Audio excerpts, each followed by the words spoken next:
Hopefully not yet. Arena needs what they have in Counter-Strike, where you can just run around and shoot each other a bunch of times to get the nerves out. Just have infinite mana. Yeah. That's what it should be. You should just be able to like start with just infinite mana and like 20 cards in hand and just throw spells at each other to get the nerves out a little. Love it. Yeah. Warm up.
Whoa, right into it. Let's Yeah, I go. know. No warm up or anything. Uh, Yeah.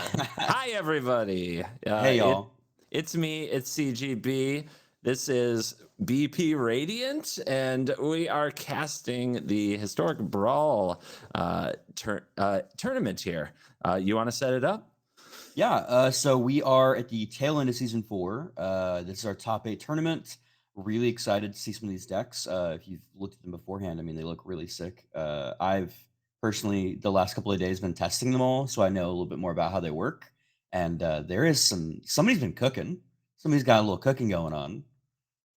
Uh, Uh, I know that I'm pretty excited though for some of these lists. I know the first matchup I want to see is Jolto and Draco Sinus with this Chandra versus Kinnan matchup. It feels really explosive. Are there any matchups you're looking to see? Well, I look to see all things blue and white control. There's a Teferi and an Azor Lawbringer lurking in this top 8. I always am down for a good Ruskoing, but I find myself in an interesting position in this one. We have a mono red versus Kinnan, and even though Kinnan is blue, I really hate that little punk most of the time. So I'm kind of on camp mono red. Feels weird, man. Yeah, I've seen your channel a little bit. That does feel weird. Indeed, indeed. No. And we're sitting here looking at an opener. So is this the only, I believe this is the only red deck that made the top 8 here. Yeah, And and it's Planeswalker centric, which is exciting. It's not your typical burn strategy. yeah, and so I actually got a chance to interview Jolto before the match, and he said the main reason he played this list. So Jolto made top 8 last time, but everyone's like, you can't make top 8 without blue. Was basically what they told him if you're not a combo deck, and he took that personally. Challenge accepted. I absolutely see that. Challenge accepted. And here we are. So he played this throughout the league, to your knowledge? Yes, yeah. To my knowledge, he played this throughout the league. He played. I think he might have played one other deck, but I don't fully remember off the top of my head. But he played no blue. That was the important thing. For Um, for those watching for the first time, this is part of the Brawl Hub, the historic Brawl Hub League runs for 4 weeks, and people can change decks as they go, and then the top 8 do this double elimination tournament that we're watching today. Did I get all that right? Yeah, and so you have to lock in. So you don't get to know what your opponent's going to play for the top 8 tournament. You kind of have to do some scouting reports on what they were playing beforehand, and see if you think they'll play the same thing. And then you kind of want to. Some people like to tailor their deck, so it works out very similarly to how like a pro tour would. If you've ever been like a done something like that for a PTQ or something like that, and you kind of like think about the field that's going to be there, and you can try to tailor your deck to some degree to what you think is going to be played at the tournament. So it's kind of interesting. You'll notice when we get to the Teferi list, I'll talk more about it because that player is another one I interviewed, and he very heavily teched for what he expected to see. That's Um, interesting. I'll look forward to seeing the adjustments.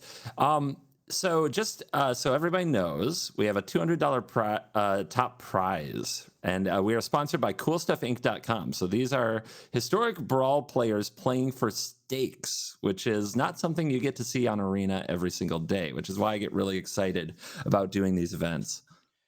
for sure, and I think a lot of these players it feels like they're the stakes matter, but they're also definitely doing it because like they love the format. This tournament has been going on since before there was even a queue. This is it all stemmed from back in the good old days of having to find people to play with. Looks like we're on a slight delay. Um, they can start as soon as they want to. We're good to go. Yeah, ready to cast some historic Brawl action. So send the word to the players. The casters are ready. Hopefully, Twitch chat is ready. Yeah. Our Twitch chat, are you ready?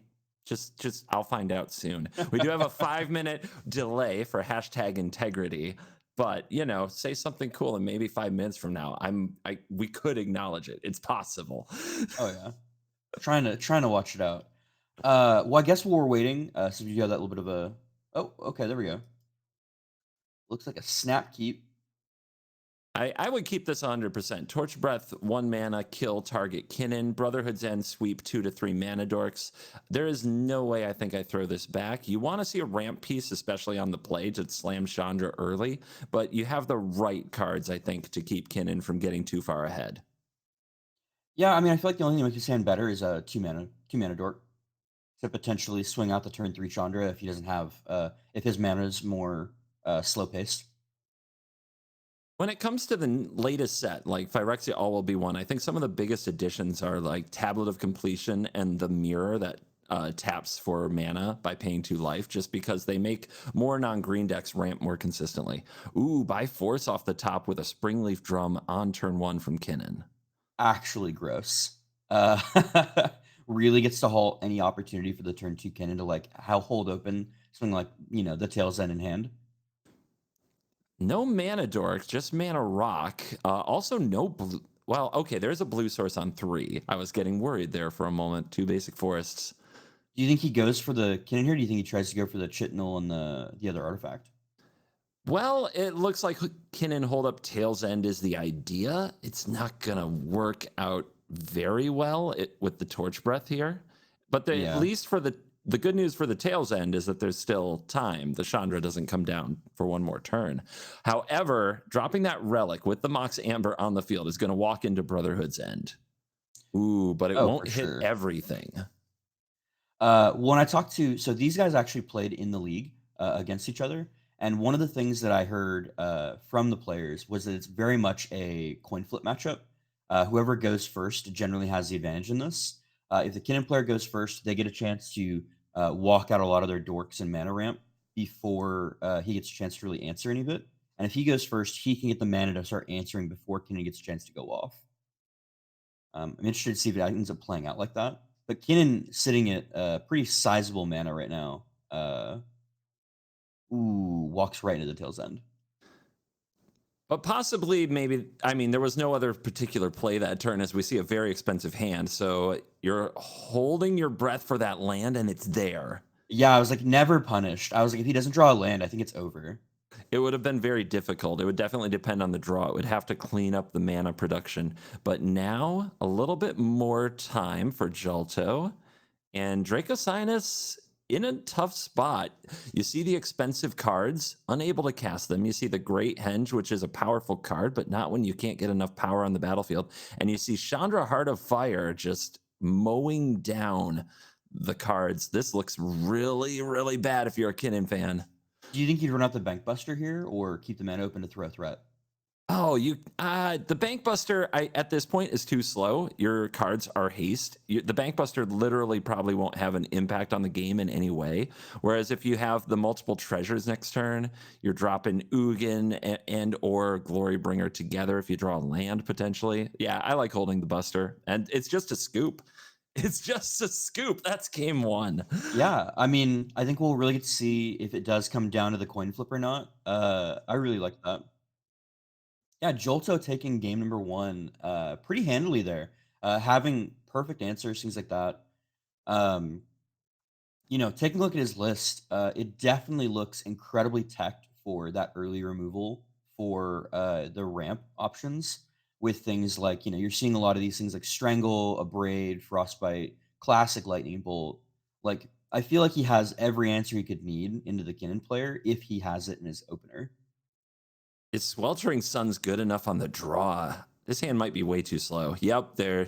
Oh, Torch Breath making another appearance. Yeah, and I think the Shatter Skull really saves him here for having that third land. So he can try to draw into that fourth in time. Or being removal if he starts floating.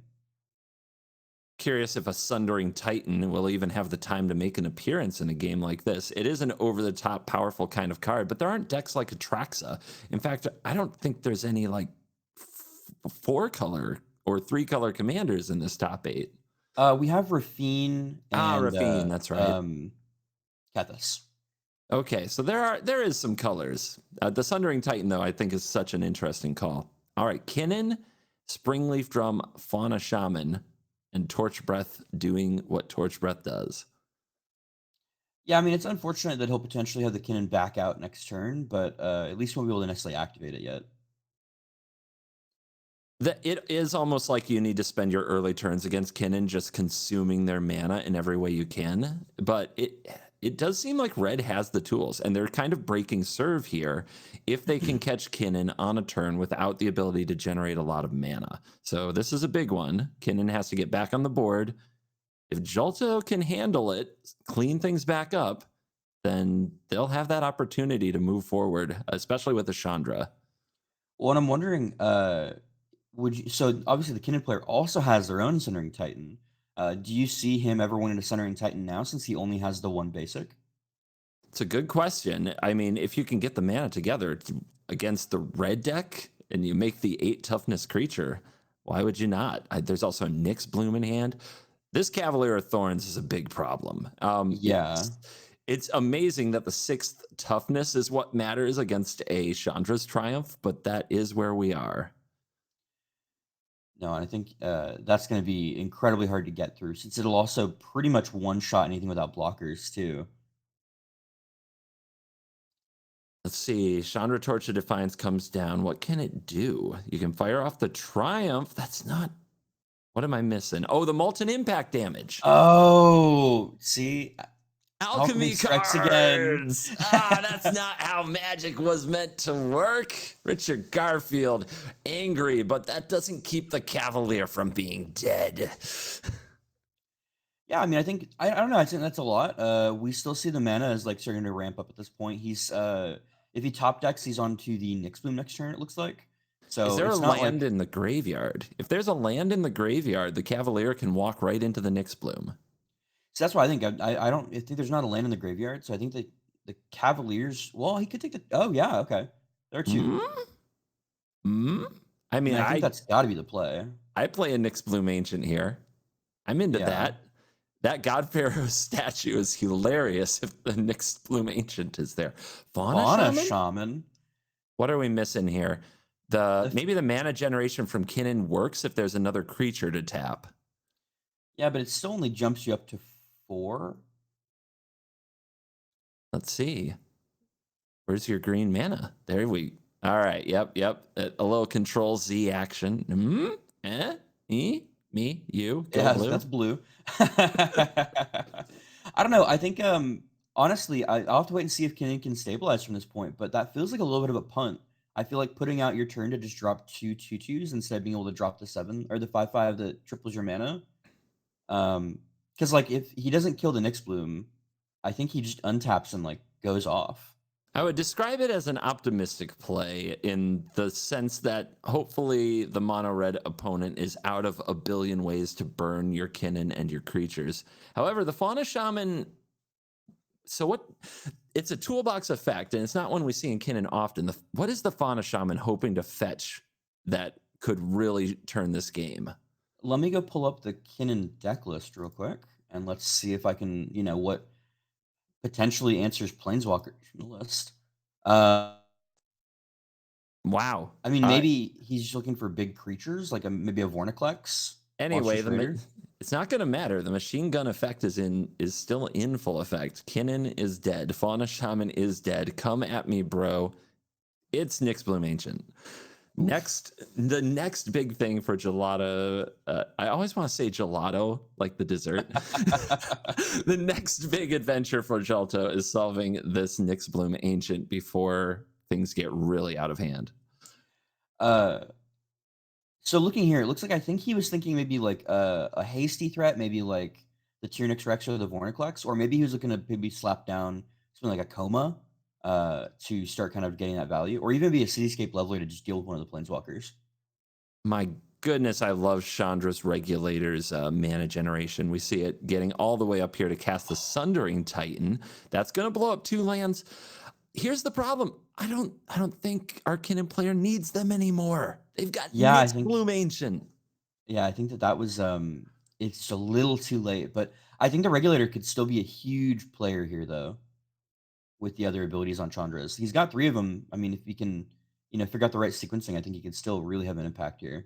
But here's where math isn't just for blockers, it's for mana producers. How much mana is this? How much Kinnan wheel can we spin with a Nyx Bloom Ancient, a Drum, a Caretaker, and 2 lands? I think he's got access to 12 currently. Okay, and there's your first spin. Do we have a hit? We have a reclamation sage. Rexage is brutal here. Nice Sundering Titan, dude. And who needs these lands more? At this point, I would say it's the Chandra player. Yeah, I mean, you've got your Nyxbloom to triple your mana. You've got mana dorks for that. You're golden at this point, I feel. And it looks like we're also getting our first, thing coming in through here. So, Flash Fan versus Titan Lord, which would be the Raffine versus Teferi matchup. Raffine takes it. Are now in game two with Clearly, Teferi taking too. the first match. Yeah, that's clearly too quick of a result to go the way of the Teferi player. All right. What can a Chandra's regulator do from this position? It's looking bad. An Elder Gargaroth got dropped onto the field with a second Kinnan spin due to the extra mana produced from hitting the Reclamation Sage. And, well, Chandra, I mean, what is Mono Reg going to do? I mean, do you think there's any chance he could try to get a burnout with the regulator in the next 2 turns? Like upticking not for mana, but for the damage on the plus? I mean, you can put up 4 damage right now. The problem with that is the Elder Gargaroth attacks next turn. And Elder Yeah. Gargaroth can undo most of that. So instead, we're going to see one Chandra dealing 1 damage, another Chandra dealing 4 damage. The Nyxbloom Ancient is dead, but my goodness, has the damage been done? Yeah, I mean, like, this seems a really incredibly difficult to come out of, as the Chandra player. Just having that potentially gain life, um, or even just putting out more 3/3s. I don't know. I think I could see him, and I think he gets to take out both Chandras here if he wants to. If he wants to play it slow and not go straight for the life total. Yeah, I like absolutely smashing down the Planeswalkers, leaving no hope. And another Sundering Titan. Right now, there are no types on Kinnan's side of the board. Nothing feels better than a one-sided Sundering Titan. Ugh. Even if it only hits one land, there's something satisfying about land destruction and all its toxicity. Yeah, I mean, I really feel like I think Stone Rain is actually underplayed in Historic Brawl. I think that there's enough people that keep greedy hands, even in the league we've seen, that I think like a turn 3 Stone Rain and like if they've kept only one type of land, can be incredibly backbreaking. It's good to know I have a degenerate caster here with me. I can feel good about myself. I feel like I have some insight into your soul now. Oh yeah, I have a Velomachus deck that is pure land destruction and playing Velomachus to destroy lands. It's literally labeled "Do not play if you want to be their friend." Uh, it doesn't try to win; it just tries to make you give up. So we have Dracosinus taking game 2, forcing game 3 so far. The talk you had with the casters has held true. The person who's gone first has picked up the wins. That looks good for the Chandra player. Now, I believe I read that these two faced off in league. Were they playing the same decks? Yeah, they were playing the same decks, and I believe the Kinnan player took it 2-1 because he played first on game 1.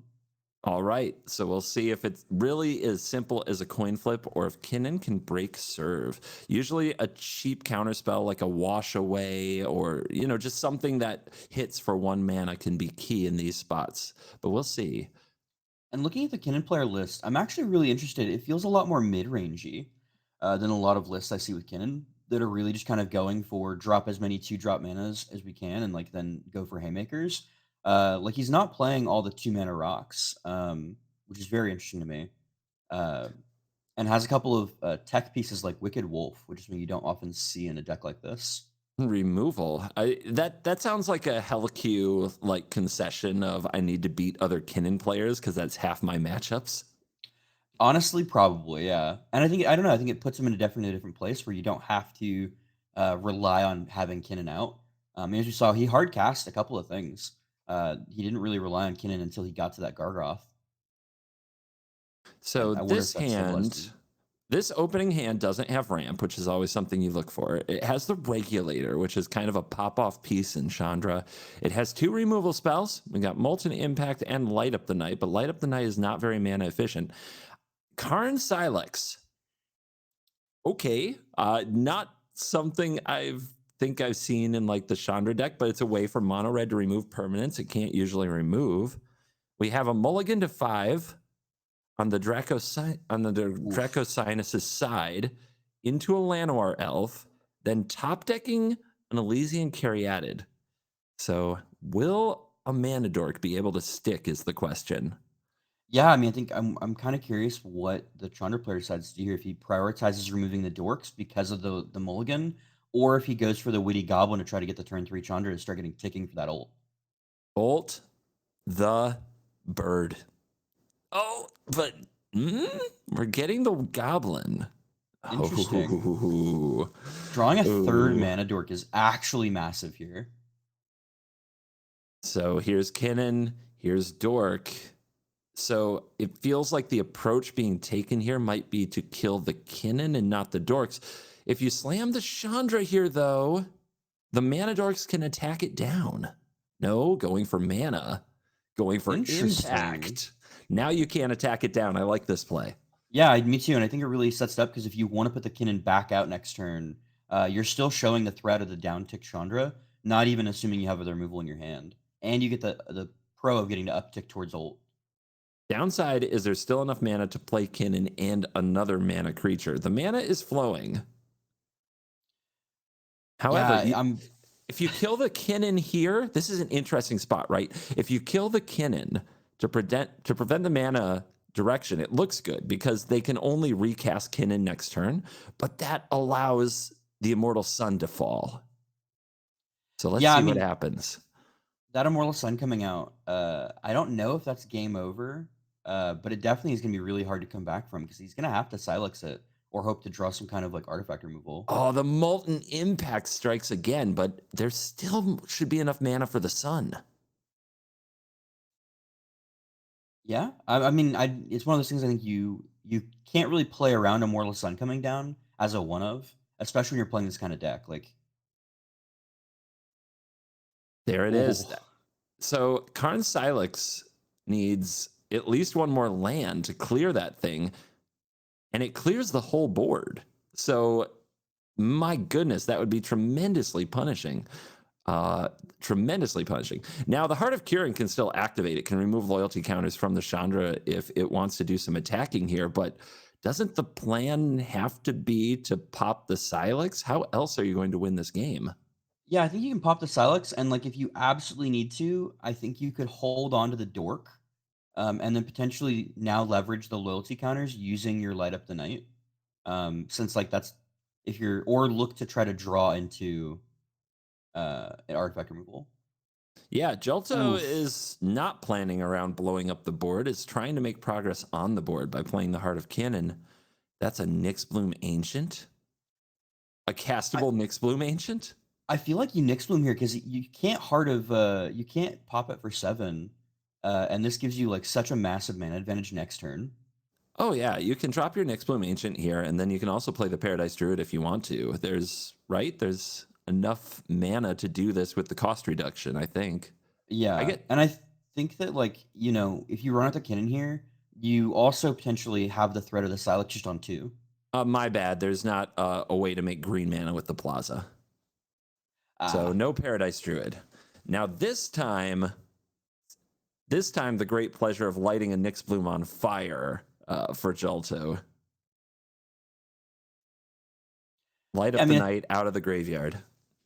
I'm at least happy he got to kind of leverage the loyalty counters of his Chandra in this way. I think it's actually a really unique way that I think only really mono red can do effectively with its planeswalker decks is like leveraging their planeswalkers through an immortal sun.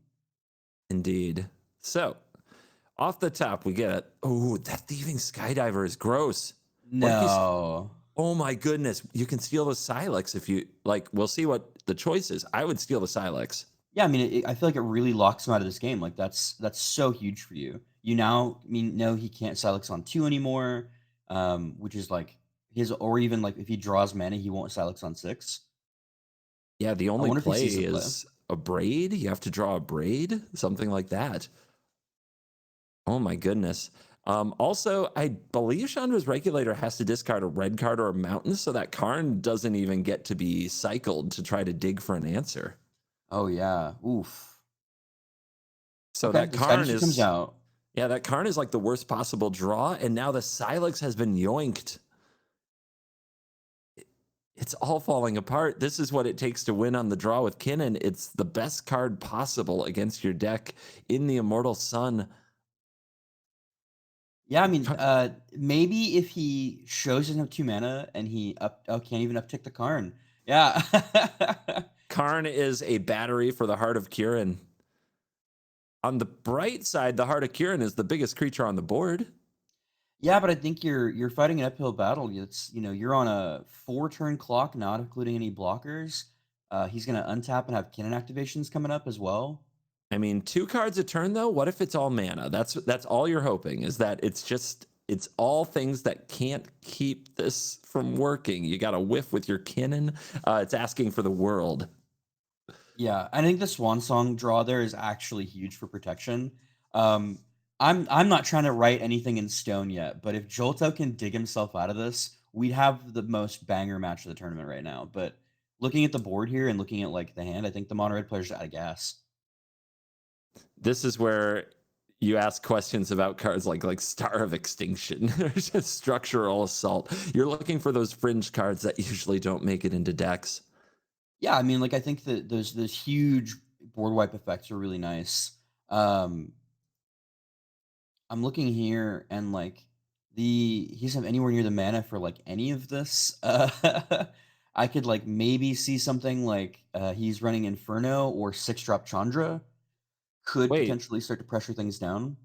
so the Kinnan hit, that must be Glasspool Mimic to be another Thieving Skydiver, it appears. I love that. I think it allows him to now threaten the Heart of Kiran. Um, Yeah, yep. The heart can't just plow in there and expect things to work out. Not sure what it would take, like we said, but you could activate Haven. You could charge. It's really kind of sad that this regulator can't even dig deeper because the last 3 draws have been colorless. yeah, and the fact that the Mox, even though he has a legendary permanent, can't tap for colorless, so he Yeah, doesn't even have the 6 mana for that option. we might see the Chandra get played back out here just to so the Mox makes mana. It depends what's in the deck, right? Yeah, I mean, having the flying option open, like he has a couple of flying hasters. We saw the Glorybringer in the gold span. I know he's running Inferno the star mount. I think one of the things I wish I'd saw more of, obviously I'm still iffy on some of the alchemy cards, but things like Kaya's Kindling or Tybalt Wicked Tormentor have been actually really good here. I think some of those repeatable value that give you board state as well. Oh, Kayla's Kindling is an awesome card when it can just kind of hang out on the board and just kill another thing every turn until the opponent runs out of things and goes face. Uh, Mind Flayer for fucking shits and giggles. it is a like Kinnan Steel kind of centric strategy. So yeah, Mind Flayer on your wily goblin. Why not? I mean, it's no Agent of Treachery, but it's pretty good. Has there been a more poorly named card to draw right now than Chandra's Triumph? No, no, I think it's ironic, and I'll take it. I mean, sometimes the triumph is being here, but just so you guys know at home, this is a double elimination tournament. The tournament is not over at this stage for the loser of this match. They go to the lower bracket where they will have a chance to fight back. Also, I was incorrect earlier. So what we were talking about, the Raffine took it looks like 1 game. Teferi does lock that in 2-1 though. Teferi takes the next 2. I found Raffine to be an excellent tempo deck for the format, but apparently Teferi, that wily old devil, man, he always finds a way. He's got some good tech into the. So I talked to the Teferi player, who is a huge fan of yours, by the way. He's actually apparently played with you at some point, Game of Commander. Uh, Oh, nice. he teched in 10 board wipes. I hope he plays against Kinnan then. Yeah, we'll have to look at the bracket once this is over. Karn just got beat down, even though Karn can't even tick. That just poor That feels a Karn. little, yeah. I don't know about that one. That felt a little BM. I feel like You've got him on a Disrespectful. 2-turn clock? Yeah, it's like, you have him on a 2-turn clock at this point if you just hit him in the face. I don't know. Is it more respectful to kill the Karn just being like, I'm still afraid of you? I don't. I Yeah? don't. Maybe it is. Piling up the value, man. If you do, you run the Immortal Sun, and I run it in basically every deck where my commander is not a Planeswalker. Yeah, I mean, I think that, like, there's a lot of I think my least favorite thing about Brawl is the fact I love me Coma. My least favorite part about Brawl is some of the Commander Planeswalkers. I think especially some of the decks that, like, you'll see Liliana ones every now and then, where the deck is just, like, all removal, and then Liliana, you're trying to ult. And I think that, you have to. It really shuts down those decks as, like, a play style, and if you get into these, like, some of these matchups, they have a hard time answering the Immortal Sun at all. Yeah, we could use more Immortal Sun to combat those things. Can we get 4 mana Immortal Sun, please? Yeah, you can take away the discount and the creature buffing. Just give me the Planeswalker and the card draw. Well, Cavalier, Vorinclex, just let's go, Timmy's. Are we attacking face now? Are we safe? Oh. He's got to keep the Kinnan back because of the Faceless Haven. Do you? No, Do but you? in theory, I think it's the correct play. See, but you definitely attack with a goblin because, what's Yeah, you you're gonna gonna do? lose Block anyways. it? What you gonna do? Block the goblin? I mean, so if I was being really cheeky here, after I make that Serpent with Coma, I would immediately tap down a land. So, you are a monster. All right, I mean, strangle that Kinnan. Send a message. yeah, I mean, Strictly correct. oh, Come on, let him have it. Let him have it. Oh, never. why do I feel pain when mono red loses? Oh yeah, that's right, because this was based on my Chandra deck. Hey, I mean, you know what? It's a tough one. This is a tough one to find who to root for. It's Big Red. Big Red, I feel like, is a little easier to root for than, like, Oh my Tobrand. God, Ulamog, stop! He's already already dead. dead. Oh He's man. been Okay. broken in half, and this is the carnage you come to Historic Brawl for, the absolute over-the-top epic beating. I'm kind of disappointed there's not a Crater Hoof, but fine. That will be Dracosinus taking the match with Kinnan, moving on in the upper bracket, and Gelato and Chandra Torch of Defiance going to the lower bracket to take the long road if he's going to stay in the tournament. Man, I got some gelato in the freezer, and you're making me want to eat it. I woke up hungry. What can I say? I woke up and chose hunger. So we're gonna move over to Birthing Potter versus Olaf the Moose, playing Rusko and Kethis the Hidden Hand right now. Pretty excited. That is not the right bracket. Pretty sure that's not the right one. That's fine. So we're moving over to Birthing Potter and Olaf the Moose now. But right now, the only reported ones we have in is going to be the Teferi Raffine and then now the Chandra Kinnan. Yeah, I'm trying to. I'm like squinting at the bracket thing. I have to find the correct bracket where I can see it. If somebody from production could share a link to the bracket in the production chat, I'll be able to see it more clearly. Thank you. No problem, buddy. All right, so this one's looking in. Oh, okay. Kethis has out the Mesmeric Orb, which is like actually massive, I think, for that deck. What? Pending you. If you're going to jump into a mid match, this is what a jump should be. Many clocks on various levels of counters and a Mesmeric Orb flipping over what appears to be about 5 million cards. Yeah, I mean, I don't know. Having no cards in hand though is looking like it might be tough for the Kethis player, and Kethis currently costs 9. Yeah, that's probably bad. However, Mesmeric Orb is like an all-out demonic tutor, and that's a Relic of Legends, which is an all-out mana battery. So that's very interesting to see, at the least. How much mana do they actually have? And I'll never say no to having a Vaconia that's stuck around with that many clocks. Getting to eat all of their options for like getting to shuffle back in the library is actually one of the great ways to be able to beat Rusko, in my opinion. Is having ways to like make sure they don't get value off of like their graveyard again through the clock activations. Hope of Girapur is also a pretty good one. Just keep them from actually casting spells during some of these turns. Do you agree with them not attacking there?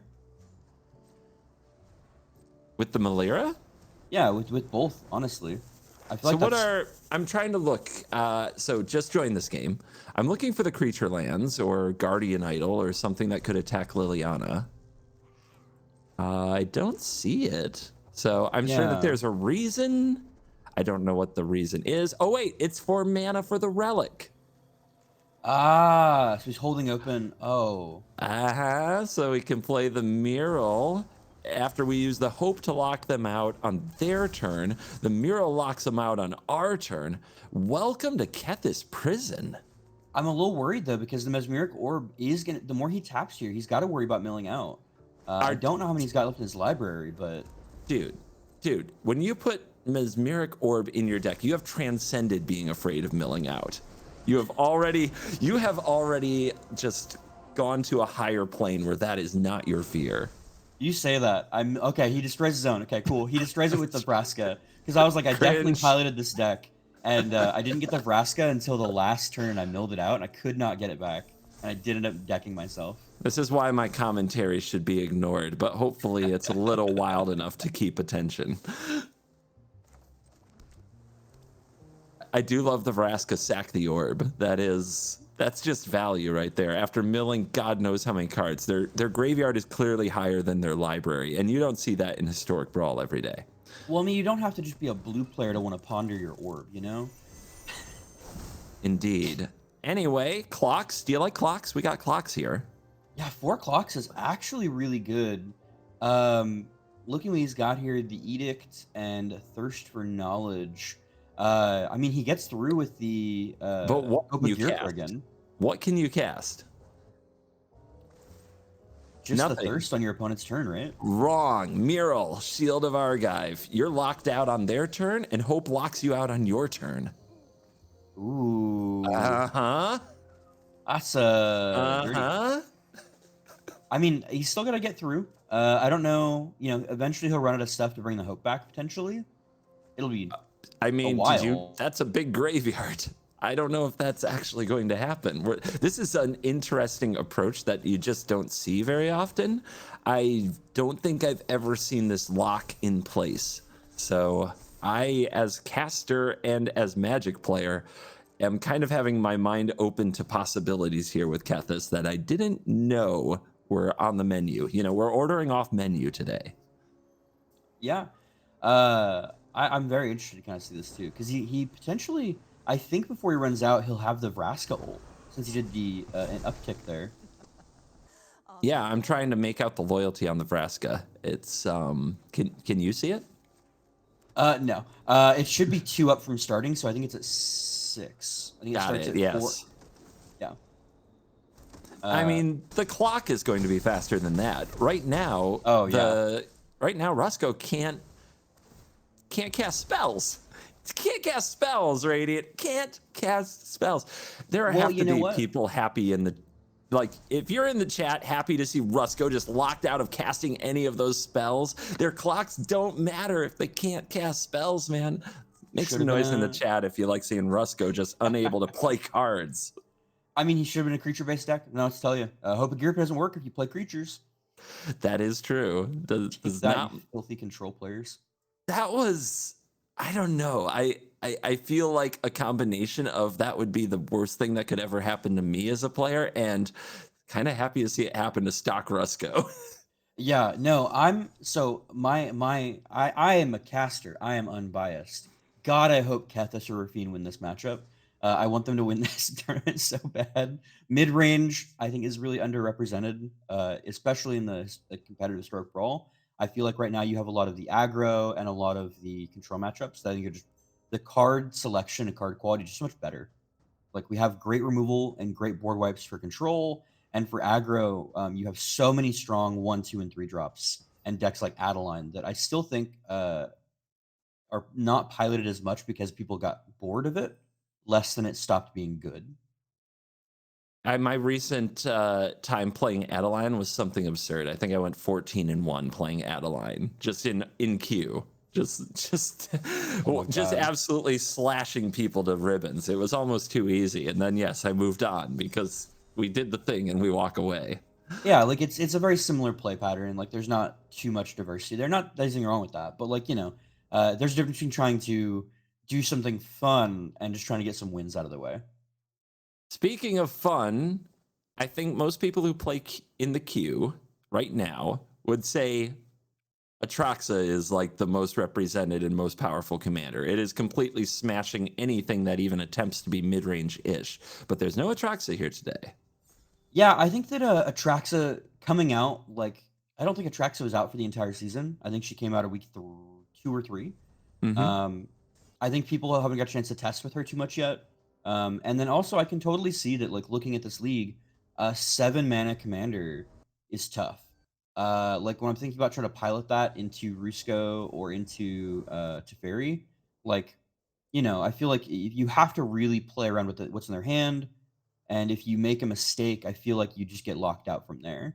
So I think you as the uh, 4-color player, you have the burden of like outplaying your opponent.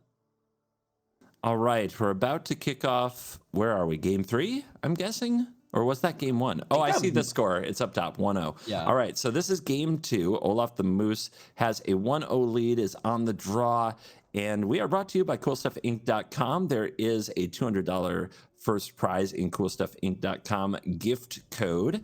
So thank you very much, Cool Stuff, for sponsoring the event. We're really excited to bring you Brawl with stakes so that we can see what the best players in the format right now are bringing to the event where it matters. And here we go. Turn 1 duress. Let's see what Rusko's working with.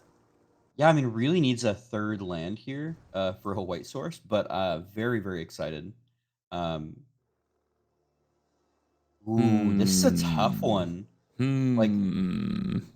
grabbing Whir or the Washaway, because he's going to use the Washaway, but you have the Mana Tithe, so you could play around one or the other. Indeed. Indeed. Just I like to send a message and just take the opt. Just Well, just I think you have a lot more confidence than I do. I unfortunately am cursed with all that confidence. The whir is also a very long-term problem. If you're not going to clock your opponent, and this hand does not clock well, if you're not going to kill them quickly, the whir is an eventual paradox engine that you're probably not going to counter. You could try to save Mana Tithe for that, but that's asking a lot, and that is very dangerous. So the decision is Wash Away, which I still think is one of the more busted cards in Historic Brawl, so I don't blame the choice. Yeah, no, 1 mana to answer your commander is just incredibly strong. That's pretty good pickup. It still needs white mana, it looks like. But I think getting to this Thrun could be pretty big. Thrun is great, but Thrun is definitely going to be slow here on the draw because you get it down and optimistically it's like a 4-turn clock after that point. That's going really late game against Rusko. You don't want to be there. It's going to be interesting. Kethis definitely a mid-range deck, but needs to be kind of assembling those disruptive pieces like we saw in the last game. Yeah, this hand, I mean, obviously he had to mulligan twice, and he's still stuck with this one when he went down to 6, I believe. Um, it's oh, that's a really good rip off the top, Kerching, honestly. kerching, kerching. Do you think he runs out the Kethis here to just try to have the access to Thrun next turn, or do Is you think he tries to wait to play on the Mana Tithe? Well, I believe the Whelming Wave is known information, but you could use Hope of Gyurper to keep it from being cast. So, See, if my opponent Whelming Waves on their turn 4 instead of Rusko, I feel like I'm okay with that. it's interesting. You really do want to Mana Tithe this Rusko. The question is, if you say go, do you believe that Rusko will be cast? And into like wide open mana in that situation, maybe. So I like this: sack the Hope of Gyurper and dare them to cast Rusko because it's the only thing they can play. So otherwise, they're just passing turn doing nothing. Yeah, I mean, I could totally see that being. It makes sense to me. And if you top the land, like if you top a land there, I think you can play Thrun. Or no, they're on land drop 3. Never mind. All Oh, right. dares from Rusko anyways. I guess he's looking to probably go for the throat. Yeah, Kethis does. I mean, you made sure that Kethis resolves, and you only need some legendaries in the graveyard, and you can recast Hope of Girapur for 0, which is really cool. But now we have the commander showdown that you love in Historic Brawl. Both players get to resolve their commanders. Edict off the top. Super interesting. See, here's the thing. Here's why I like the line. You kill the Rusko, right? And then if they go for that dreaded just Rusko, recast Rusko that happens on the ladder all the time, the Mana Tithe hits really hard. Yeah, no, I love that. I think it really can set him back. At least it stops him for a turn, and you now keep this Karn's Temporal Sundering like also off the table. Because if you don't remove the Rusko, I guarantee that's what the Rusko player goes for. The current kind of ticking time bomb in this matchup, though, is the War of Invention. The mana is making its way to the battlefield, and eventually that war becomes a Paradox engine, which could just be game over, depending how the cards break.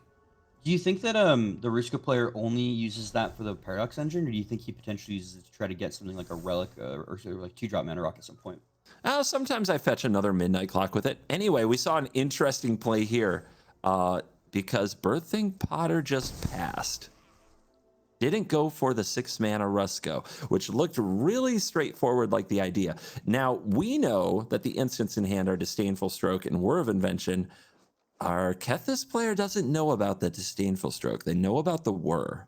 Missing off on that second black source to play the Shieldred and hold up Mana Tithe is actually brutal here, though. But it's kind of a save because you'd walk right into the Disdainful Stroke. Here, that's fair. Here, you have an interesting choice. You could slam the Thrun, which can't be countered. And instead says go, and here comes Whir for 2.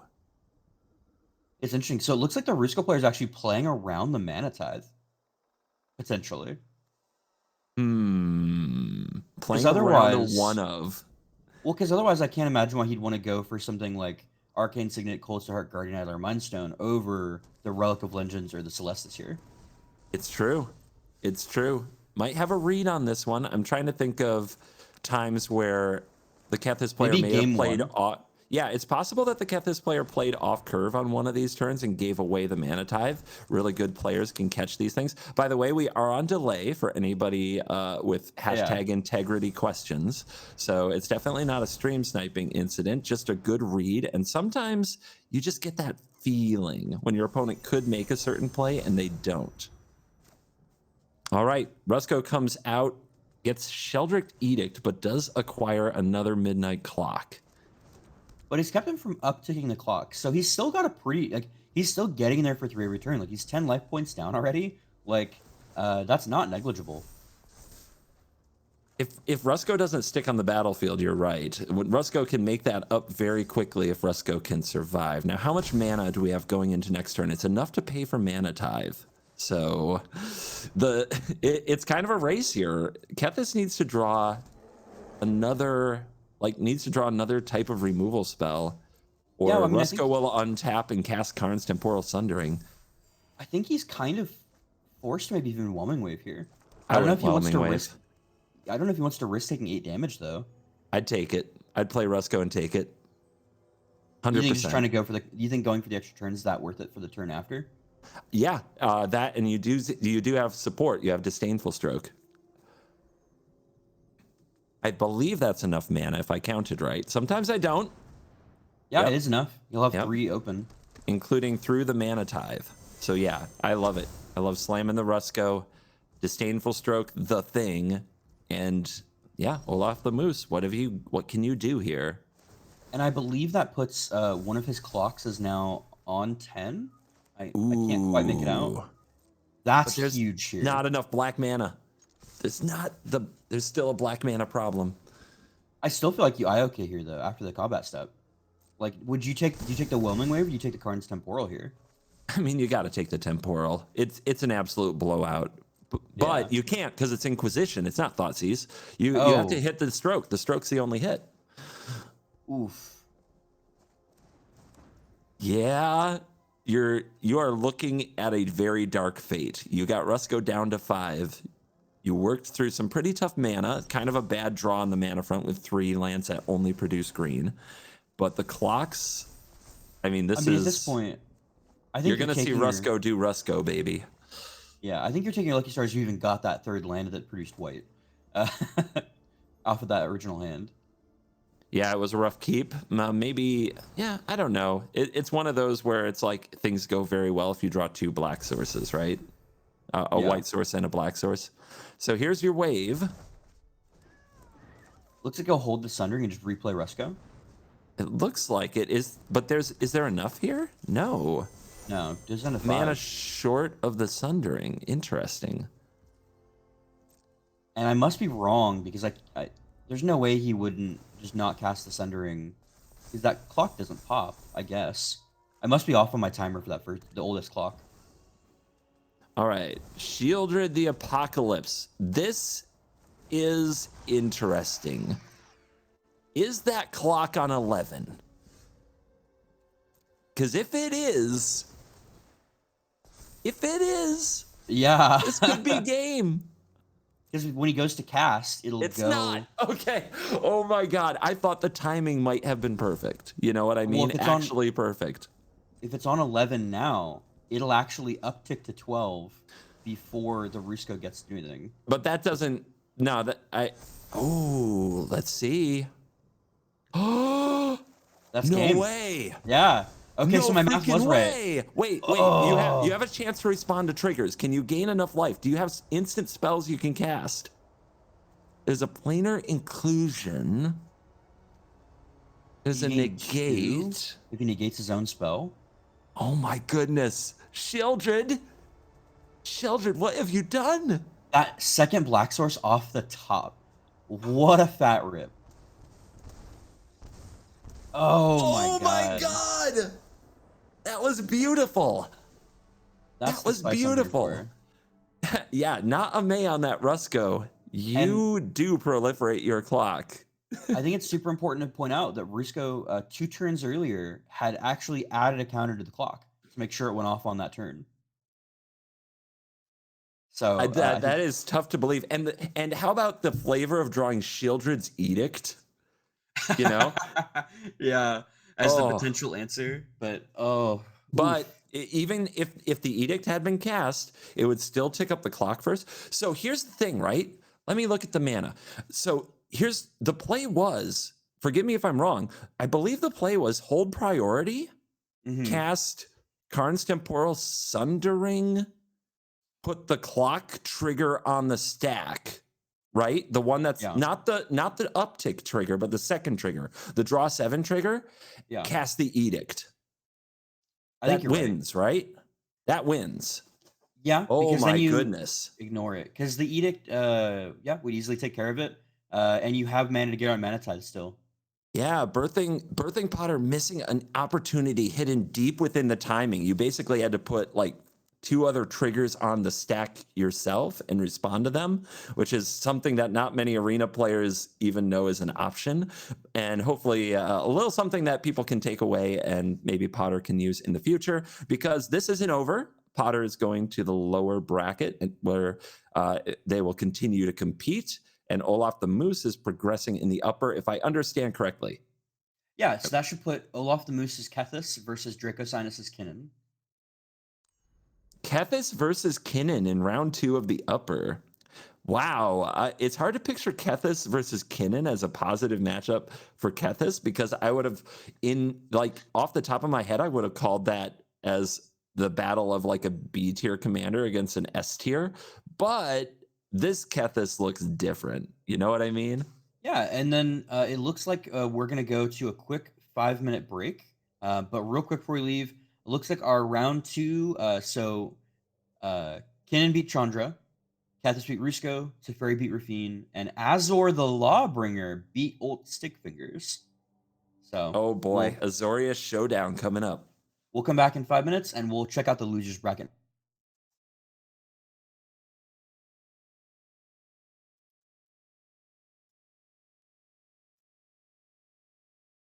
Yeah, I'm Cool. done. Yep.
And we're back with the Historic Brawl Top 8 tournament, sponsored by Cool Stuff Inc., where you can get cool stuff and not ink. I looked and they do not sell ink by itself. I'm sorry, guys. I feel like I need to make that very clear so nobody gets any misconstrued perceptions. Cool Stuff Inc., one of my sponsors for a long time. I do appreciate them a lot. Everything you need for Magic the Gathering over there.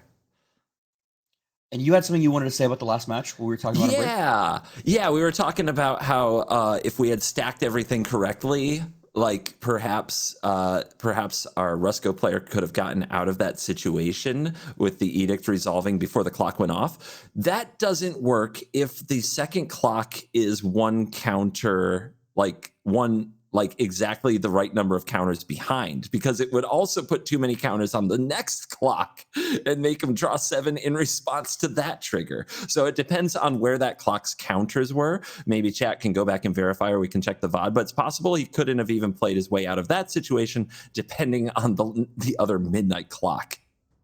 I think, now my memory could be faulty. I think that clock is 3 counters behind because it's the opponent's upkeep, your upkeep, and then the one counter he placed on the clock that went off. Maybe. I don't know. Damn, that is such a that matchup is like you have to thinking about all that at the time is like brutal. It is. So we're gonna do a quick deck tech on Olaf the Moose's Kethis hand deck. This is like if you have the cards, this deck is a lot of fun to pilot. I found it to be incredibly strong on queue, and there are so many different play patterns. As we saw in game number 1, the lockout versus control with Hopa Giriper and then Muriel Shield of Argive is like actually crazy. But you want a lot of these like legendary cards you can then reutilize with Kethis to gain value. And so basically almost every card in the deck is a tech card of some way. You're not just running like a generically good card. Every single one of the legendary creatures that I've found so far, or legendary permanents, has a very specific niche of what it's going to do. So for instance, like, you have your very more generic ones like Yasharn is really good because there's actually a lot of sacrifice-based removal currently in the format, especially if you're playing against the black decks. So like cards like that come up, these like extra little bits of text on these legendary creatures can be like just absolutely massive. Versus like having Sky Sovereign as a way to lightning bolt from the graveyard is pretty strong. And then the other thing I think we see a lot here as well is a lot of the things I really enjoyed that I don't think we saw super much that I kind of talked about a little bit in the beginning is things like Viconia. I think being able to have targeted graveyard removal is absolutely massive in this kind of matchup. Just having all these different little tools to pick apart your own graveyard to grab exactly what you need, while still kind of playing this more mid-rangey and controlling style. I don't know if you'd agree, CG, or not, but I think having things like the Duress, IOK, and Thoughtseize, and even Curse of Silence for things to very early game disrupt your opponent while you set up. Do you have anything in particular that stood out to you in this deck, or anything that you liked? Yeah, I would say that the elevator raw power pitch for Kethis is when you get Kamal's Druidic Vow going, a card that you can cast over and over from your graveyard to find more and more legendaries and throw them onto the battlefield. If you are looking for one of the most powerful things that the deck can do, being able to cast that over and over from the graveyard is very impressive, and you get the free cost reduction on it from Kethis as well. So those two cards go together very, very nicely as kind of in a vacuum, this is an amazing thing we can do. On top of that, just filling your graveyard with the Mesmeric Orb. We saw that going off earlier. That was really cool. Into something like an Eerie Ultimatum could be absolutely awesome. Yawgmoth's Vile Offering is another legendary sorcery that can be cast from the graveyard to great effect. And it's always cool to see the new legends sort of getting some time in this deck. We have Glissa Sunslayer. We have Malira the Living Cure. I really like Malira particularly for bringing something back, kind of a protection type creature that can still beat down. So yeah, there's a lot of tools for this deck. And I think the great lesson to take away from it is that in Historic Brawl, you can build midrange as a pile of very powerful cards, or you can make sure all those cards have a purpose, a disruptive element like you were talking about that works against specific decks. And I think this deck is a good example of don't just throw a card in because it's a flashy mythic, make sure it has a role. No, I totally agree. And in fact, there's a card missing. So you brought up the 2 legendary sorceries, Yawgmoth's Vow and Kamal's Druidic Vow. I'm actually incredibly surprised that we're not seeing Urza's Ruinous Blast in this Yeah, list. yeah, it doesn't kill what's usually most important, which is usually the opponent's commander. I've also found that I've been disappointed with the Ruinous Blast when I tried it in Kethis style decks. And, maybe the pilot here found it to be the same. Maybe Olaf the Moose found that to be the same kind of thing. Maybe there were other pieces that just didn't want to exile, like the Mesmeric Orb, the Reckoner Bankbuster, some of the other cards. Mirari's Wake is something you would not want to Ruinous Blast. Yeah, and then the other thing I wanted to point out with this list that I actually really liked is I think that the amount of he put in thought into his land base, I think is actually really interesting.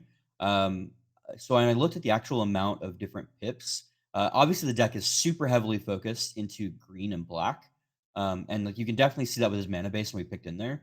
With having white in there, but focusing as much as he could on making sure he hits his colors over necessarily having untapped lands.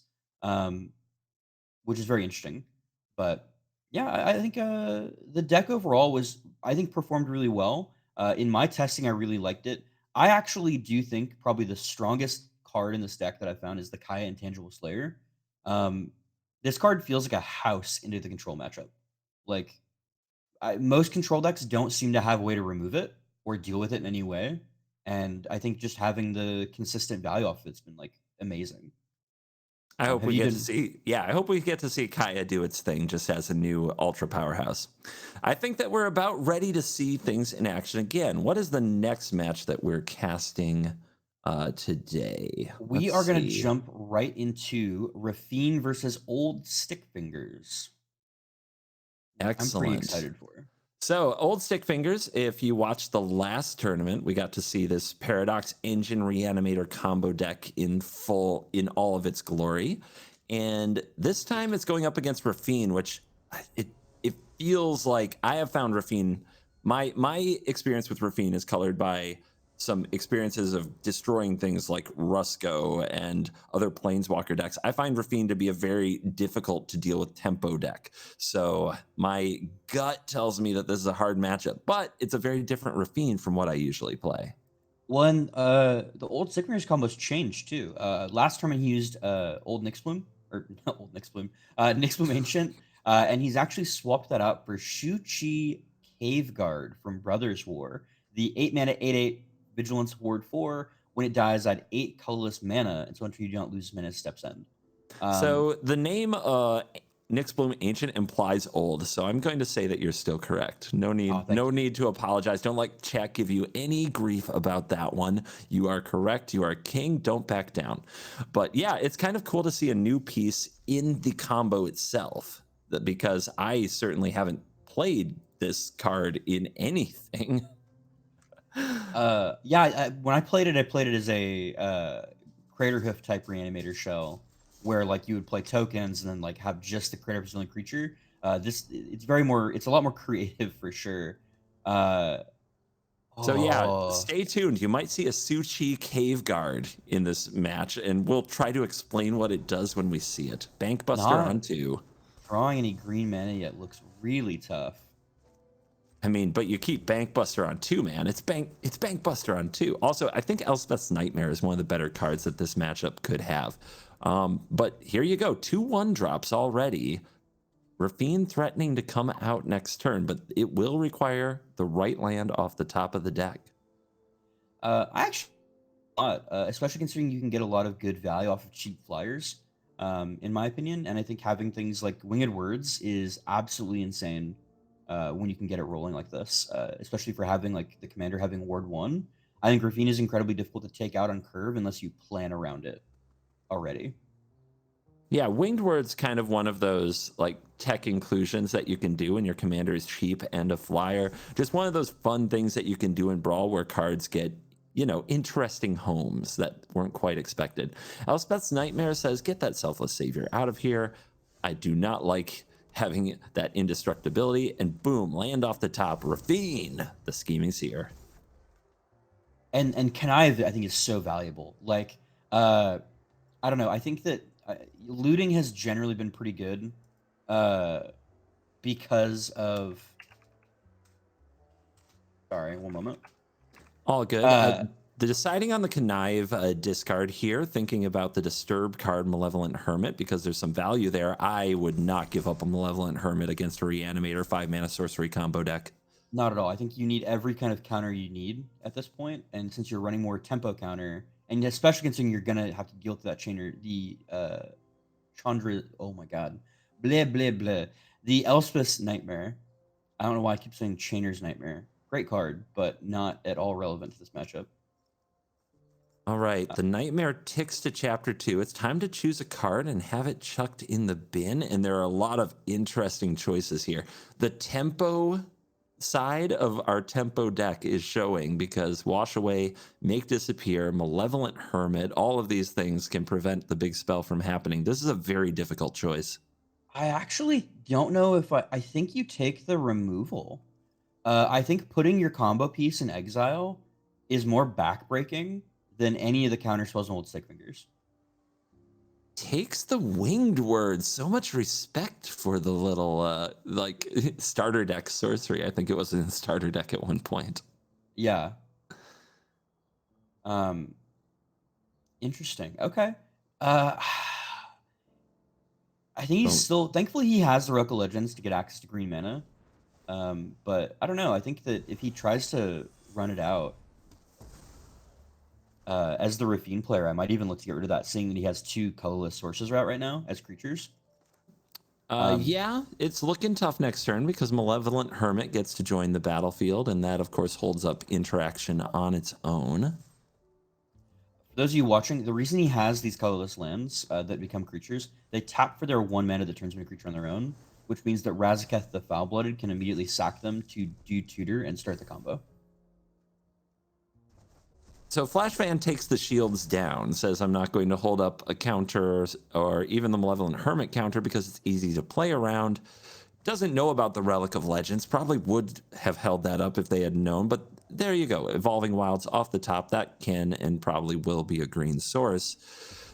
But the board has not been answered, and that means that this board can now be defended for the foreseeable future, including flipping that Legion's Landing into a land that you can hold up your mana, counter whatever you need to, or just crank out more 1/1s. It's going to be very tough. Flash Fan definitely favored at this point, in my opinion. Well, and I still think, honestly, holding open the 1 white removal for Razaketh is incredibly strong at this point. Because if Razaketh goes to exile, because I believe that's Soul Partitioner, or the one that exiles and they recast for 2 more, if I'm correct. I just don't know if they can ever, like, getting 10 mana to get that back out and resolved is like. Oh, the card in hand is Fragment Reality. It's an Oh, wrong alchemy one. card, 1 white, but it does exile target creature, enchantment, or artifact. Then they search their library for a creature and they put it directly into play. What's really funny about Fragment Reality in this matchup is if Stickfingers resolves for Oh. 3, there'll be no creatures in the deck. Yeah. Oh, yeah. No, that's pretty good then.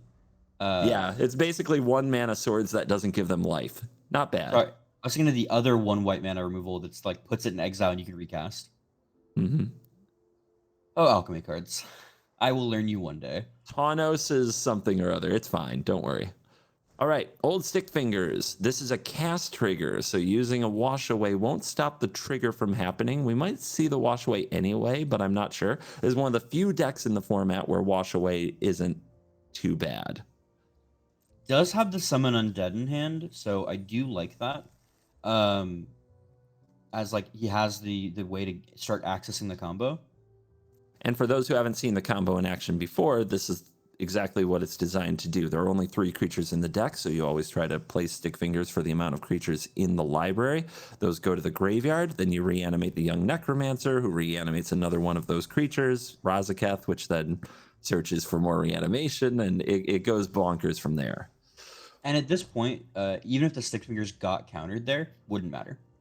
Like in reality. It's not really that big a deal. It tends to have a tiny effect on when you have whether or not and when you have a creature to sacrifice to Razaketh, but you're right, it's not a big deal. Not nearly as big of a deal as actually resolving the reanimation spell. IOK is really nice here. He knows all 3 cards in hand, so he knows if he tries to run out the reanimation now, he's in for a problem. But both counters can be dealt with Check for Traps and Inquisition in hand. Still leaves a fragment reality to navigate. However, if the Razaketh gets in play, there's cool responses you can do, like sacrificing a creature, searching your library, and getting Veil of, well, not Veil of Summer, but Tamiyo's Safekeeping in this case. Hmm. Yeah, no, I'm very interested to kind of see what they want to go for. I think the Stickfingers players, I don't know if he can necessarily combo off this turn. I think he needs one more mana. There's 6 mana if you include the Relic, but I mean, 7 if he reanimates as well. it's not going to get through the Make Disappear and the Wash Away, though, and 5 open mana, 3 of it blue. So there still needs to be a turn of setup where you take those cards from the hand and then have the mana available to cast the Summon Undead. Is that what it's called? Summon Undead? Let me look it up. Yes, Summon Undead. I'm doing okay. I'm on it. I've got the deck list pulled up so I can like peek. Ooh, using the draw instead of making a 1/1 finds memory lapse. Also, don't forget the Malevolent Hermit still in play. There are now 4 layers of counterspell protection and a discard spell. Yeah, I think you take the IO. Well, I think you take the IOK since the Check for Traps theoretically could make him lose a life. I don't know. The IOK, so Inquisition of Kozilek can hit the whole hand, and so can Check for Traps. So make them spend 1 more on the Check for Traps, I think, for sure. All right, creatures getting in. I was talking about earlier the connive trigger. In theory, like obviously there's no Raffine out right now. I value the connive trigger so highly in Raffine. Getting to like sculpt your hand, especially since you're more than often than not looting for like 2 or 3 cards. It feels incredible to get a chance to like keep your tempo value. Is this a Blinkmoth Nexus block of Vandal Pumpa Blinkmoth? Is that a thing that this card can do? Yeah, I think so. Let's see. 1 in a tap, target Blinkmoth. Okay. Creature gets +1/+1. That works. I've never made this play before. It's something that was played in standard when Blinkmoth was a thing, but I'm much more used to the Inkmoth Nexus for using it in Infect decks. Indeed, and I've definitely, Mishra's Factory. I've pumped myself with a Mishra's Factory before. I never thought of Nexus that way. Nice. That was really good. You can Onboard tell, trick too. Yeah, I mean, I think that it potentially sets him back quite a bit. Maybe that was hoping to also draw the Fragment Reality out of the hand, but no, the Fragment Reality stays. Yeah, I think holding open the double counterspell in the Memory Lapse and the Make Disappear. Would you make Disappear first on the and then try Memory Lapse after he pays the 2, or would you just try to do the hard counter Memory Lapse or Wash Away? I think if the Check for Traps comes out, let's see, you have perfect knowledge. You know the hand. There is 6 mana afterwards. So I think I would wash away the Check for Traps, to be honest, because they can't go for Summon Undead. The Malevolent Hermit gets it, right? So because of that, you're using as much of your mana as possible and getting the most clunky card out of your hand, which is Wash Away in this case, because you're not using it for 1 mana anytime soon. You have to use it for 3. Yeah, and I think that in theory, if because right now 1, 2, 3, 4, 5, so he's still 1 off of being able to have gotten rid of the Wash Away and then pay for the Make Disappear. But I do think drawing that land might have been a net positive for him, because I think right now the Stickfingers player just needs to have mana to play with when they go for the reanimation. They need time as well. They have a Bank Buster that can kind of draw them back into the game with time, but there is definitely a clock ticking. It's not the fastest, but if Raffine comes back down, it gets fast very quickly. You got to stop all these clock ticking things. I've played enough Rusko. I'm like, ticking makes me nervous. Sorry. I was thinking of the damage that the opponent can put out as the clock, but you're right. Well, I mean, I think having the opportunity now to block the 2/2 in the air, he can't swing with that anymore. We have the onboard trap, which means, do you think he goes for card draw or does he start making 1/1s? That's an interesting choice. I mean, you're talking to a blue player with the option to draw cards. Here's an interesting idea. Let the check for traps resolve. Counter nothing. Yeah, Let I them think that take like it. yeah, I think if you counter the check for traps, it's a mistake. I think you're right. Now that I think about it a little deeper, just go ahead and let that resolve. They can't go for summon undead without getting it countered, and then you get to draw, and you just kind of keep trying to find and more action. I love it. We may have also had a DC. What an unfortunate time for a disconnect. High drama. Uh-oh. I mean, Um, hmm.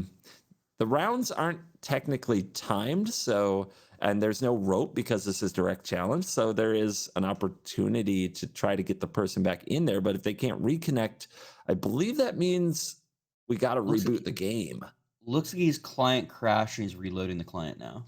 All right, cross your fingers that the match can be rejoined. Yeah, I mean, because I think this is actually like a huge decision point this turn. I think that if he decides to counter, and then also I think that if he decides to whether to draw the card or make a 1/1, because his opponent's at 10 life. So I think the more time you give the Stickfingers player at this point, I think that you're eventually going to not be able to answer them. Like they'll be able to wear you down. They don't It's- necessarily have to rush though, because there is a 2/2. It's not like the stick flight fingers. Not like Mathematiger is undefended. We've seen that there's a 2/2 Blink Moth in the air, and there's a Mutavault on the ground that can actually get pumped to a 3/3 by the Blink Moth because the Mutavault's a Blink Moth. So yeah, as long as there's open mana there, the life total is defended to some extent. yeah. That's what I'm thinking. I think it's on the Raffine player to try to like put in the work at this point to try to close it out. Whether that's through card advantage or board advantage, I don't necessarily know off the top of my head. Uh, Um, they're definitely the beatdown, but I don't think that they have to rush. I think that they have both a card advantage engine and a small amount of aggression that they can continue to push. All right, did we catch what that I think choice that was the was? memory lapse. The memory lapse. Yeah. Okay. We'll get his hand back in a moment.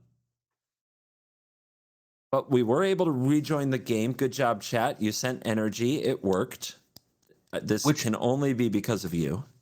unfortunate that he had the memory lapse. I feel like if he doesn't have the memory lapse there, the Stickfingers player is a lot happier. Interesting pickup.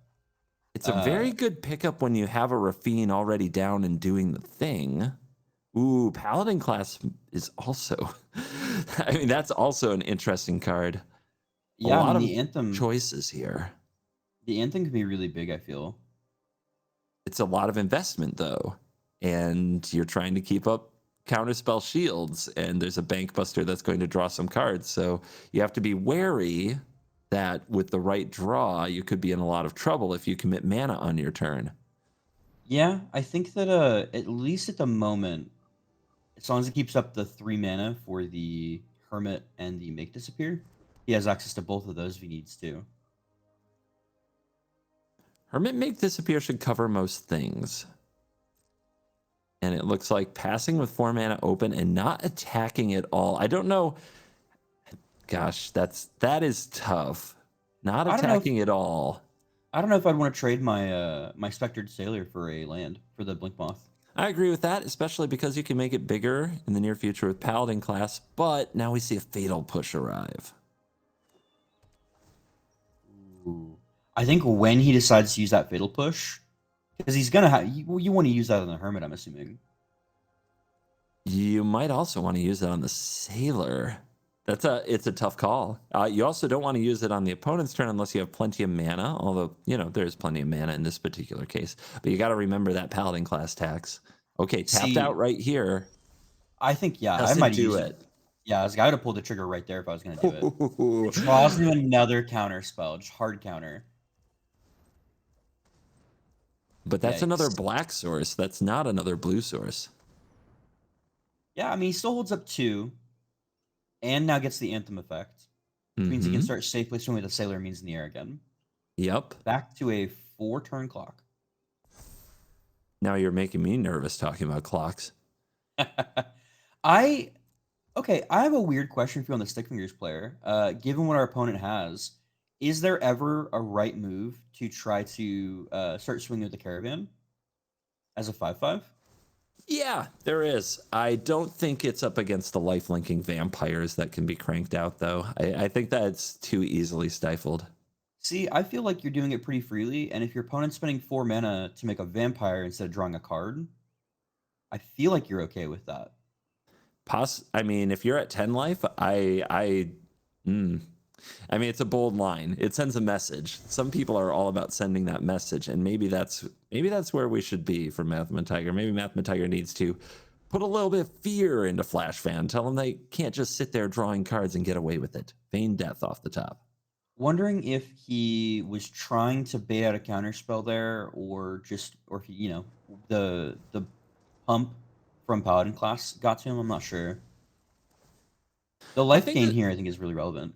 the timing, I believe, was pretty good on that push because you got the commitment from, the 3 mana for the Paladin class. And that is what this game is becoming all about because Flash Fan has access to plenty of resources and has time to set up and is on the aggressive. So it's all about what they spend their mana on every turn. So I think I like it. Decides to keep open the Mutavault now. I think exactly for that line you were talking about earlier. There's a Dark So much Ritual. mana. Oh, you want a crew? Got a little crew? Here we go. Perfect. I was like, because I feel like, yeah. Here we go. We get some smork in the chat. We've got an aggro old Stickfingers player coming through. Oh, Well, because does Stickfingers want to play? I love it. I think it puts them on it bumps your timer up a little bit on that one, and the crewing is usually just used as part of the combo since it can be a creature for the for sacking purposes. But I really think that if your opponent's gonna hold up all this extra mana to control the board, why not Smork? I like the timing too. You took care of the clock in the air that kind of put you at risk, and then you made the pilot so you don't have to tap old Stickfingers and leave yourself open to the kind of counter swings of the vampires and the hermit. Yep, I think it was all pretty well timed. That though is a little rough. Drawing another land, I wish it was blue, but like that does give him access now to holding up the 3 mana and now making a 1/1 every turn. Also, it feels like you really want to get Raffine back on the battlefield, like really bad. Yeah. The shields go very low though.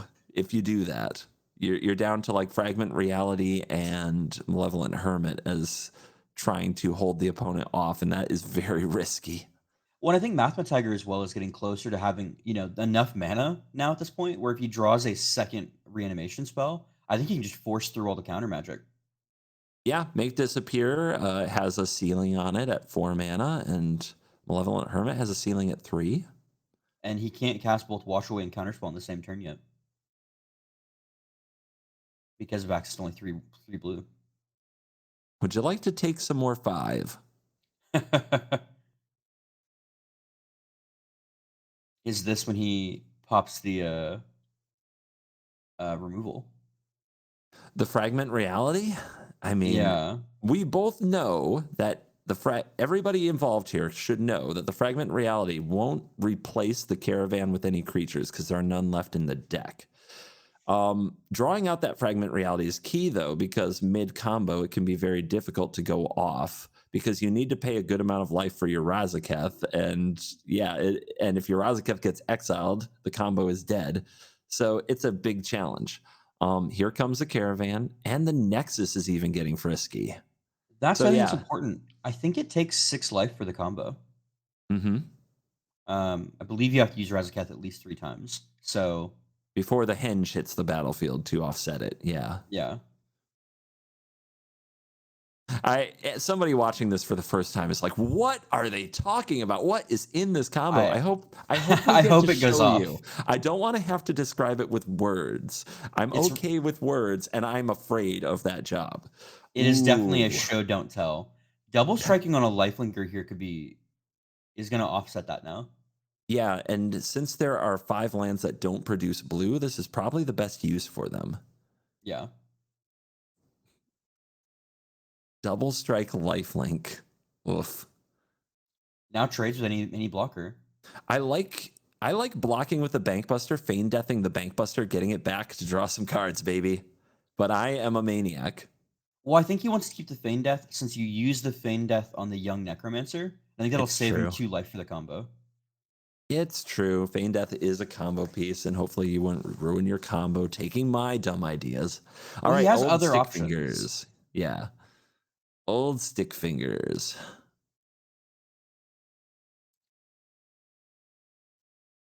So recasting old Stickfingers is an awkward option because you don't get any more graveyard value from it. Ooh, that's an instant speed one. That is amazing here. Yeah. Graveyard So shift. the downside, though, he did effectively go mana neutral with that land drop since he lost the Stickfingers for the relic, but he has access to 12 mana. Shift is scary. You almost wish that the 11. Sailor were still in play to draw the tap out, you know? Yeah. Oh my goodness. So Paladin class doing Paladin class things. This is Ooh. throwing this right into the caravan. Is that so? This is like an onboard trick. So is this going to draw the fragment reality? No, Apparently not. I think maybe he just didn't think about it. maybe. Ledger Shredder. Using your blue I would. pips. I'd want to play the Raffine there if I was going to commit my blue mana to casting a creature. Yeah, I think that's going to show you so much more value than that. I mean, I guess it does show as like a, a 4 to 6 damage in the air. It's a scary card for sure. I still think the Raffine ends up probably being more. You can still make a 1/1 and maybe use some of your counter magic this turn, but I think that what we're about to find is that the Stary match might be over. This is going to be an end step graveyard shift. Yeah, I think the first interaction. I think it was really just a thing of like, can he make the life total, low enough before he gets into second graveyard recursion? Committing the blue mana is going to be huge. Okay, resolves. So maybe now he's waiting to try to get out of the counter the combo piece. No, I think we'll see. I believe the plan is to let Razaketh come into play and then try to fragment reality Razaketh and counter the safekeeping. The problem with that is you can fetch Veil of Summer in response. Fragment reality can't be Veil of Summered. It's not black or blue. No, but what you do is you fetch Tamio's safekeeping first. And then you safekeeping targeting Razaketh. And I think that the plan from FlashFan was to counter the safekeeping and then exile the Razaketh. But then in response to that, Razaketh can sacrifice again and get Veil. And I think that is starting. I mean, maybe they don't know that's coming, but it's going to dawn very quickly. Well, I mean, the good news is he's unlimited mana at this point. So it's still going to be tough. From which side? Both sides. I think he's got access to 4 mana. 1, 2, 3 plus Razaketh. Yeah.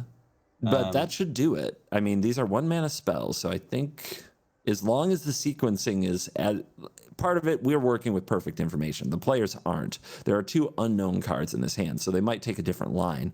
But let's see. Oh, because it adds the +1 tax too. Yep. Oh, okay. But there's still 3 be good. mana here. There's Caravan, there's Relic, and there's a Treasure.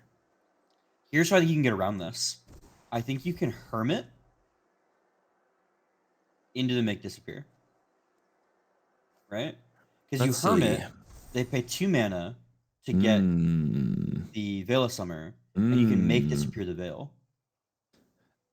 Well, if you use Hermit, that, yeah, it can't be countered, then it does have to be the Veil. Yeah, you're right. So oh man, this is... Because the Veil costs so 2 mana here.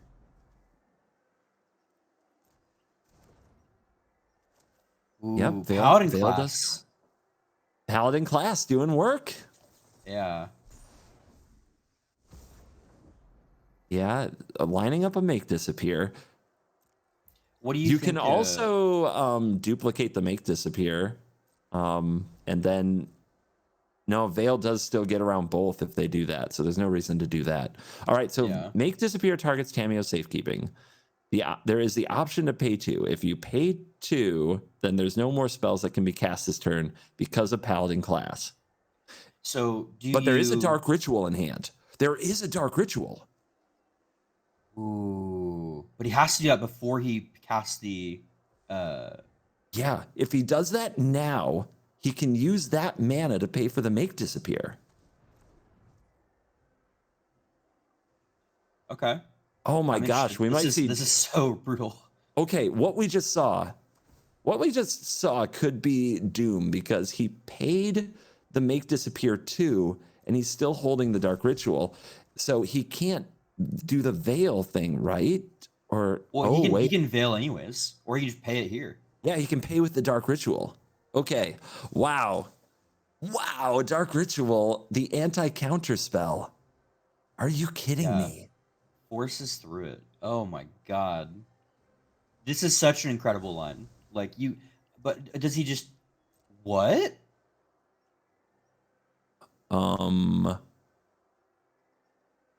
Because now you can't you can Veil now. No, wait, Veil doesn't do it. No, so what? Wait, what? Okay, he's got to have a plan. Let's see it. Yeah, he still has access to 3 mana. Maybe he was worried, like, I don't know. Maybe he was thinking he's like, oh, I could, Dark Writ, though I can't get the Veil off that. I don't know. What's the plan? Yeah, that was my concern, is that you had to cast the Dark Ritual and then fetch the Veil, so you still had 1 green. But he could just Dark Writ to pay the 3 mana. Yeah. Go for the still had it. He's going to kill his own Razaketh. He can't. He has the Dark Ritual. Yeah. He has the Dark Ritual go for the throat into kill his own Razaketh. Are you kidding me? He still has to find a way to kill his own Liliana to bring back the Razaketh. The young Necromancer, you mean? Boom. Oh, I guess he just resurrects back on his turn, yeah. But I don't know if he has enough life now. At 5? It's getting dicey. He only gets 2 tutors, Great Henge, and then the combo clock. Oh, baby. Yeah, if there were a rope, it would be roping. There is no question. This is a difficult turn. I'm glad we get to see it like completely thought out and played out. This is so interesting. The Reservoir? Yeah, I was like, I think that's gotta fix the life. Yeah. You gotta fix the life. Puts him at 1, 2, 3, 4, 5, 6, 7, 8, 9, 10. Yeah, it gives him just enough. I think start going off. Absolutely worked his way through it. Unbelievable. Not the line I would have taken. I still think it might have been better to just go for the paying it instead of having to kill your own creature. Because I think then you just start your turn with the combo already in play. Well, if he wins here, it's not for us to decide. And I mean, this is like shields are all the way down. Can you do it? It's got to be now. Oh, yeah. Such an interesting matchup. Like, knowing when to cast your counterspells into the Stickfingers deck is actually just, like, so difficult. Also, when to, like, use your blue mana, because that's what this came down to. Mathematiger jumped on the use of 1 blue mana to deploy a Ledger Shredder, and now might just absolutely break through what we thought was just a blue wall. You could see Flash Fan lose this game with 2 counterspells in hand. Yeah, it's going to start gaining, like, 3+ life. I think the combo's here. Like, he just needs to make it 1 more turn. 1 more turn? I think we can do it now. Let's see. So that's the Feign Death. Oh, yeah, because he's got the 8 mana now. Okay. Yep. Yeah. So this is the power, I think, of getting the 8 mana from the Suchi instead of just going for the Nyxbloom. What's interesting now, though, is you have to tutor up like an Arcane Signet to keep the colored mana around because you're not tapping for as much colored mana as you used to.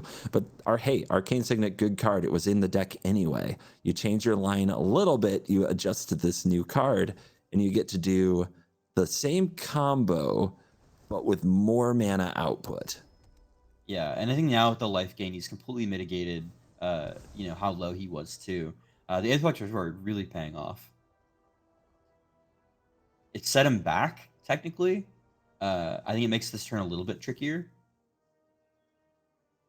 And here we go. It's rocks into rocks. It's Vat Emergence into Young Necromancer into the... I have to just keep looking at the name of this card because it won't stick in my brain. It is Suchi Cave Guard. Cave Guard.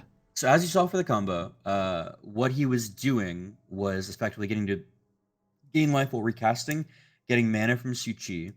Then he'll end up picking up... oh, it's not even in the deck. Wait. No, it doesn't need the Cauldron because you have the Reservoir now. Yeah. So he just ends up kind of like casting through spells, all his revival spells, to get to the 50 life, and then just pay 50 do 50 damage. Yeah, it's that easy. Great Henge also removed. So several pieces of the combo got to kind of be repurposed by adding the Suchi Cave Guard in. As long as you're fetching mana rocks, everything goes well. Yeah, I'm actually looking at how many he had left. No Paradox Engine. Yeah, I don't know if he would have got to 50 life. You don't think so? It's not just rocks. I mean, you can cast any spell to do the thing. He runs out of colored mana. He runs out of colored mana. Cold Steel Heart comes into play tapped. He played his land for turn. Relic of Legends. Is there... Neither legendary except for... Does that somehow do it? No? Yeah, I guess we need to see it played all the way out because there has to be a solution to that. I'm not sure exactly what it is. There has to be a solution. Yeah, because I mean, he had 4 more, which would have gained him, I think, he recast 4 spells. The deck also has Undying Malice, so maybe there's a way to sack your own Razaketh, get it back, and make a mana with it. Yeah, I guess you probably find a way to get your own Malice there. There's got to be a way to just kind of churn out your own cards. Yeah, we'll have to see. Maybe we get to see it played out in the future. All right, really interested to see this matchup already. Wow, already getting right back into it. I think they're all like, "Hey, we're the ones playing slow at this point, guys. We got to speed up."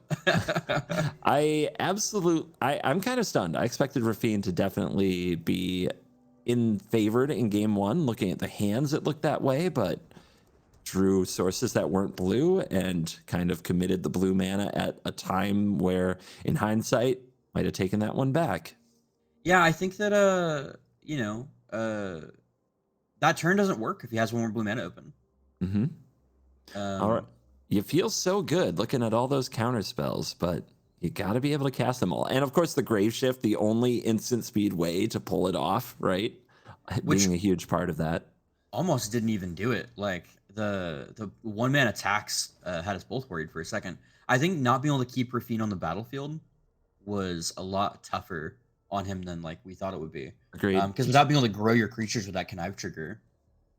This duress is interesting. How about the Ozolith in Raffine? I don't like it. Very optimistic. Like you are a believer if you put that card in your deck. I also don't particularly like the Teferi's Ageless Insight. If I'm being completely honest, it feels kind of win more. Well, they definitely strike as win more, and then sometimes I find that what's win more in like a standard or a historic or an explorer is just win in a format like Commander. But historic Brawl is this in between format, right? Where it's kind of like you have to reevaluate like what is win more and what is win, and it lives in this halvesies spot between like 60 card formats and Commander. So yeah, it's TBD for sure. Anyway, Teferi's Ageless Insight is the card that gets taken, and no third land. Oof. Indeed, oof. You hate to see it. I think, honestly, looking at FlashFan's list here, he has a absolute monstrous amount of 1 and 2 drops. I think this deck is like 29 creatures with only 36 lands.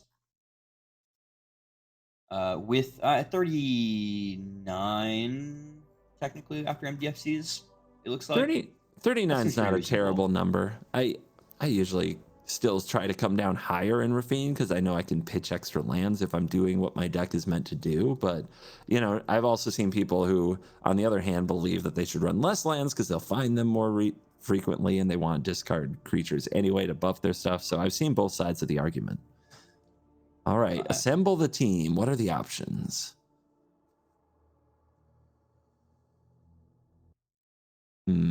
I love the Elspeth's Nightmare quite a bit. But if your opponent's stuck on mana, do you just Nissa? Just beat them down? I mean, maybe. Honestly. It's quicker. Wow, but pass without casting the Thoughtseize here. Gonna hold on to that. I mean, I guess if you know you've got a pact, a Mana Tithe, like he can just Mana Tithe it. There's the land, and the Thalia was the draw, so Thalia gets cast here. Awkward in your handful of spells to cast a Thalia, but here we are. Yeah, I mean it's a protected Thalia. That's like something, and like you know you've got what, one more turn before Stickfinger comes down. Leather armor on Thalia seems like cheating, man. You giving Thalia ward? They already had to pay one more. How do you feel about the leather armor in the list? I run leather armor in a lot of decks where my commanders are like cheap and disruptive, so I think it's pretty good for this list. It wasn't one I had in my Raffine, but I definitely reconsider it after seeing it. The fact that the wards stack makes it even harder for the opponent to kill the Raffine. I'm just surprised because honestly, maybe I just really value actual hexproof. Not having Swifties is interesting to me personally. Swiftfoot Boots is like a 3 mana commitment as opposed to 1. It's a pretty huge difference. I think I like the armor. I guess I just feel like a 1 mana commitment from your opponent versus like not being able to target without destroying the boots. Here comes Underground River, Raffine, counter on the tome. I think that if he draws, he has the mana, so we know we get the Stickfingers out, but we don't have, unless he draws another land, I think he does not have the reanimation through the Nissa. Yep. Top deck, Undying Malice, one of the great scam cards, as they've started to be referred to, that, you know, you think you killed it, but you didn't. You got scammed. I've not heard that. I love that. I'm going to have to use that in my play group for our next Commander play. I've thought about building a version of the Stickfingers list in Commander, but I feel like in a multiplayer format, there's so many more answers. And also, one-note combo decks aren't nearly as much fun. It's fun once. I've got a friend, he plays slivers, so we built the sliver, Cascade Sliver with Tybalt's Trickery and Occult Theater Colossus, Maze's Win. It's only fun once.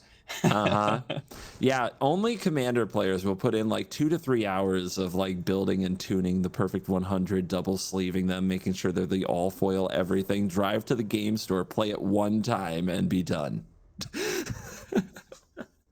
Draws the land. Does he just go for the combo? Well, he has the pact. The pact is known information. The swords is not. The swords is also very dangerous if you go for it. I think you pact this. Thalia has to be a really, like, I don't think you can do it through a Thalia. The mana's too tight, right? Right now it is, but I just packed it anyways, because like look at your the Nissa, huh? Yeah, because like you can pay the 5 mana. Nah. So we saw it last game and it didn't pan out. The idea of letting the thing get going and then swordsing the important piece. Do you swords the Necromancer before he gets the reanimation? You could, but I think if you swords the Razaketh, you actually win. So playing against this deck, I have learned that you can swords the young Necromancer and still lose. Into the combo. I have before. Okay. But Razaketh is, well, it's Razaketh. It's the foul-blooded. It's the monster. It's the secret commander, to be honest, of this deck. It's the real boss. So this is the card. If you exile this card, awesome. I like this letting the tutor resolve without giving away that you have the answer. He's going to have to do in response to the Amber if that's what's played. No, that's a Thalia. Amber is not Oh. coming out. Ooh. But yeah, I like letting like some of these tutors resolve, let them just kind of, feel safe. Maybe they're getting pieces expecting things to be safe, and then bammo, what you got now? You got a Okay. red button. That's what you got. Oh yeah. Okay, cool. And Thalia, gross card into combo decks. Who knew? Who knew? Game 3. I love it. This match is fun, man. I could watch some combo versus disruptive tempo Raffine all day long. So going into game number 3, and Mathematiger and the Paradox, not a Paradox engine deck, Stickfingers combo deck will be on the play. You are watching the historic Brawl Hub tournament, the Season 3 final tournament, sponsored by CoolStuffInc.com. Season 4 tournament final, sponsored by CoolStuffInc.com. Thank you very much for putting up a sweet prize pool for our players. First place gets a $200 gift code. And then we have cascading prizes down to 4th. So all players will, everyone's worked out for the last like 6 weeks, give or take, to get here. So this is kind of really great to see the culmination of a lot of their effort. Honestly, with these two decks, I'm sad to see whoever loses go home. I want to see both these decks keep going, and I'm kind of sad I can't. We are in the lower bracket, so this is an elimination game. That is correct, right? Yes. I need to double check my own self, but yeah. Yep, that's right. Here we go. I am getting confirmation when we're waiting for this game to kind of start ramping up. Kinnan took 2-1 over Kethis the Hidden Hand.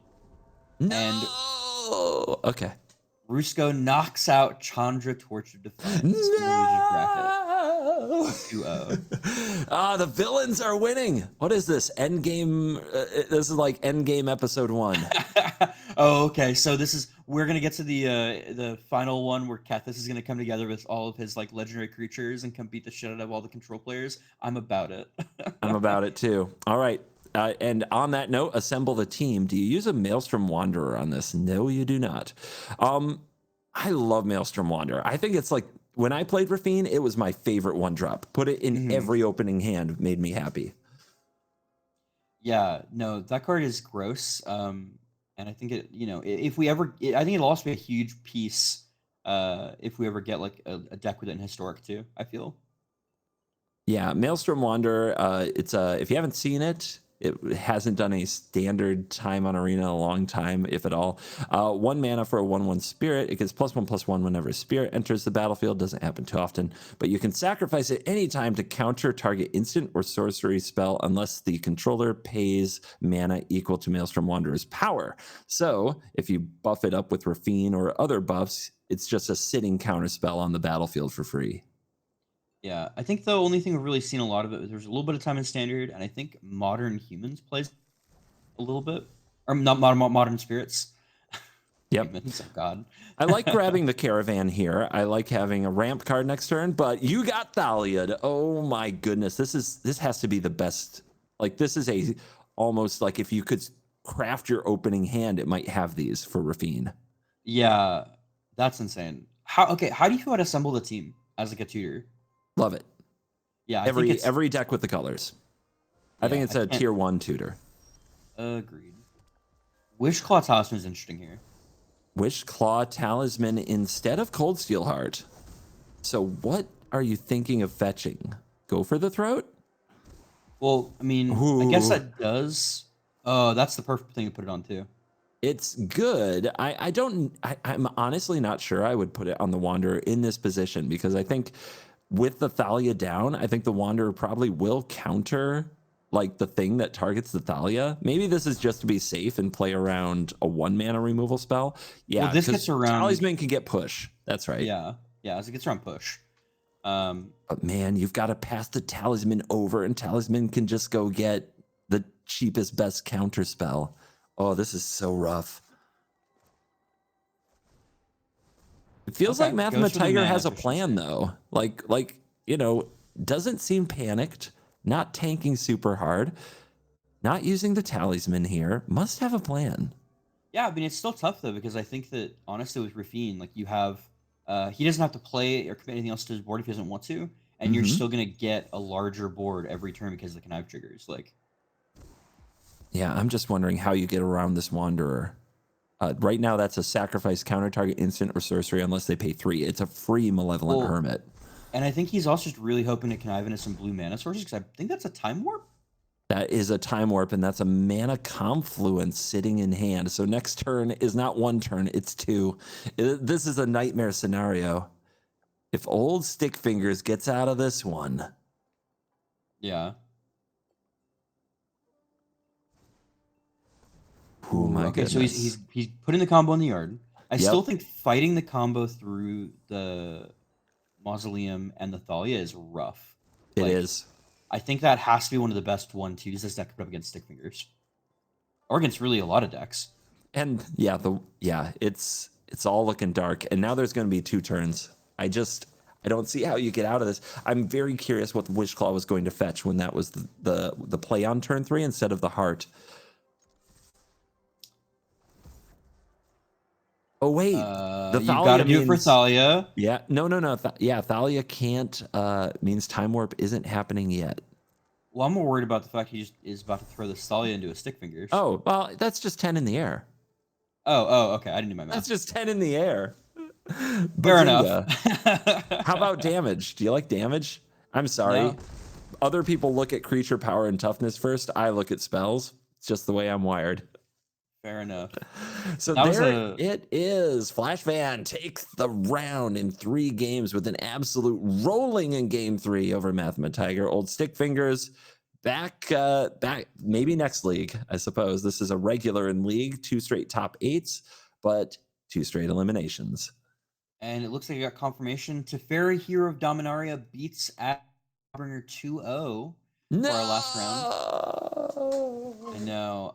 So what we're gonna do real quick here is since we kind of already talked a lot about old Stickfingers and we talked a pretty good amount about Raffine. Is there anything you want to go over? Any of the decks you want to do a quick deck tech on before we go to our break? A quick deck tech. We didn't see the full Stickfingers pop off. Do we want? And it feels kind of sad seeing it eliminated. Yeah. It's any of the decks that we have here? Yeah, any of the decks we've got. I'm done. All right. Do we know who we're watching next round? Yeah, I think we'll probably watch the Teferi Hero. Well, I think we'll watch this Azor versus Rusko matchup. Okay, I want to look at Azor. That's what I want to look at the most. And we can do a deck tech setting up next round because this is a deck I always wanted to build, man. I looked at this commander and I'm always like, wow, it's potentially Sphinx's Revelation, you know? But it's so hard to get it to live. There's so much setup. I could just be playing a Teferi, but like in my heart, there's like a little Timmy hidden under the blue-white control mage. And I want to play Timmy blue-white. And that's what Azor represents to me. So I was really excited to kind of look over this deck and see it here in the top 8. I think in a world where you can't play Teferi as your commander, Azor is like much better. I totally agree with you. So what is the setup here? Because blue-white control, definitely. It looks pretty standard. Like I'm not seeing anything too crazy. Counter everything you see. One thing I see that I'm glad that I don't see in a lot, Stifle. Stifle made the cut. And I think this is a tech for Rusko, if I'm being honest. Stifle that midnight clock trigger? Either Rusko creating the midnight clock, or if you stifle the shuffle trigger, that clock will never ever shuffle ever again. Azor might not be something that everybody just has on their radar all the time. When it enters the battlefield, each opponent can't cast instant or sorcery spells during that player's next turn. What a weird line of text, because it basically shuts off sorceries, because if they have an instant and any open mana, they can just play it either on your next upkeep or on this upkeep, right? So it's kind of a weird, it sounds like it protects itself, but in my experience, it rarely does. But if you play it in a very crafty way, it seems like sometimes you can catch people with it. There are some VODs of Azor up on here's a plug, on the Brawl Hub YouTube channel, where they post some of their matches. People can volunteer to upload their matches from during the league. And there's some Azor content up there. And I was like there were a lot of times where Azor came down and locked out some pretty big turns somehow. It was kind of interesting. And then, of course, when you attack, you may Sphinx's Rev, which is X white, blue, blue. In X life, draw X cards. See, when I first saw there was an Azure list, I actually thought we were going to get. So the only Azure list I've ever played against, I was doing a tournament. Somebody built a CEDH deck around it, and they made it to where they comboed off on their opponent's turn, on the opponent that could counter them. Huh. They would Azor or blink the Azor into comboing off on your opponent's turn, like because that's the main way to protect it. Can't counter during your own turn. Is pretty good. I Uh, love that. Yeah, you can't do these on your turn, and I'm going off on and so I your turn. I think if we get the full, so I don't know if you guys know, obviously very similar to how we got the spells and the artifacts in Brothers War and Strixhaven, we're getting some really, really powerful cards coming to Historic with the next set with March of the Machine. I know for sure the only we've gotten for sure announced is Ragavan, which when you pay attention to other formats, you know it's like a all-star format staple. But we've always gotten a few pieces of combos sets. So I think that like if we get some of the better cards, there's a totally a shot that I think that deck is buildable in Brawl. But Interesting. The other card they announced too, Ragavan, of course, headliner. They announced the other Atraxa, gross. Proliferate Atraxa. Yeah. Excited for that. since that the other Atraxa Grand Unifier is going so well right now. Oh my goodness, you can't play Historic Brawl without playing that card like 10 times unless you're in Hellq. It's a good Yeah. reason to play Hellq. The only other two things I see that are feel very different to me are Chemister's Insight feels very much like 2020. You know, I don't know if that's like the best option anymore. It's really good against other counterspell decks because it's two different castings of this Hmm. effect. Yeah, that's like the best argument for it. And then Gear Hulk. Yeah, Uh, Gear Hulk is also very like old school Magic at this point. There is a Sublime Epiphany, so you can just pop off. Yeah, I mean, Sublime Epiphanying, getting countered, Torrential Gear Hulk, bringing back the Epiphany is always pretty great. Um, but yeah. So what we're gonna do is we're gonna go to a quick 5 minute. Sorry, I almost forgot. Getting into trials. Actually, love this one in here. I think that Mm. that could be really good against some control matchups with the uptick. And the combo decks. The Yeah. combo decks might have to like navigate an emblem. They don't usually have to.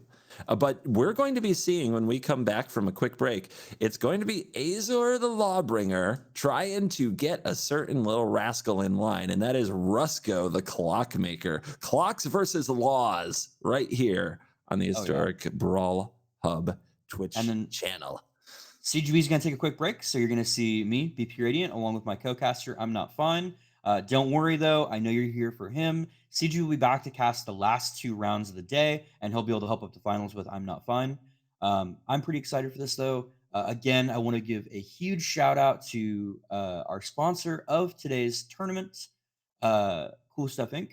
Please go check out their stuff. They have a wonderful site, really easy to functionally manage it.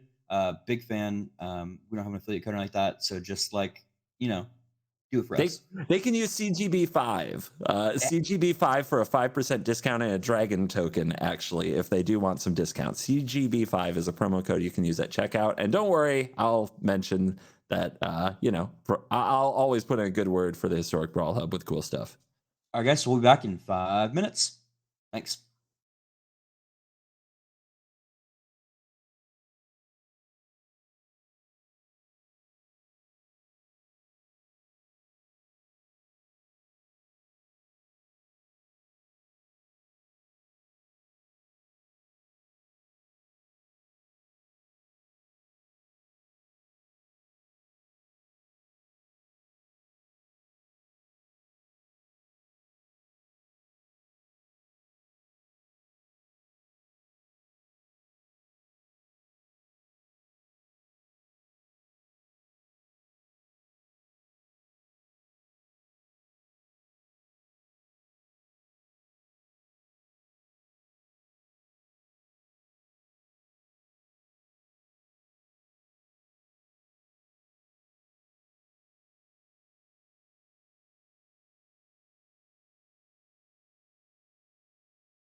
Hello, hello, people. We are back and we are going to watch a control mirror with Matmatator as Azor the Lawbringer and Birthing Potter piloting Rusko. And yeah, we Yeah, I'm already pretty saw excited. Rusko in this tournament, right? Yeah, so we are going to check out the first game of this matchup, and then we're going to move on to the winners finals, which is Kinnan versus Teferi, uh, which I'm pretty excited. I'm excited to see how Azor works against Rusko. We talked about the list just recently with CGB.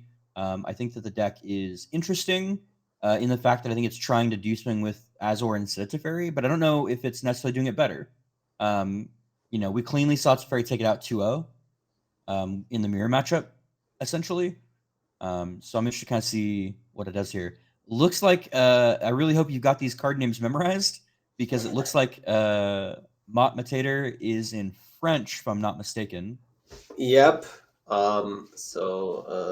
Yeah, Tepere de some Illumination. yeah, the Brawl Hub server is originated as a French-only server, basically. So some players mostly really speak French and don't speak too much English.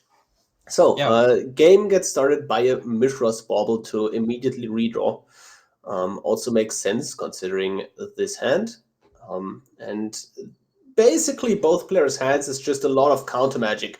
But we already can see the Rusko player has a Thought Distortion in hand, and exactly. that is the key to this matchup, in my opinion.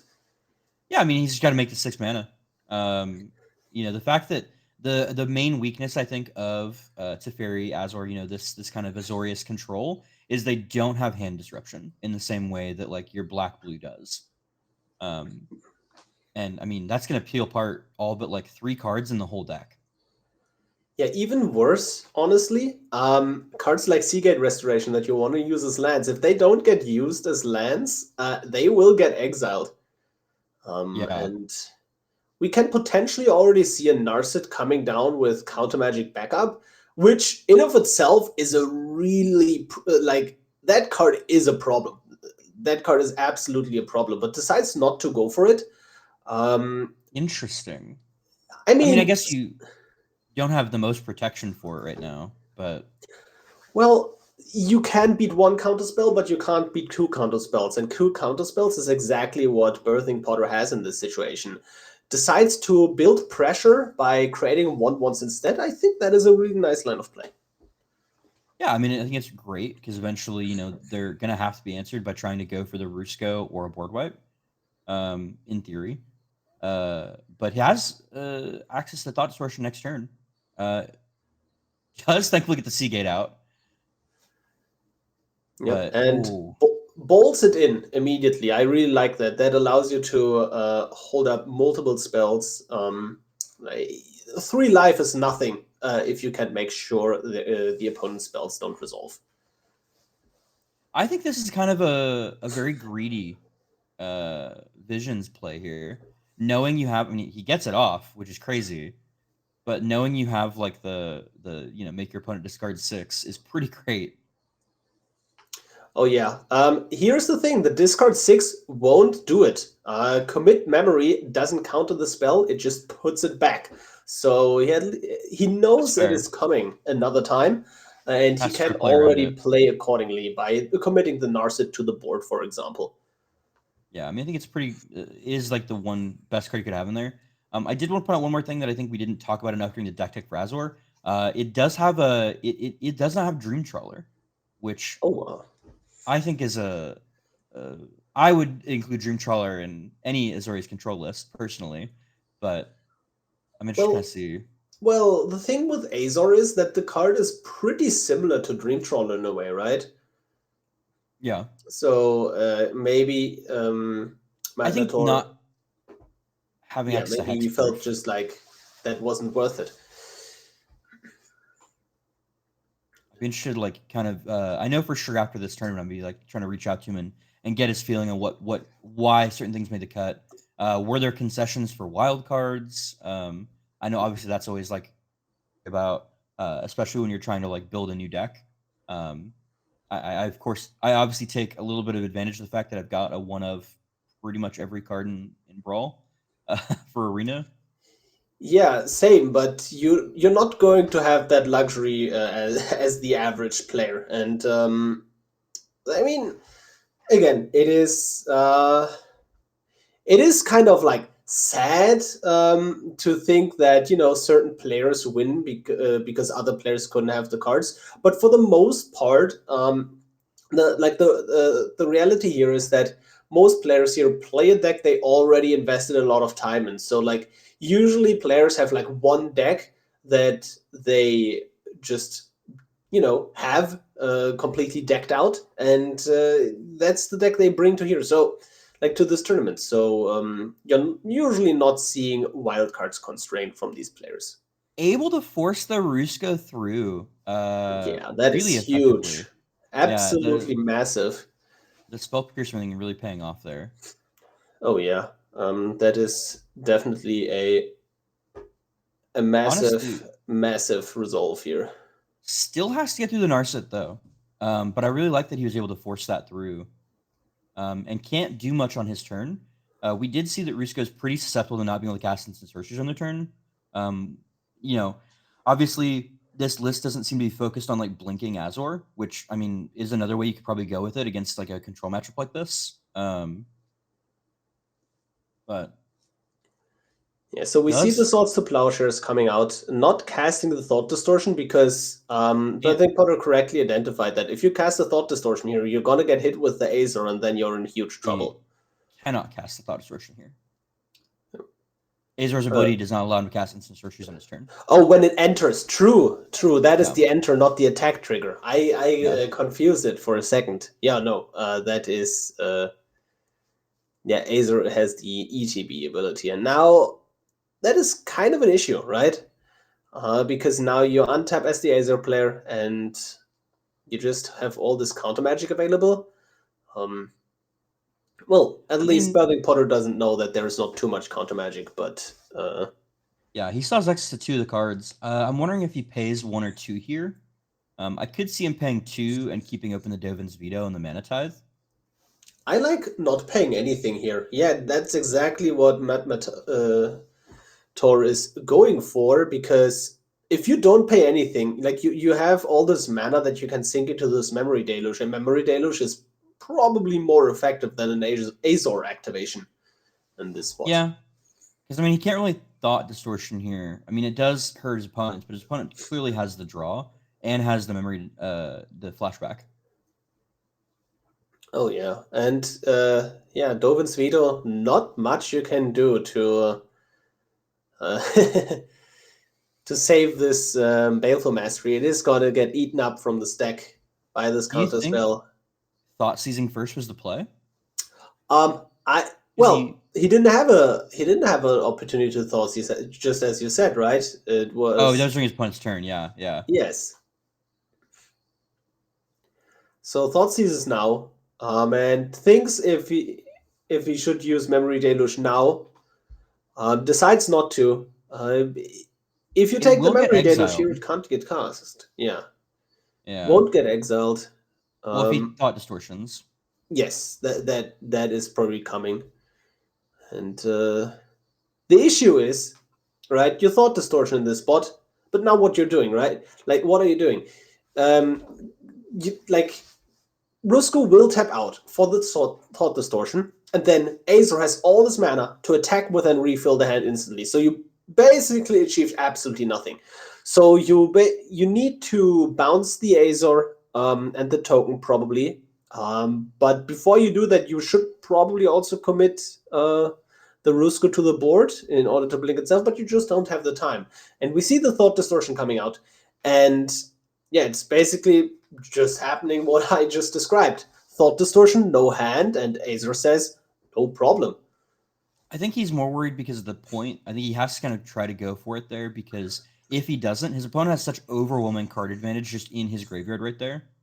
Like, not even just using Azor, like, you have to solve the equation to tutor for whatever spell you need at the point. You have, 2 different refill effects. Honestly, Indestructible here is gross. Oh my god.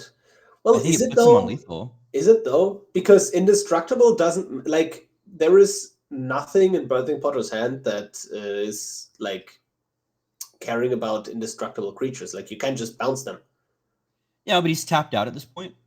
Um, I don't know. I think if he tries to bounce, what he's got there, but it's Brawl's compliance, right?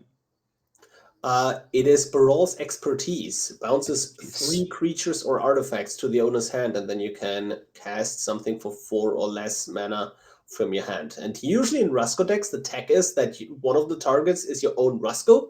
You bounce it to hand, and then you can cast something for 4 mana from your hand again, and that's going to be the Rusko you just bounced with the same spell. Think twice on Radical Idea. This is a throwback deck if I've ever Oh seen yeah, one. absolutely. So I'm Rusko comes down. I need to go look if there's like anything newer than Strixhaven. No, definitely, definitely. We see the Hall of the Storm Giants in the hand, for example. That's fair. But yeah, this uses a lot of like old school control cantrips, and you know, you will see them. They will be useful here, and they're going to do exactly what they're supposed to do. But even if you didn't have these cantrips and all these lands, and arguably that's a lot of cantrips and a lot of lands, you are in a great spot as the Azor player here, because Rusko is just dead on board, right? So Rusko has to do something. They can luckily do something, but it They can block won't 1 point. be pretty.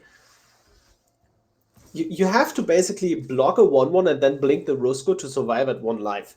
And then you can't crack your clock because Narset basically prevents all the draw. Yeah. Drawing into double counterspell is nice there. Oh yeah, absolutely nasty. Only can use one of them here though. Yeah, I mean, I think it's still if he tries to Brawl's next turn. I think like you're fine if he Essence Fluxes here. It doesn't like change your board. It puts him at like 1 life. Yeah. But it gives you an option to try to like counter through the Brawls. Yeah. But The even more then, it is going to be tough. The thing though, the Barol's will, the Barol's will resolve because it is backed up by a counterspell, right? And then you use the Rusko to kill the Narset and hopefully crack a clock and win in the exact same turn, right? That is what's happening here. that clock is on 9, if I'm not mistaken, correct? Yes. So goes to it'll 10. actually pop before he gets to kill the Narset. No. If he goes for the Brawl's counter magic. Oh no! Now with the blur, it is because you go to your turn. It's not 10. No, yeah, you're completely correct. Yeah. So I mean, but since Azor just tapped out, you can just attack Narset first, right? Yeah, you can attack now. Yeah. And I mean, also, also That's just saying, you have access to a Paradox engine plus activation here, but I don't think you have enough mana to play the engine with counter magic backup. Yeah, you are missing 1 mana to do that. Because it's 3 to activate, right? It's 4 plus the land Inventor's Fair to search for the engine. Yep, but 1 blue after. Wait, what's happening here? Oh, bouncing the... I see. Instead of attacking down the Narset, Birthing Potter decided to just bounce the Narset here. And this 1 clock here has the trigger of drawing cards.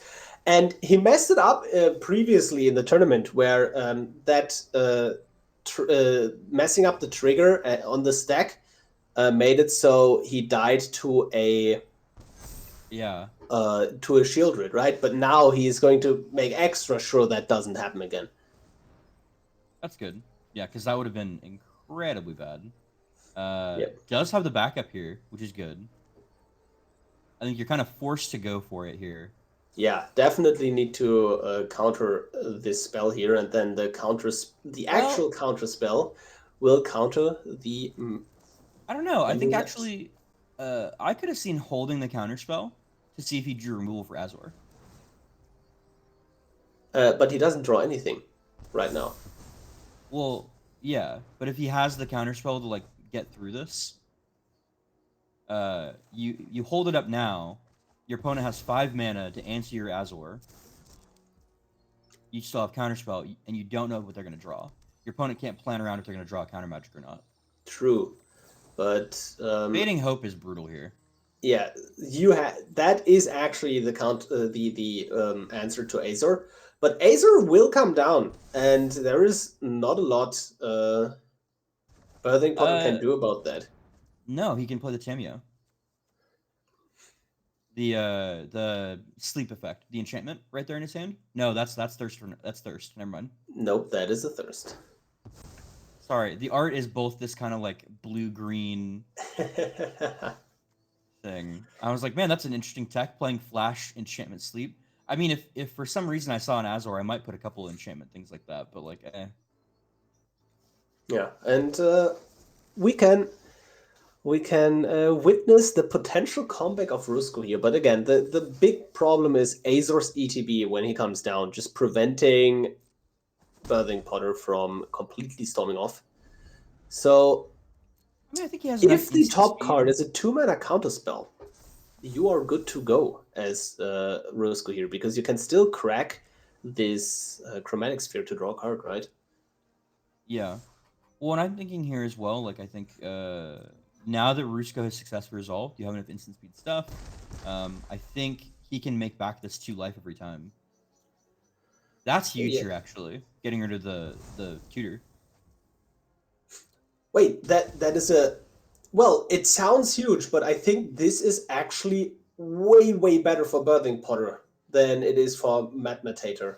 Because now you don't have the mana to play Azor plus Counter Magic, right?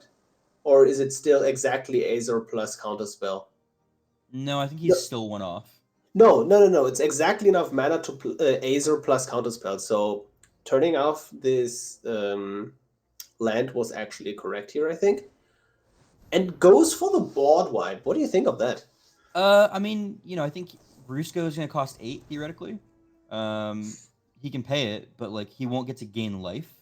And I think if he can keep a way to keep Rusko off the battlefield while he gets in, maybe that's like his plan. Because if your opponent plays Rusko and you play Azor in response on your turn, your opponent doesn't get to gain life back on their turn. So you get to untap with Azor and your opponent being at like 6 life. Well, the thing is, if you play Azor, then no spells can be cast. Well, no instant or sorceries. No, it's no sorceries, but that is most of the cards you're gonna... Which is why I said just on that turn. Yeah. Since he has instant interaction, he can still cast during the Azor player's turn after the untap. Very interesting. I don't know. The Hall, he has a Hall of Storm Giants, so like that's... if he draws a removal into Hall, or if his opponent misses the Hall being in play, because his opponent right now has to put a blocker down. Yep.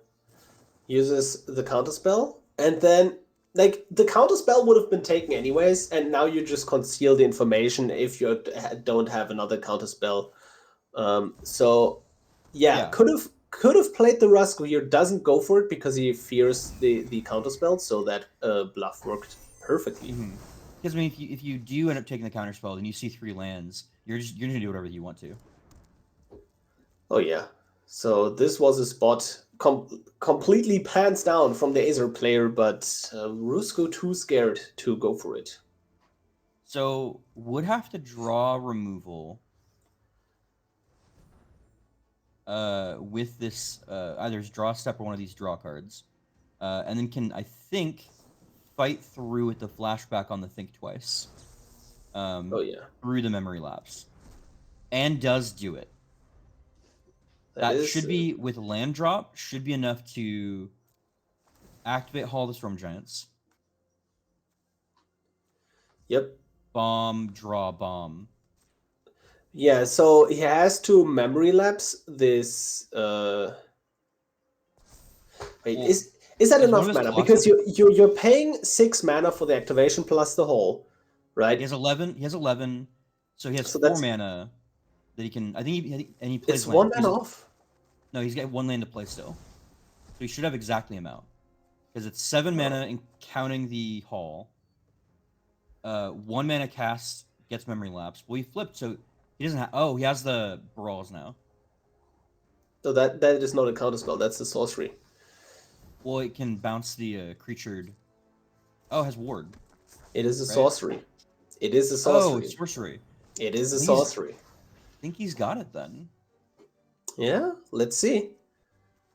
So Spellbomb coming down, bouncing. There And is an Hermit for impulse in their protection. hand though, so you can impulse for an answer right here. Well, I think Yeah, you can this- just hermit the answer. Yeah, that's 3 mana, but then you can find a 2 mana answer in this spot still. As the Yep, and there is the memory lapse. That's Yeah, insane. He can still Wow. fight through it though. I think he's still. Oh no, the hermit. I think the Nope. hermit took it away. Yes, the Hermit took that line away. And that is actually crazy that playing the Hermit was not the correct play here. At least, hindsight, obviously. I think if I was the Azor player, I would have definitely played the Hermit first, but we can't know that. So, Yeah. yep. Pay the 3, but the 3 can be paid. And I mean, I still don't necessarily think the Rusko player is in a great spot. Because you have to block this turn. Next turn, it looks like you have to put back down Rusko. And Azor comes down. Oh yeah, but Not knowing what's in his hand, I think Azor seems risky, but like I actually like Azor into like the double sorceries. I think the big part of Azor is obviously shutting off the entire hand of the Rusko player. That is definitely extremely, extremely scary. And now you have 2 lethal threats on board with the Hall of the Storm Giants and the Azor. Yeah. So yeah, this is a really tight matchup. The question is, I know. when do you crack this bauble, and when do you crack this chromatic star? Chromatic sphere, sorry. I mean, I think you want to crack the bauble before your next clock draw. Yeah, that is the thing though, right? You have a completely useless hand right now, right? And like you can crack the bauble, but it will go away. Like the clock is about to pop. So Because you want interaction on their turn. Because right now, you know he's going to draw the removal for the Alpha Oracle, and he has lethal in the air. Yeah, true. So that is a big issue. What is that last second to the left card in the Rusko player's hand? Time Twister. Okay, so yeah, I mean, you gotta hope he draws an instant speed card here, right? Yeah, to gain the 1 life. That is actually the reason why you want the card here, just to draw 1 life. So draws a completely new hand, and the bauble triggers, and that is disgusting. Oh my god, that is disgusting. Wow. What? Okay, well, fuck. Yep. So and the worst part is there is a Pact of Negation hand though. Okay. There is a Pact of Negation hand though. I completely missed that. But the worst part is, in theory, you could just bounce the Hall of the Storm Giants here, now in response to this trigger happening. But instead, first goes for the blink. That will bait the Pact. And then you bounce the Hall of the Storm Giants? No, you don't have enough ward anymore, but now you can just bounce the Azor. You played enough cards, you go up to 8 life. Hall kicks you down to 1, and then you have lethal next turn. Yeah, you just need to cast 1 spell and have 1 blocker. I didn't even think he needs to like do anything crazy here. Yeah, just Fading Hope the Azor, and you are good to go. Yeah, you untap, play Paradox, and probably just go off. Yeah, absolutely. Wow, that is some Well, tight play. he does have to draw into spells to do. I guess True. ooh, he got rid of it though by casting the Yes. second spell. Yep. I mean, not much you can do there because if you go to your turn, you also get one more. Oh, Oh, the edict. but played around it. What? No. So Oh, what happened there? non-token. Sheldred's edict specifically says non-token. You can't just create a token in response, and that is absolutely huge. That was Yeah, brutal. but I think that was a hasty concede from the Azor player because you don't know if the Rusko players has a good hand or not, but a time walk in hand to take an extra turn with a Rusko on the field, I would consider pretty good. I guess we're gonna stick on this game. It looks like Tef versus Kinnan is finished. Oh wow, who Uh, won? well, much like last season, our winner's finalist is Teferi, hero of Dominaria. This time piloted by Titan Lord. And then Raffine versus Kethis is currently tied 1-1. I'm interested in going to see that matchup, so let's actually move over to Kethis versus Raffine. Yep, that is going to be definitely exciting. Because that'll be a game 3, and we can always come back and knock this one out. Much quicker round this time. Wow. Wondering if we're getting more concedes, because I feel like a lot of these matchups, like I can't imagine Teferi versus Keenan would have won that quick. Well, the thing is, Teferi versus Kinnan is you have two sides. Basically, you can grind it out, but more likely, it's more likely that the matchup is quick because you're either gonna win quickly as a Kinnan player or you're gonna lose quickly, right? Yeah. Because if you get stopped in your tracks and then like you have a bunch of dorks and then it's board wipe, board wipe, board wipe, and you have an empty hand, you can't just concede against Teferi, right? Yeah. So Well, we were talking about the fact that so I got a yeah. chance to talk to Titan Lord about his deck choice and like what he did and everything like that. And he did definitely talk about the fact that he put 10 board wipes in, knowing there would be a lot of creature focused decks. Seeing things by Jolto, Olaf, Flashfan, and Draco Sinus. Like he's like, hey, I'm making my matchup against the Motmatator a little worse to make the other ones a lot better. And like, I mean, it's really showing off. We had a very long conversation where he basically talked about every single pick he had in here. With the only thing he was thinking about potentially testing out differently would be the new Eternal Wanderer card, the 6-drop one. Just because of her also being a functional board wipe and having a win con in the double strikers. But he didn't like the fact that it was like putting his top end a little too high. But he went through pretty much piece by piece and was like, this is why it's the best in the slot. We even broke down like Impulse getting the extra draw versus the Proliferate and things like that. How he valued them. We're going into this matchup right now, 1 versus 1. Looks pretty early up in here. The Raffine player putting down their MVP in Thalia. Very Oh excited to see yeah. that.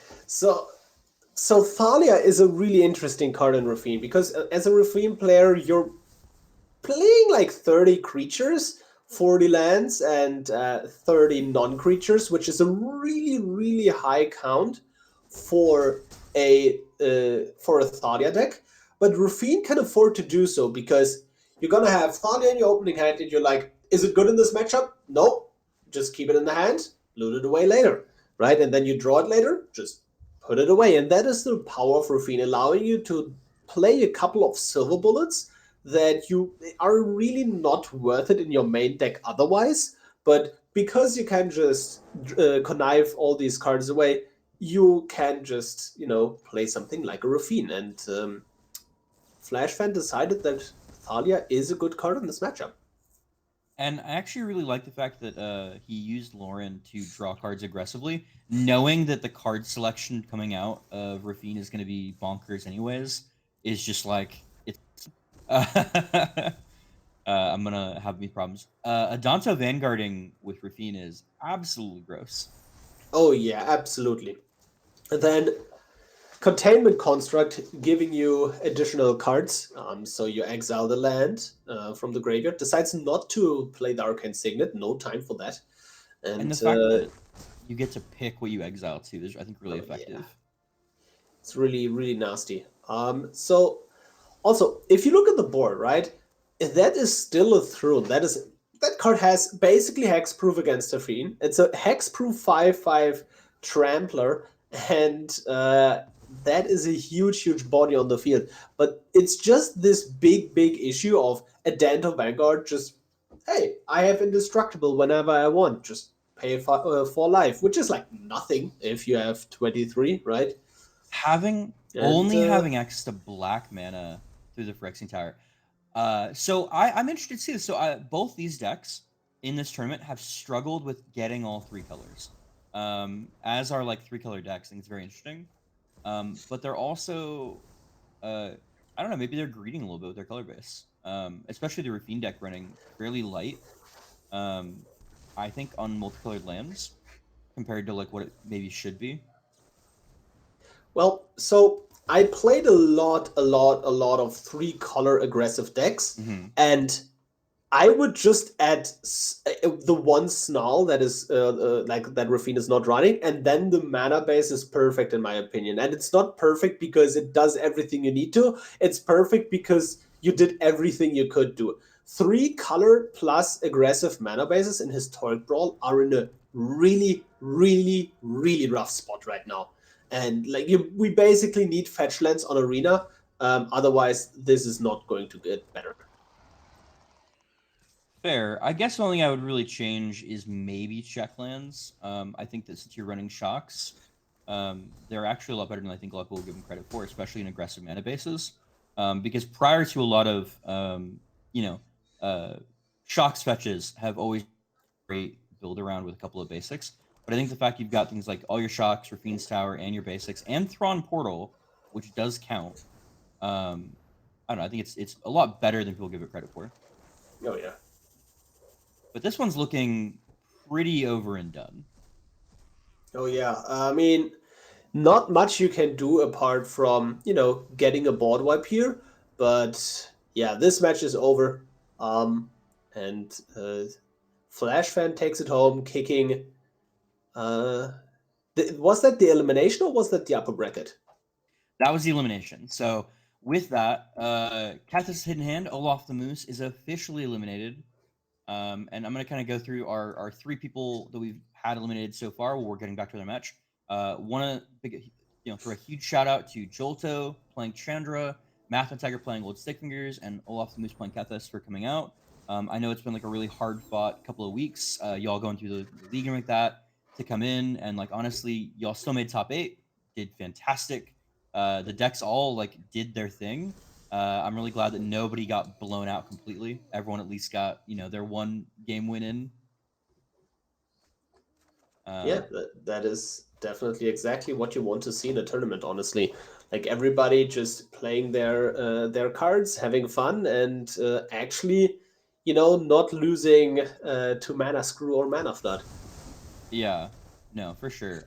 It did hurt watching Kethis be screwed on black mana like 2 different games, though. I will be honest, that was rough. Oh yeah, that can be absolutely rough. So there was we're kind of like watching this game start to develop a little bit more. I did think the bracketing was very interesting. I was kind of sad. I do think a couple of the players might have gotten a little bracket screwed. I think that some of the decks do different things on better parts. That is the thing. You're not really getting bracket screwed. It's your own choice. Well, most of the part, because for most part, because you know who you are going to match up against, and you know if you lose who you are going to match up against, and you know if you win, because like everybody knows where they are in the bracket when the tournament starts. So you can actually base your deck choice around that.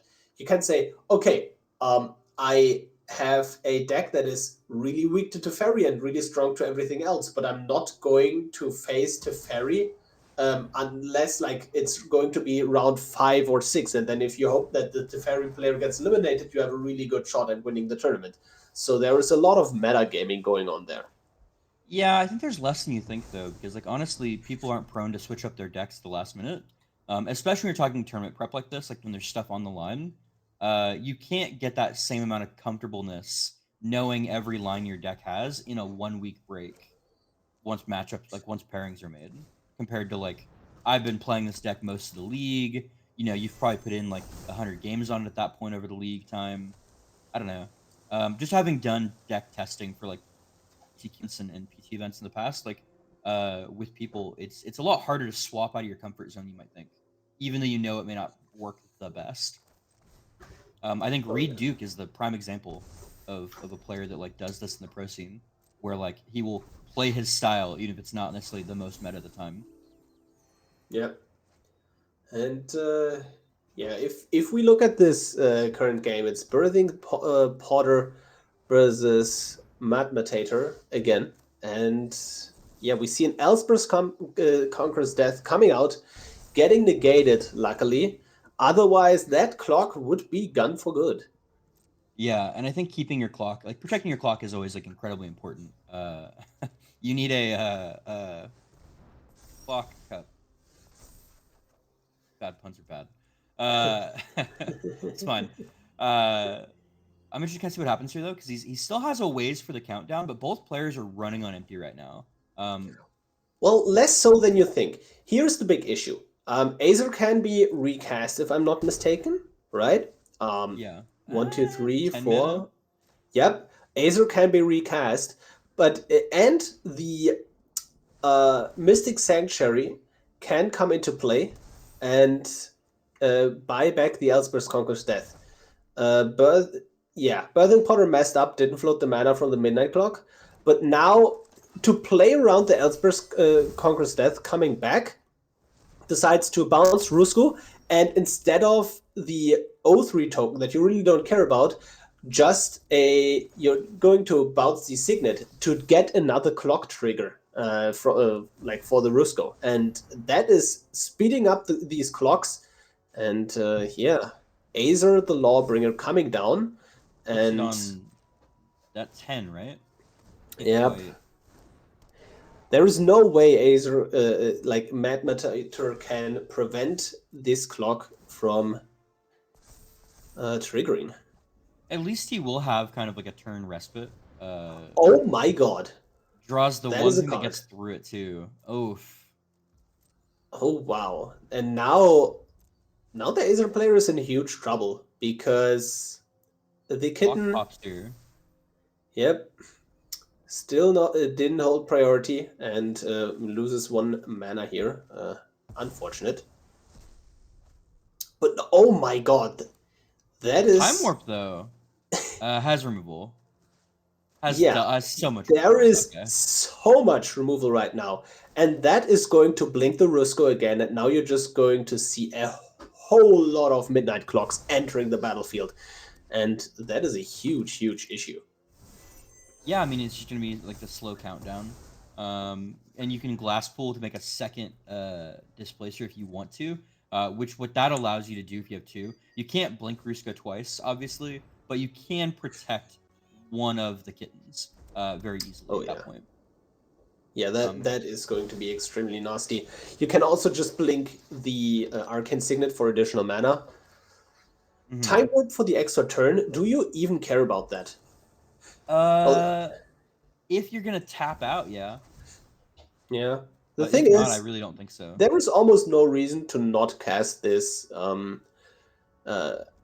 cantrip in response, and that's exactly what we're going to see here.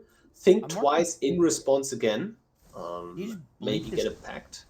Kitten? Oh, blinks the kitten. That was an accident. But yeah, I mean, I think he's in such a good spot anyways. That's gross. Oh my god. Did he just resolve all? Yes, he clicked resolve all. Ooh. Yep, and that is a huge issue because Matmatator has the counterspell backup now with the Dovin's Veto. So you can really do almost anything you want here in this spot. as Yeah, a but what do you grab with to solve the equation from this list? Like I'm farewell. looking through it. Is there a Yeah. farewell in that list? Let's find out. Yeah. Yes, there is a farewell. So you can farewell with Dovin's B2 backup. Decides to go for the board wipe instead, and the board wipe is not going to cut it. Well, the regular board wipe, that is. Yeah. Was there an... I mean, I guess Day over farewell gives him the Dovin's veto, right? No, he had Nope, the no, he still Dovin's had veto it, up yeah. anyways. Huh. But instead tries to milk that Displacer Kitten, getting maximum value out of it. I think it's definitely worth it.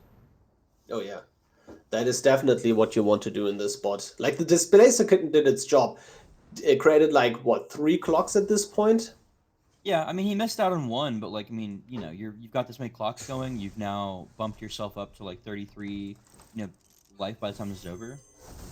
Oh yeah, then next turn you just play Rusko again. You play a Relic of Legends, pop your clocks, and I think your opponent still can't play Azor right away, right? 4, No. 5, 6, 7, 8, 9, 10. Yeah, he's like 2 off. Yeah, and especially if you just bounce that Celestis with the Otawara. Yeah, I mean, you got a clock that's about to pop. It feels like it's pretty decent, use of your mana. Do you think you glass pool here just to get another clock going? Since you're I going to draw it would up anyways? definitely consider it. But now needs to float the mana from one of these midnight clocks first. Okay, decides to wait on it to bounce. Oh yeah, bounce, giving him something into hand and then discarding the Celestis makes a ton of sense here. I do think he's being a little, maybe even too aggressive, popping it with only 4 mana. Oh, I don't think so, and absolutely gets rewarded for it as well. At the time, I think I personally would have gone for this exact line of play as well, and yeah, this is extremely brutal because now you're entering an extra turn with a ton of mana and a ton of clocks ready to pop with a Narset. So yeah, that is going to be trouble. I think the only downside is that potentially not being able to actually cast spells. Like being limited on what you can actually cast. Not having great targets for what is currently his hand. Oh, don't worry. It will get reshuffled, as you can see. He has all his clocks staggering really effectively. Oh yeah, that automatically happens if you just blink with Displacer Kitten. Every clock is now going to reshuffle here, and the Grim Tutor will get a Paradox Engine or a Time Warp. Doesn't matter really. Both will win the game here on the spot. Now just needs to float all the mana. And yep, and I believe you can press Q twice. If you are ever in this situation, you don't have to do all of this manually. You can just press Q twice and it taps all your mana rocks and all your lands automatically. But decides to leave up the mana open, and that's where you need to do this manually, right? Because as otherwise, if you somewhat unlikely actually pass the turn, you are going to be in a spot where you just unreasonably tapped out of your lands. Yeah, you don't just want to I think it's QQ. Yep, QQ. And now this is definitely lethal. There is no way you're not going to cast 10 spells in this spot. And yeah, solve the equation. That on the stack will pop a clock. Then you can grab a Time Warp, have an extra turn coming up. And this is lethal in a lot of ways. So yeah, taps up. Yeah, I mean he's definitely got it at this point. Like I'm looking what he's got here, and like he'll get the Time Warp for sure. I mean, I guess at some point he'll need to get another clock. No, you don't. You have enough. You can you can just be in a spot where you just attack with the Rusko and get the 3 additional damage in. So really, you only need 6 more spells cast. 2, because he can attack this turn. No, he cannot. It just entered the... Oh, no, this is already Oh. an extra turn. Wow. Yeah. So he's got the time warp. So he can now attack, time warp, attack. He's 2 more spells outside of the time warp. Yep. Which he has the Essence Flux after he attacks. Okay, or not. He wants to go be difficult about it. Yep. And was there anything the other player could have done differently? No, I don't think so. Not from what we saw. Honestly, we came back in. Azor was already costing 10 mana at that point, or 8 mana, which is already like a really tough spot to be in for him, and only had, I think, 2 cards in hand. So I'm guessing the Rusko player probably, unlike the game 1, had a lot more removal that was unable to, like... So the Azor player wasn't able to stick and keep drawing cards off of that Sphinx's Rev on attack trigger. Yep. And I mean... the game wrapping up here. Yeah. Pretty overall excited though. I think Rusko obviously still showing why he's so good in the format of being able to have this kind of like, hey, I am the game-ending threat from in play. Sure, having extra turns really helped, but I don't necessarily think he needs the extra turn to win at this point. Yeah, there is a couple of different combinations of cards that just win the game outright with a Rusko on the field. For example, Displace a Kitten plus a Relic of Legends. Each blink will net you 2 mana because you're untapping Rusko as well each time. That already is like a mini Paradox engine, and you can basically just storm through your deck from just that alone. So, like, you don't even need Paradox engine. It's basically you're playing against Rusko, and you always have this feeling, if this draw 7 is good for them, I just die. Yeah, and that is the frustrating feeling. And yeah, as you can see, Heartless Act your own Rusko, and then just removing the counters instead of actually killing it. Heartless Act does have a second mode that rarely comes up, but in Rusko you can just make it so you don't actually kill your own commander with this. Yeah, and I mean, honestly, weirdly enough, he can Tail's End his untap trigger. Well, not even the untap trigger. You can also just Tail's End the... Yeah, true, the untap trigger, because otherwise you want to drain them, right? So yeah, you want to drain them. True. Yeah. Because right now, technically he's... Yeah, he could just double up the removal, I guess, to get 2 triggers. Yep. He's got full control on. Nope.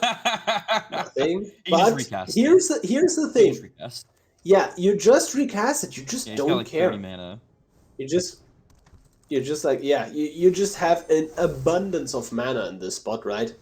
And you cast 1 more spell, and you are the winner. Absolutely good game. Showing it off. I really appreciate Birthing Potter for not, like, just saying, hey, I'm going next. And Motmatator for sitting through all this. Obviously, I know sometimes it's like not. I know if I was playing in Q, I would have seen the untap, and I'd gone, no, I'm out. Yeah. Are we doing a deck tech? Yeah, let's on Rusko. Let's see it. Yeah. What we just. I think that sure it's stock, but not everybody's seen Rusko. Yeah. So.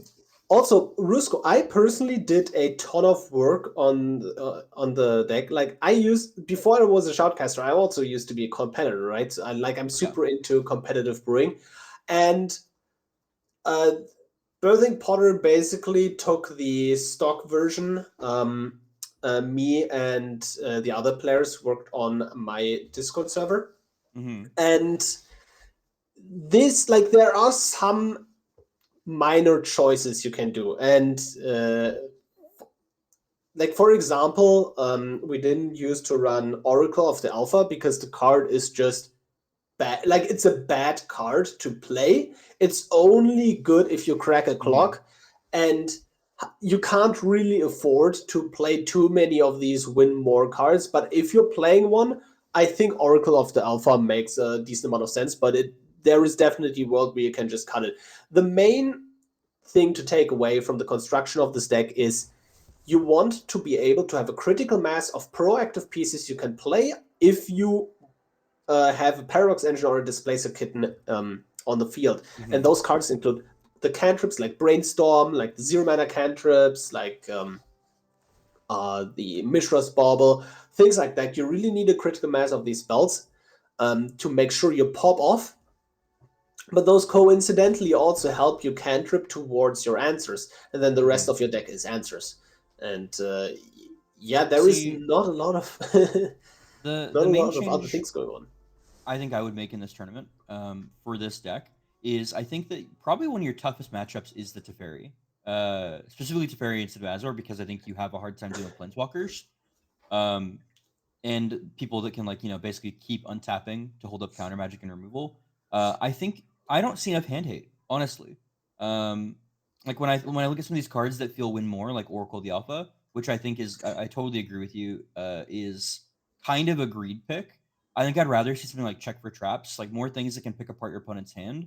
Because I think in the control mirror, specifically against Teferi, I think you need to really leverage the fact that you have a lot of the pieces that Teferi doesn't.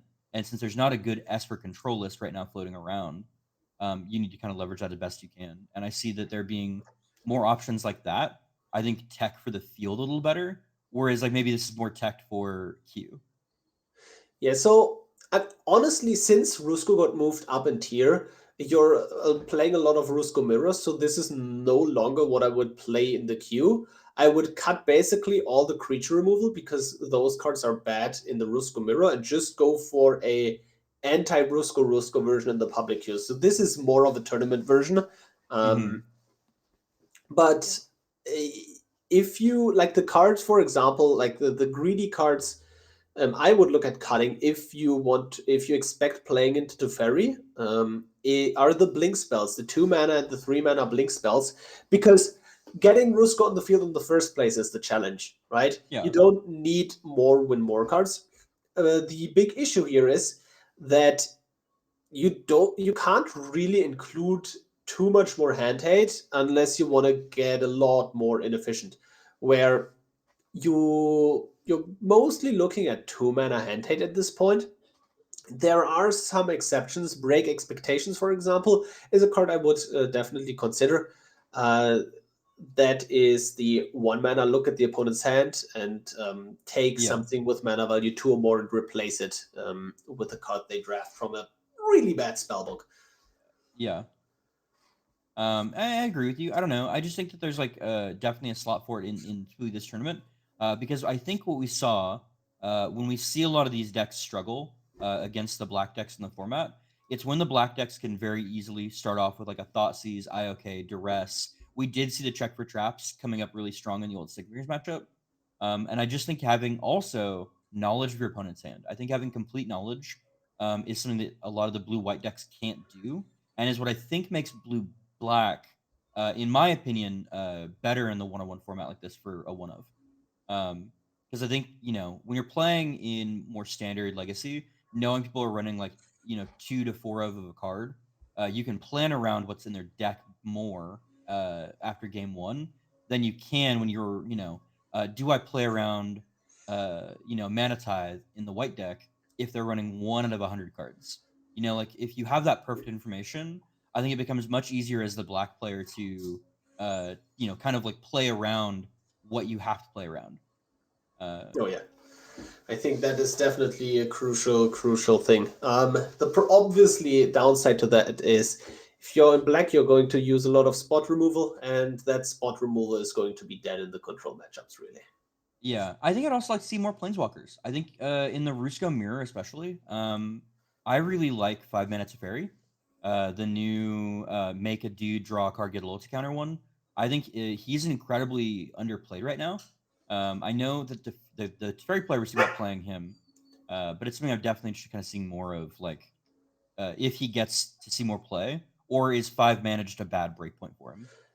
I personally think it is too expensive. I think a card that you're looking at in the mirror is something like a Memory Deluge or like Against Control, where that is a card that gives you continuous value It might sound counterintuitive with the clocks, but honestly, it's a perfect fit because you're not going to play Rusko and Curve and expect it to resolve. So instead, you can just end step a memory deluge, get it 2-for-1, dig a little bit deeper to those premium handhelds cards you were talking about earlier. Mm-hmm. Well, I mean, one last thing before we go to break. Not necessarily speak about Rusko, but obviously we see a lot of the hell queue, except for really Raffine kind of coming up in the top. Do you think aggro has underrepresented the tournament, or do you think it's one of those things where it's like, it's starting to really fall down to a lot of these combo and control lists? I personally think aggro is a really, really strong archetype in these tournaments. It's just that people don't feel comfortable enough with these kind of decks. Where one of the biggest adversaries for Adeline aggro was the player that won season 2 and 3 with Teferi, and he was basically just like, hey, I play Adeline all week, every week, right? Everybody expects to play against Adeline, and now I come with Teferi, and they're all tagged against aggro, so scared of aggro, and here I am, knowing that there won't be too much aggro. Fair enough. Okay. Well, with that, I think I'm good to go to a 5-minute break, and we'll come back for the next round. Yeah. Also, thanks to our sponsors, Cool Stuff Inc. And yeah, thanks to them, we have a great prize pool of a total of $400, split between the first 4 players. First place $200, second place $100, and then third and fourth getting $50. And yeah, thanks again, Cool Stuff Inc. For sponsoring this tournament. See you All right, after y'all. the break. Catch you in a minute.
Welcome back, everybody, to the top 8 tournament for the Brawl Hub. Pretty happy here. BPRadiant or Brett here with my co-host ImNotFine to do our semifinal match. If I remember correctly, we are now in the money. Every player going forward is now going to get prizing. So whoever loses matchup will take 4th. Then the next matchup will get CGB coming back to co-host with ImNotFine. For the winner of this match versus Kinnan, for who gets 3rd, loses that. And then we will have the final bracket, which is going to be Teferi Hero Dominaria versus the winner of the next round. And Teferi does swing unique. This is a double elimination tournament. Even finals are double elimination. So whoever coming out from the loser bracket has to beat the Teferi deck in 2 different best of 3s to get that win off. Which I, having seen the deck and seen the guy piloting it and talked to him, is going to be really tough since I believe all 3 people in the bracket left he beat. So Oh wow. Oh wow. Yeah, top half of the bracket domination. No, that is certainly something. And we see a turn 1 Thoughtseize coming out here. And what would you take? I don't know, but real quick, I do want to point out second and third seed being eliminated for the top 4 is actually really crazy. Like the 8th and 5th seed have both made it all the way. Like it's or 8th seed, yeah. No, 8th seed did not. But like it's still wild. Like oh yeah, that is, you know, some crazy stuff going on here in the tournament. I mean, that's exactly what you wanted to, what you want to see, right? I think Erbhart is definitely the call to take, right? Like taxing all your draws. Yeah, I think I very much agree with that. But the sequencing here, like you have to draw another untapped land as Raffine, or you're kind of going to be in trouble. You kind of really want this on-curve Raffine, but yeah, I mean, you can on-curve Raffine after the Blackguard, but I think you go for the Kite Sailor now because you're not sure. Yeah, I think I would personally go for... Well, the thing is, if you go for the black card first, the Kite Sailor enters with a counter, and given the current texture of your hand, you can't cast Raffine anyways next turn. So I think I would also not be surprised to see the Honest Black card. But instead, we see the Kite Sailor Freebooter looking at the opponent's hand and then hiding 1 card under it, likely going to take the Solve the Equation. So now Solve the Equation is under the Kite Sailor, and they only get it back once they kill the Kite Sailor again. I like taking that. I also see there definitely being a place where you take the land, honestly. Yeah, but given that they already had another land in hand, I think that was definitely the correct pick, because you can't just find an answer of this, of the Solve the Equation. My dog decided she wanted to get all mixed up in the headset. Got some companions here in the stream. So next turn, we're going to see the Rusko calm down, and Raffine just in time drew a Vanishing Verse, and that is actually extremely brutal. That can take out the clock, but also Rusko just top-decked a miscast in order to counter that Vanishing Verse. Instead, likely... actually gross, but we will see a Raffine, Mox Amber, taking out... or attempting to take out the Midnight Clock pre-combat. That will get miscasted, and then you're gonna have to blink on the Rusko. I think this is still okay because now they have to discard either the blink or the Karns, and I think you're happy. You're super down with this at this point. Oh yeah, and you're holding up a Pact of Negation. Wow, that is so brutal. Yeah, I think I might even just Windmill Pact. Yeah, I think so. Incision. I personally think you can't rely on drawing the land here. You're super dead if you don't draw the land in the spot, and actually didn't draw the land. And if you keep the blink, you can at least have another clock. Yeah. I mean, at least here, he does have the backup because he can blink and then protect it. Do you think it's worth packing the blink here? I don't think so. I think I would rather pact an answer to this board. Yeah, because I mean, if he doesn't play this last card in his hand, you get to discard it for free. And I think he's still a really low count with the clock. Like you might be able to just lethal him before he gets to it. Oh yeah, and then with the wash away, now you just have 2 different counter spells simultaneously up, and this is a 3-turn clock in the air, and that is going to be extremely brutal. Also, Fragment Reality can just take out a clock, and I think that's exactly what we're going to see here. And this wash away won't do anything. This will get discarded before it can do anything, thanks to Donald's black card, just keeping the hand completely empty. That is so brutal. Yeah, I mean, there is a... Okay, he has to do it now. I am a little concerned. I think, he has to be a little maybe careful next turn, because this Rusko is still a 4/4, so he will get to, like, bring the life total down pretty quick as well. I don't know if there's a world in which, like, the Rusko player can get him down, like, some wild, wacky card line, but that's something I think you'd have to, like, consider before going all out again, without having a way to deal with him potentially. Yeah. No, there is definitely a world where this can get a bit weird. Decides to bottom, card not good enough, and we see a memory lapse in hand. Yeah, counter magic completely dead against this honest black card that will discard any card in your hand. So you really need proactive spells. I think you, as the Rusko player, you need to top deck something like a Paradox Engine into the win next turn. Something completely outrageous like that. Otherwise, you are going to be in deep trouble. And I personally really like Raffine with a lot of these taxes and flyers. I think a lot of utility flyers in the 1 and 2 drop slot are incredibly powerful, with the fact that, like, they're usually come down as like a 1/2, they have evasion, and they can get around a lot of the utility creatures that the control shells run that would normally be able to chump out for a turn or two. Like, Rusko not being able to block at all to, like, save a turn is I think pretty big in this matchup. Oh yeah, definitely. That said, don't think there's any way. I mean, I don't want to call it out just yet, but I think this is gonna be a quick game 1 for Raffine.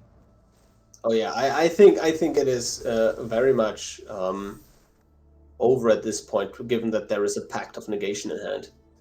Yeah, Fatal Push not even going to be enough here, because at the very least you can just activate the Siren Storm Tamer, counter a spell that targets a creature you control, and turns out Fatal Push is a spell that targets creatures.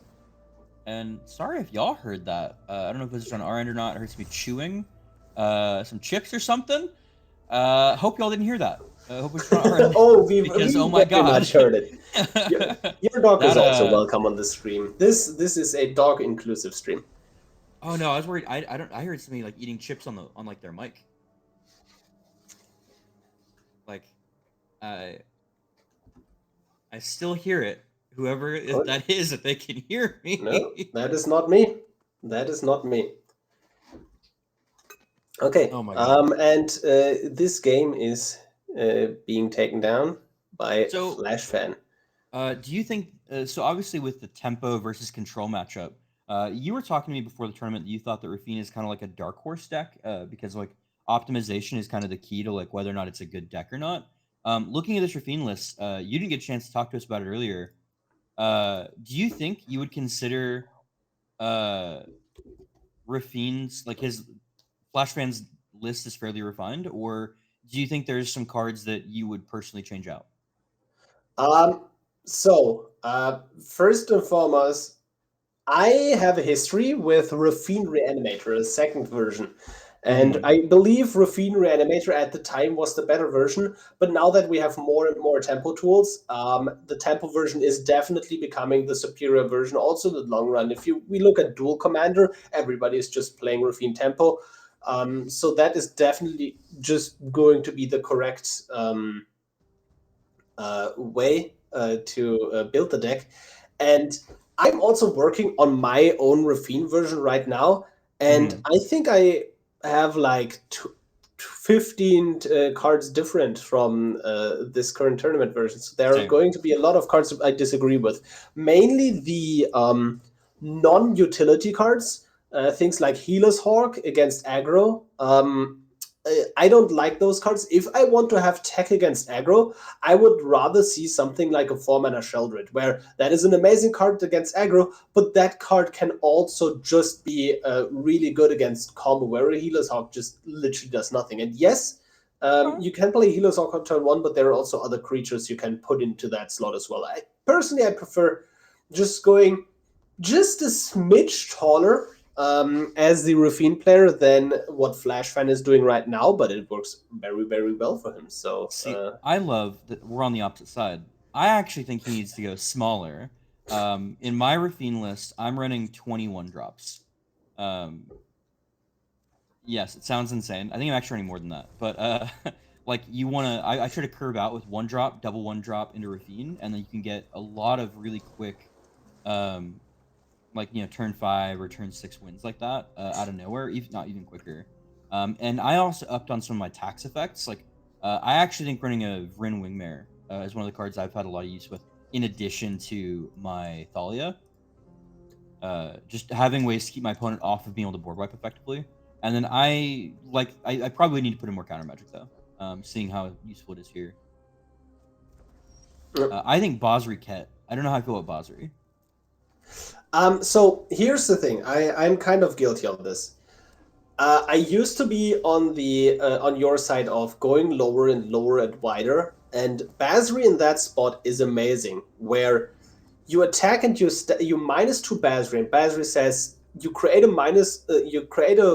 1/1 tapped attacking creature for each attacker you have with the minus ability, and you put Raffine's trigger on the stack first and then the Basri trigger. Now you double up on attackers, and then Raffine sees all the new attackers and basically lets you double up on connives.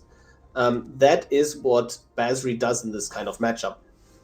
But since I've taken my own version to be a bit taller and more on individual threats that don't rely on Raffine as much, I think Basri doesn't have a spot in the deck anymore. So TLDR, you go wide, you play Basri. Card is great, but then if you go taller, you want to exclude Basri and play something like an Adeline instead. I am very interested to see this matchup because I think if the Rusko player goes a turn or two without a land, it's looking rough. Oh, it is looking super rough. But also, I would be way, way, way more comfortable as the Raffine player if I had a blue untapped land here to have the wash away ready for the Rusko. And there is a Rusko coming down. And you have the Fragment Reality for the Midnight Clock, but you can just Swan Song that Fragment Reality. I think Swan Song's a little risky, though. I do think giving your opponent a 2/2 and then tapping out completely for Raffine to come down isn't necessarily like a bad spot for you to be in. That is also very, very true. But I mean, you always go for the Fragment Reality here. That is for sure. Goes for the Swan Song, needs to protect the clock. Because, like, if the clock is gone, how are you ever going to win? Right? Yeah. Like, you can win with a 2/2 on the field, but you can't really win without your clock. So, yeah, we'll see Raffine coming down. Yep, Raffine coming down, drawing a bunch of cards. Absolutely discarding a bunch of cards. Oh yeah, Spell Pierce plus a blue mana to hold it up. That is extremely disgusting. Still can Heartless, which Oh, Narset. Narset is a nasty, nasty card in this matchup. Well, I mean, can't play this turn at least. Yep. So can pay and can't Spell Pierce in this spot because they could also pay for the Spell Pierce. And Heartless Act showing. I personally prefer to play Go for the Throat over Heartless Act, and Raffine is the main reason why, actually, because Raffine puts a ton of +1/+1 counters everywhere, and Heartless Act is going to be dead in those spots. Blackguard is massive Heartless here. Act. Oh yeah, but Heartless Act found its target anyways in the commander Raffine. Yeah. No. Yeah, I feel like he has to go for this, but this is such a great Spell Pierce moment because now you're losing. Yes. You for sure lose the Thoughtseize, which means you can no longer downtick your Narset next turn without risking it being gone. But you can't. Well, the thing is, you have 5 in the air. Yeah, you need to. You need like the. You can't be in a spot here as the Rusko player to trade one-on-one resources, which is why you discard the Thoughtseize. and you only play this Narset in hopes to find something like a cantrip that finds your land, right? I mean, you can just leave this Narset on the field, but then the issue becomes of, like, you don't need to play Raffine in this spot at all, and you can't just beat down on this Narset. Well, I think there's a downside to it right now, though. I think that you know, the Raffine player is kind of on a clock, like literally at this point. True. You have 19 life points to work with. You have 2 power on board.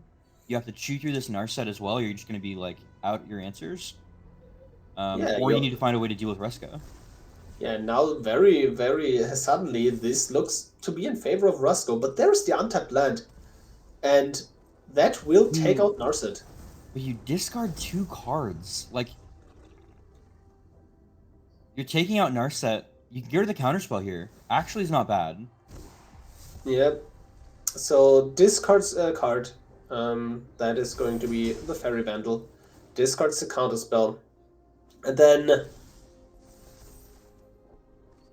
yeah, and you're being in a spot as the Rusko player where if you draw a oh my god, if you draw a Paradox Engine, yeah, that has to get packed off negations for sure. What's the clock at? How many counters is the clock at? At 12 now, because we get the restock. It is at 12.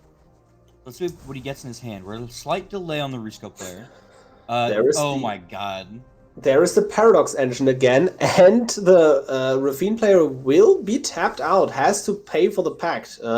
Decides to downtick the Narset, let it go, did its job, and yeah, this is not going to end well for Flash Fan 2 in the, as it looks like. Well, he doesn't have a way to go off this turn, so he can take out the Narset, discarding the 2 cards.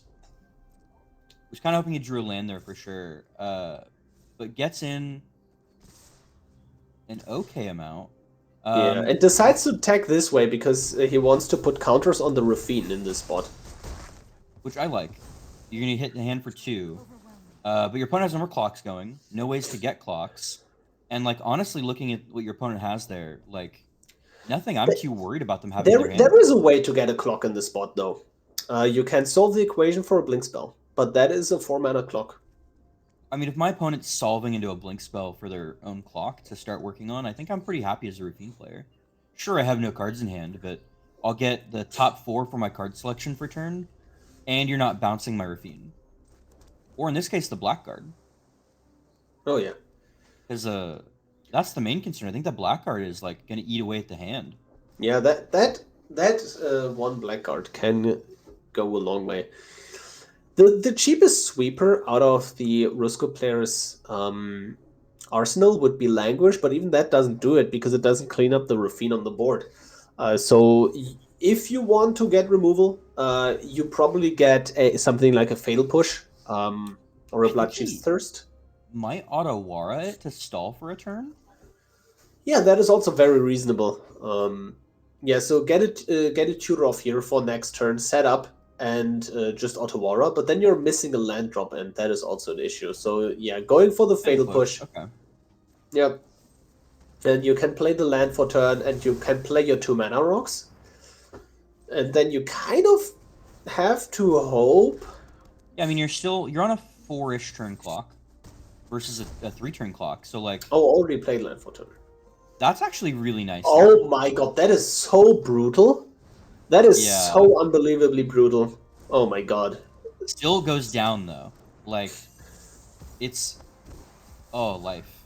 Oh, they're at 4 life? Wait, that's just lethal for Rusko then. Yeah, has the Otawara to... Well, no, he has to have an instant sorcery, though. Non-creature. Yeah, but channeling doesn't count. Yes, so, only 1 card in hand, true. Yeah. And decides to not go for it, just keeps the Paradox Engine in hand. And I think that is a reasonable play to make as well. So, yep. Paradox Engine. Like, he has to attack, but his only creature is access to it and I can't block. So I think he's going to try to draw. Any piece of removal here from the Raffine side will be huge, but I think you're just going to attack with 1 card to be very, very safe. And now you're in a top deck war, right? You keep back the Raffine, to be able to kill the Rusko, but I'm not so sure if that is actually what you want to do in this spot. Yeah. Because then the Rusko can just be replayed. I mean, your things, you can then also play the Tome of Legends to draw, but you don't want to tap the Mana Confluence anymore. I feel like it's so risky to ever tap that land anymore. Oh yes, that land is completely gone, and it's oh my god!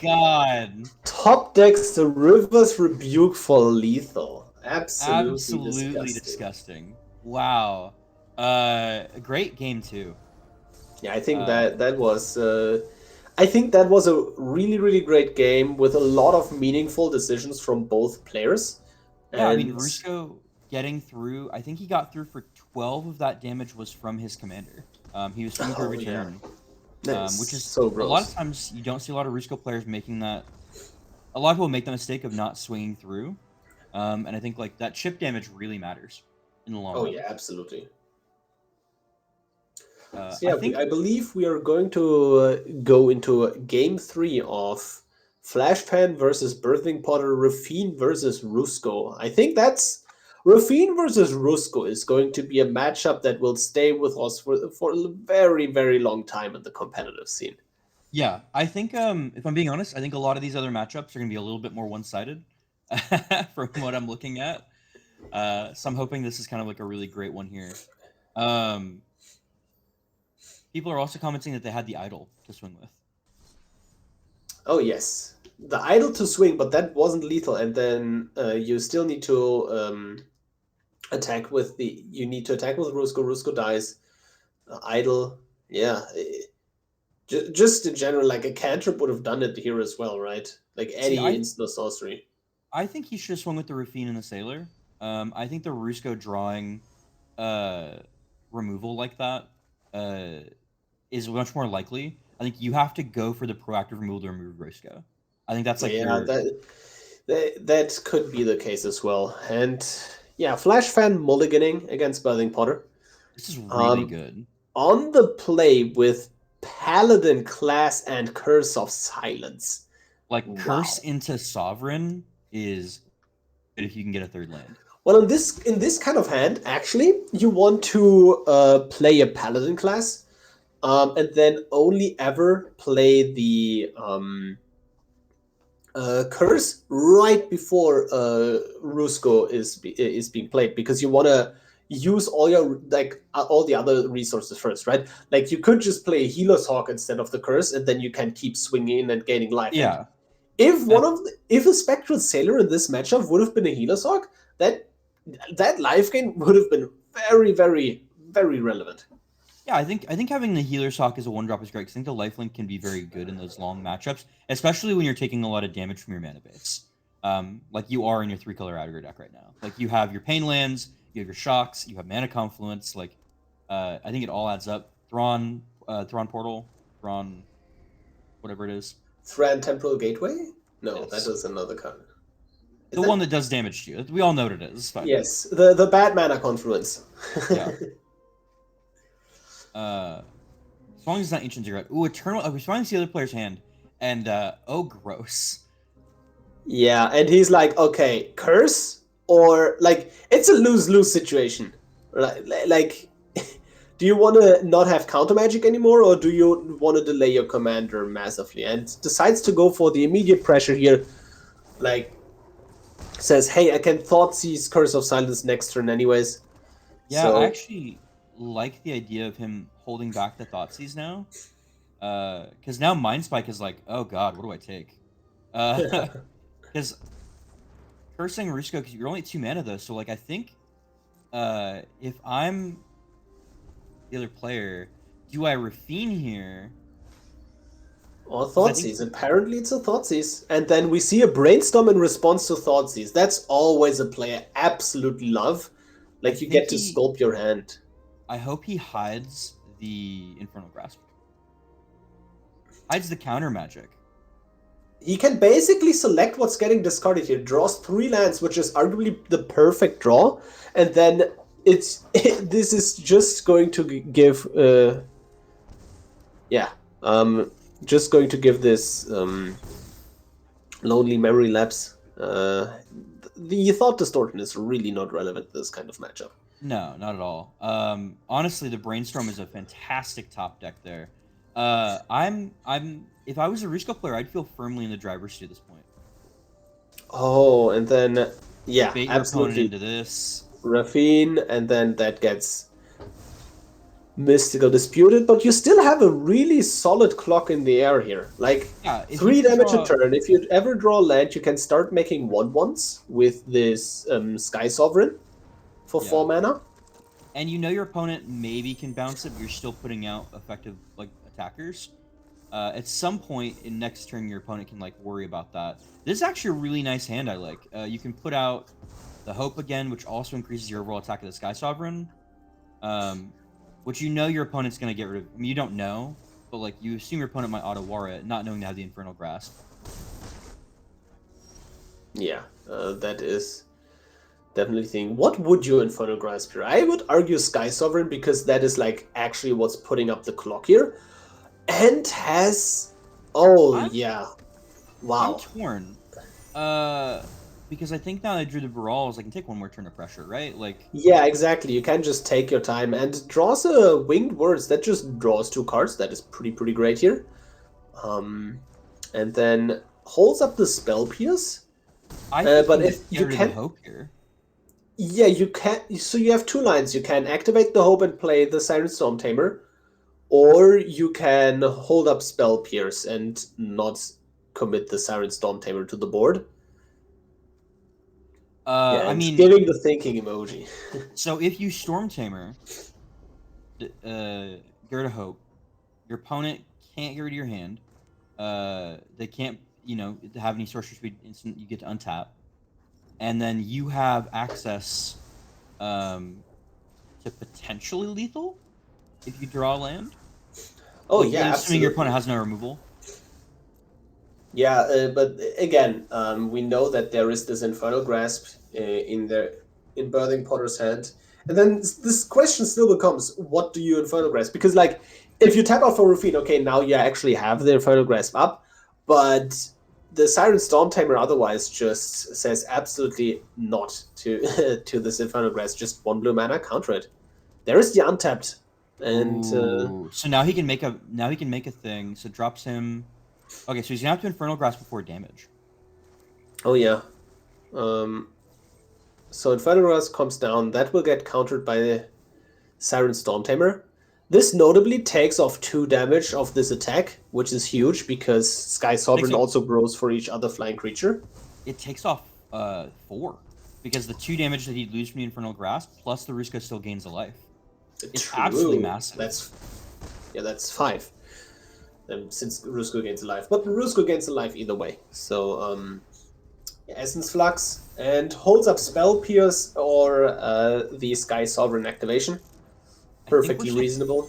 A couple turns from a clock, but I think at this point that Brawls is just going to lock in the game.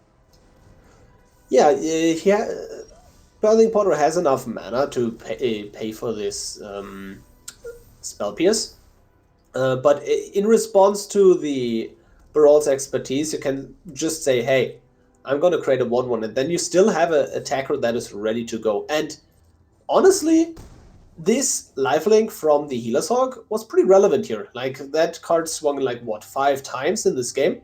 And that means, 5 more life. That is pretty relevant. And see, this is where I think that my personal opinion of Rusko being overtuned and like, being an alchemy card I wish it got balanced on, I don't think he needs to be gaining life off the trigger. The fact it drains, I think, makes it so difficult for an aggro deck to even get near on top of this. Like, Rusko's probably would have, I think he would have been at 1 life right now. He's gained like 6 or 7 off this already. And it's absolutely massive. Yeah, now you can just go ahead and redeploy the board, still swing in. But yeah, as you said, like the life drain is very relevant, and there are a lot of people that say, hey, Rusko is a bit too strong. But seeing this tournament, I think purely from a competitive standpoint, not from a in-queue standpoint, right? But purely from a competitive standpoint, Rusko is fine. Rusko is completely fine. He would be definitely a bit too weak if he wasn't gaining this life. Maybe. I don't know. I think that the Rusko decks would just have to adapt in what they build. Like, currently, I think Rusko decks are allowed to be built really greedy around Rusko because of that life gain in a way that, like, you can't with a lot of the other control commanders. You can't purely build around Rusko's mechanic. You have to have some other way to stabilize you. Yeah, that is. Yeah, there are a lot of considerations here. Definitely. I do like him keeping that open, but a whelming wave, and I can't quite make out that Fading Hope. Brawl's expertise, Fading Hope, Sheldred's Edict. Yeah, that's gonna do it. Oh yeah, I think. Unless he sequences incredibly poorly. Well, you kind of want to start off with the Brawl's expertise here, but there is also an argument to be made to sequence the clocks in a way where one clock has less counters than it could have. Where, let's say you have 3 clocks and they have counters 4, 5, 6, right? But if instead you have them on 2, 4, 6, now in between your draw 7s you can play 2 cards, and it's effectively the same, right? But you have a clock that's triggering a bit later, so there is definitely an advantage to putting a clock later into play than you could have done. I don't know if this is the right play. He went for the Spell Pierce. So assuming he played the Edict and the Relic, the expertise would get countered by the Malevolent Hermit. Oh yeah. I don't know if that would put any kind of way for him to win from there, because he's gaining so much life at this point. Yeah,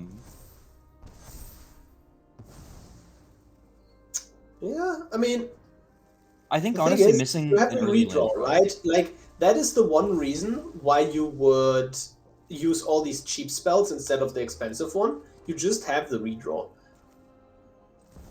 Oh, and then there is a Paradox Engine, and I'm not sure he'll get to it. Oh, he'll cast right then. Okay, I wasn't sure. Yep, he just cast it, and then that is in play, and I feel like this is over for Raffine.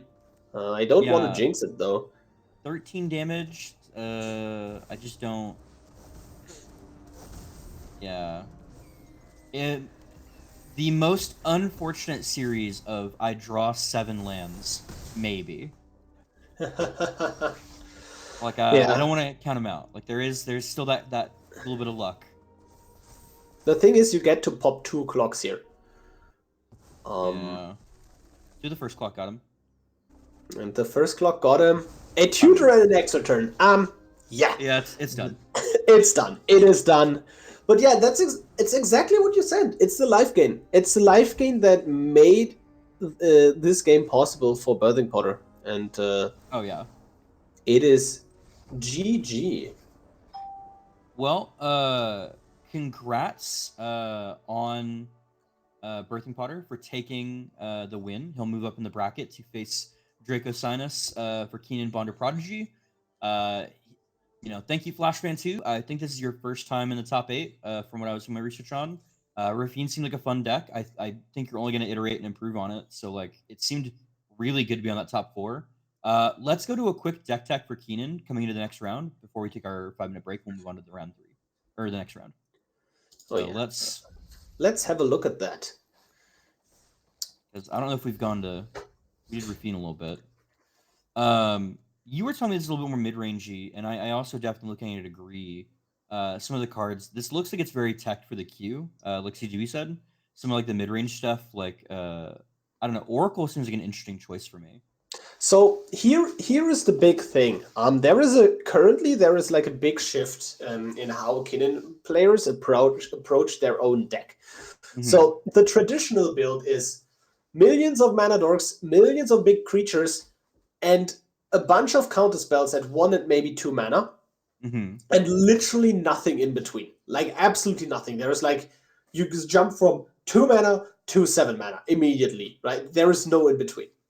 And the current approach here is you see there is a bunch of like 3s and 4s and 5s, and the idea here is that you shave up, like you give up a bit of explosiveness, you give up a bit of counter magic, and instead you say, hey, it's fine if you wipe my board, but now I still have actual castable threats in my hand instead of these 7 drops that I can't cast with 5 mana. Mm-hmm. Yeah, and I think as far as some of the larger ones too, I really feel like some of the selection Kinnan got went up. Things like Sundering Titan and Cityscape Leveler feel incredible, honestly, to be able to like land in and make a huge advantage that way. And I also really like the addition of Tyrannix Rex. In piloting, getting this out has been like any of the haste threats. If you're like, I need to try to dig for one of my haste threats, or like a coma, having one more option in there is felt really good. I also really liked. I haven't played Kinnan since we've gotten things like Springleaf Drum, and Springleaf Drum Kinnan's really good. It is nasty. It is absolutely nasty. Also, speaking of Tyrannid Rex, if we look at our big brother as a format, the Dual Commander, which is basically just all the cards in Magic, and then Mm-hmm. you know, they also play Tyrannid Rex in Kinnan. It is Interesting. that good. It Okay. is that good. Yeah. I mean, they're running a lot of good haste targets in the top end. I am a little interested in the Vivian on the hunt, though. I'm not. I'm a little confused by this one as a selected. Do you have any insight on what you think you picked? Because, like, personally, I don't feel like we're a pod deck. Uh, and Breathing Potter. But I don't think we're a pod deck, so I don't often uptick for the +2 very often. Unless I'm pumping away like my only other 6-drop, which is like Well, Vortex it doesn't Clashes. look like it, but we actually are a pod deck. We can use Vivian's +2 ability to some, like, we have one Reclamation Sage, which is really big because we have a bunch of 2-mana dorks on the field, and we Yeah. can just plus, and we can grab a Reclamation Sage whenever we want, which is really relevant. And then if we have a 3-drop on the field, we can just get a fight spell with a Wicked Wolf. So there is actually more utility than you might think in this Vivian of the Hunt. If I it's guess I better or worse than a creature, I don't know, but there is definitely some merit. It is one of the best cards to cast for 6 mana with this deck. The only downside, obviously, being that you can't grab it off of Kinnan. see. I'm actually surprised we're not seeing more of. There's an alchemy card that is basically like 1 mana, either draw a card, get a plummet, or get a naturalize. And I really think that card's being slept on. I've really found like that to be like a really great similar in that same piece of like this just does what I need to do in most matchups. But 6 mana feels really steep. I know the deck ramps very heavily, but we saw what happens. We will know what Kinnan does and play enough removal to go around it. And I think that like getting to that 6 mana to start potting away your 2-drops, which also is still a problem because you're still potting away your main way to mana ramp with Kinnan. The thing is, this is not a deck that always uses the +2 ability of Vivian. Mm-hmm. Against control, you just sit there and say -4, -4. Now I have a threatening board, or just +1, and just get more and more card advantage. That is what she's mostly here for. And then if you need it, you can get some interaction. Just totally fair. I mean, it was a good deck. I like it. I mean, clearly it's top 4, so it's got some legs. I'm just curious if it's what's going on. The mana is also very interesting. The fact that like it's running the most basics I think out of any of the decks here today, with like Well, yes, it Kinnan 3. is. The thing with Kinnan is you really want your lands to enter play untapped on turn 1 Mm-hmm. and 2. So there are not a lot of choices for lands that do exactly that. So you just have to do with basics. Basics are just better than most other lands for this deck, and fetch lands would improve this deck a lot. Where now you can keep a wider range of hands because sometimes you are just going to mull in this deck because you only have one of your 2 colors. Well, I think that about does it for me. Want to thank everybody for letting me be on here casting for the next round. Obviously, ImNotFine's going to be here. CGB's coming back to do the next 3 rounds, basically to help you all out with that. Again, big fan, Flash fan 2. You killed it. 4th place is absolutely massive. Don't worry, we'll get out to you that prize and stuff like that. Appreciate you all for having me on here. You can check me out, BPRadiant, on Twitch and YouTube. I'm not nearly as public as these guys, but I have a lot of fun with what I do. I think my content's pretty solid. And I'll see you guys next season for sure. Yeah, and also shout out to Cool Stuff Inc. again for providing the prize pool. Massive prizes, $400 in prizes total, 200 for the first place, 100 for the second place. and third and fourth place get $50. So thank you, CoolStuffInc.com. Yeah, biggest prize pool we ever had, which is like absolutely cool. Yep. Hopefully we'll See get you bigger after next the round. break. Oh, and if y'all want to play next season, you can. There should be in the description below, or we'll also post it in the Twitch chat. You can actually join the Discord link and play next season. So if this is something you like, you want to try to be in top 8, get casted, have people talk stuff about your deck, go join the Discord and hop in. Yep, absolutely. All right, take care, y'all.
Hello, we are back now with CGB and me, and we are going to have a look at Rusko versus Kinnan. Sorry for the inconvenience. The Rusko player's hand is currently not visible due to streaming issues, but we will just do fine. So yeah, let's have a look at this. Mox Amber Arcane Signet. That is not what you want to see when you're on the opposite side of the table against Kinnan. It's a great opener for Kinnan, but there's also no counter magic, no disruption, no way to protect Kinnan. So if Kinnan were to survive with that, it would ramp right up. But right now, looks a little undefended, looks a little naked. Naked Kinnan right here to start. Do you keep this? Well, it is tricky, but I think I would keep it, given that we talked about this a little bit earlier with BPRadiant, where the Kinnan players are moving away from counter magic and just put in cards like Cavalier of Thorns, mid-rangey threats, and they say, hey, it's fine if my Kinnan dies, but now I have a 5-drop that I can play instead and now deal with that. I like that strategy, generally speaking, but time is of the essence against Rusko, and we can't see their hand, but I'm just going to assume that people out there who have played against Rusko in the queue know exactly what that hand is. It's death. It's kill everything. It's counter everything. Oh, there is the anti-Rusko tech, though. Ooh. That is a Thieving Skydiver. If you don't know what that card does, it's a 2-mana 2/1 with Kicker X, where X can't be 0. And then, for example, if you pay 3, you can steal an artifact with mana value 3 from the opponent. And, it would really be a shame if that clock gets stolen. Kinnan just hit the battlefield. Here's that little punk. Look at that smug smile. Just happy to be here. Just happy to Timmy smash all over you. Oh, yeah, absolutely. And, we have a hand for the Rusko player. Isn't that great? The technology is here. And as a Rusko player, can you assume that there is counter magic, or do you just go for it? I mean, you go for it. You have Bloodchief's Thirst. They have Kinnan. This is simple math. It is unfortunate, though. Rusko doesn't get to drop Rusko in a spot where they'd very much like to play their commander. This is what Kinnan does. It puts you on the back foot. Ooh, we stealing now? Yeah, stealing the Arcane Signet. Ooh. That Siren's Ruse can't blink an artifact. That is so Siren's Ruse is, do you blink anything and it returns to owner's control? Siren's Ruse is only a creature, I believe. Oh no, yeah, that is the other. True, that is only a creature. Then if it's a pirate, it enters with additional counters. All right. True. How important is keeping a land here when you're about to lose a signet? Seems crucial. So what do you discard? Very crucial. So unfortunate that you didn't, that Rusko didn't draw a second basic, because would have loved to have a high card quantity in hand. But now you just go for the Rusko. The only card Kinnan could have here is Pact of Negation, which I don't think they're even running. Swan Song and Negate hit the bin, so just knowing that it's all creatures all the way down, and 2 Arcane Signets on one board, that's cheating. This is supposed to be singleton. Fine. What have we degenerated into? But one of them has the drip. One of them is full art. So that makes it fine. That makes it okay. See, you can... I think you should be able to play 2 copies of a card if they have different artworks, and then don't tell wizards. That's all 2 right. Time warps with different artworks. That's totally fine. I love this. Kinnan using the artifact mana right into the Cavalier. Perfect sequencing. A Plaza of Heroes. Yeah, and this really shows that the mid-rangey threat is like any big creature you could have cast in the spot, any counterspell you might have you could have played earlier, right? So there is definitely that argument. But if this was a bigger creature, you could have cast it. But just having the Cavalier and then steal the Cityscape Leveler as a backup, even if Kinnan gets removed, you can still hardcast that Cityscape Leveler, and the destruction effect is an on-cast effect. So yeah, it is really, really rough. Speaking of removing the Kinnan, is Kinnan still the target? Has to be because of the wheel and the mana. That is the big issue. That is the big issue. Why Kinnan is so goddamn annoying to play against. My goodness. There is like a 1-mana shortage here of being able to block the Cavalier to save Narset and then blink it.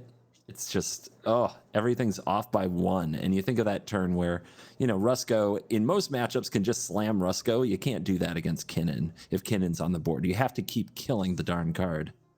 Well, the thing is, you could have sequenced this differently, where you blink first, you get a clock, and then you have the additional mana to kill Kinnan. It's true. Shields would have been down. Very interesting. No attack with Cavalier. No attack with Cavalier. I wonder why. Where was the Kinnan player traumatized to what happened to Raffine? To Rusko beatdown? I mean, Rusko beatdown has traumatized many a ladder player, but how about Cityscape Leveler? That card is such a nightmare for Rusko, because it basically represents almost 2 clocks that you're definitely going to lose. There are still a lot of hits in Rusko that could get it back into this. River's Rebuke, Karn's Temporal Sundering, to name a couple big ones, but not what came off the top. The Vortex might be useful. Honestly, Vortex is one of the best answers to Cityscape Leveler in the whole deck, if not the best one, because putting the Cityscape Leveler to the bottom doesn't put it into the graveyard, and if it's not in the graveyard, it can't get unearthed. Unfortunately, when this Kinnan comes back, it's going to be around so much mana. Oh, yeah. That is definitely going to be an issue. Can you play Kinnan and activate in the same turn if you use the Castle Garenbrick in this spot? Oh my god! Oh my god! There it is! There is the land destruction. Land destruction. Oh, goodness. We've seen this card particularly early in the tournament. We got to watch a match where both sides played it, and it worked out better for Kinnan, surprisingly, who can make way more mana than most other decks can even dream of. Oh my god, you can Kinnan and Sundering Titan. You have exactly enough mana thanks to this Castle Garenbrick.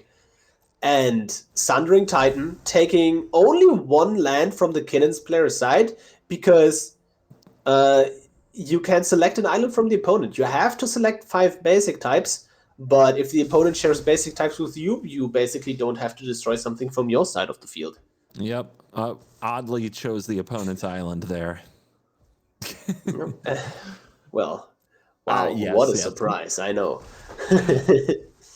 And I think this is an extremely, extremely tough spot. How can...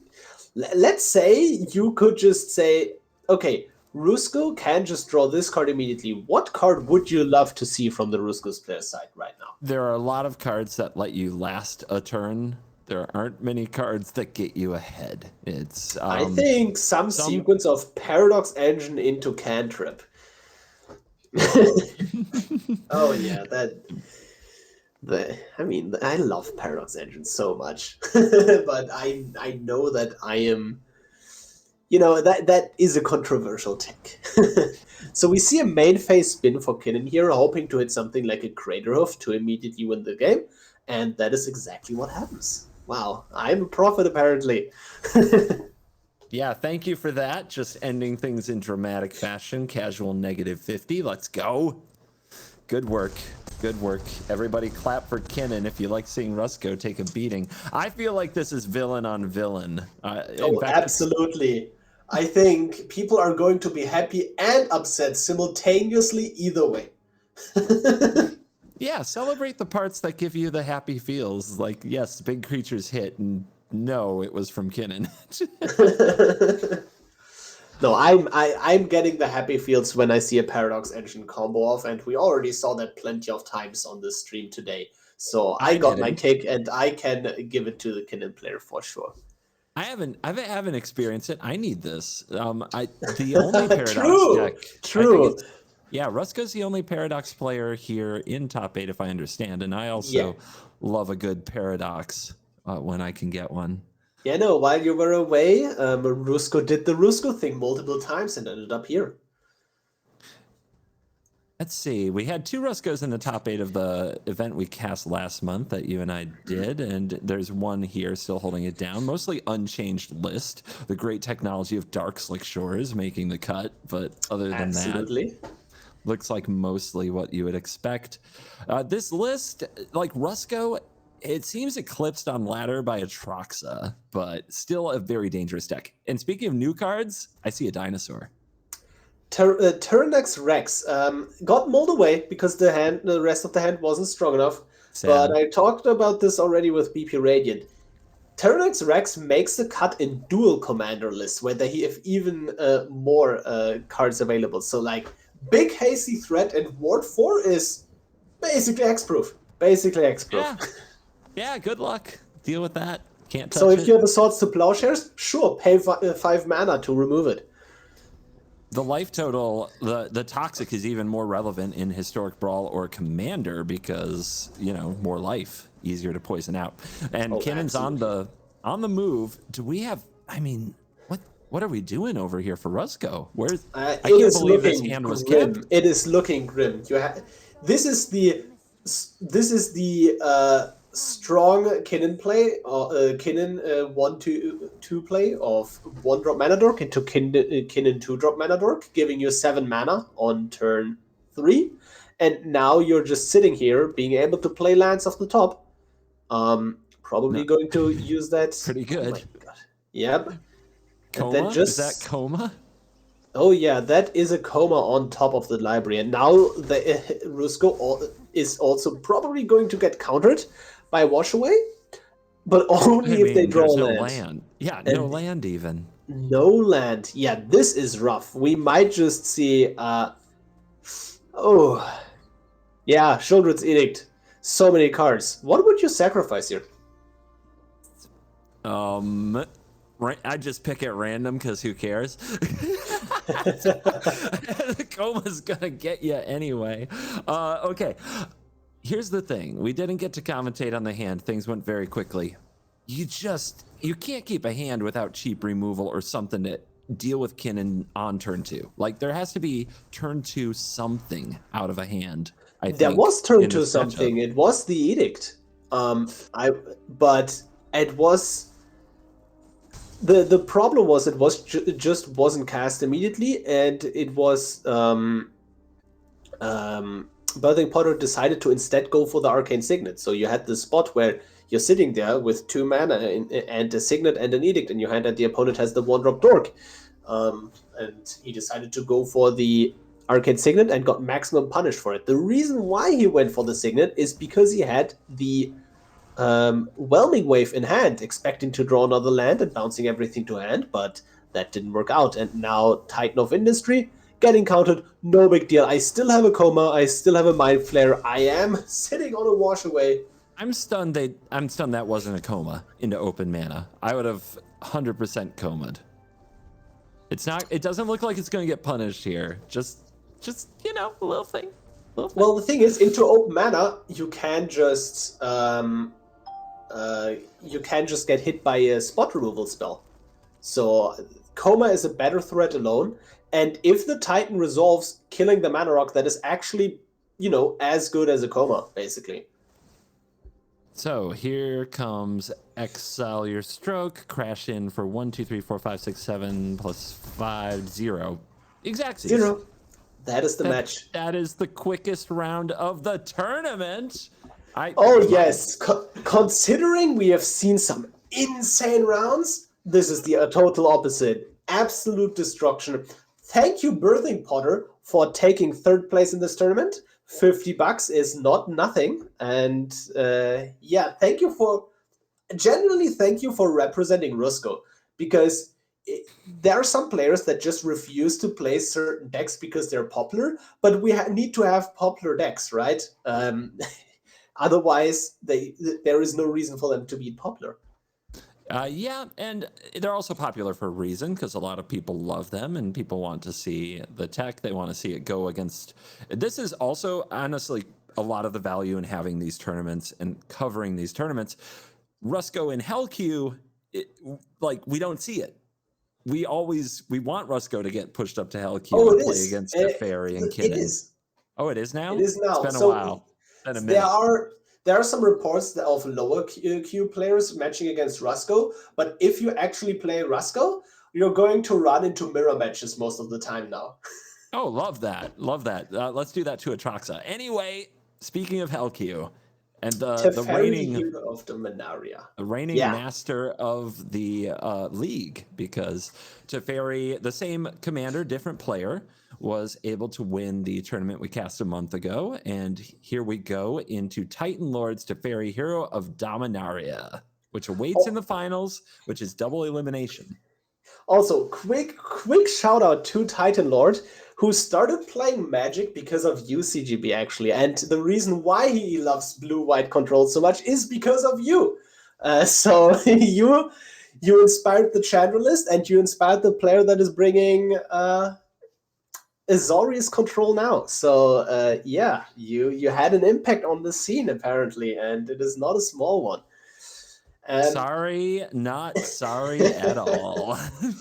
Yeah, and again, what is different about this Teferi list as opposed to other Teferi lists is the huge amount of board wipes. Like, maybe you're expecting a lot of board wipes, given that a lot of Teferi players in the queue play a lot of board wipes, but that is usually not that much the case in a competitive setting. You're usually trimming on board wipes. You're looking at like 5 board wipes maximum.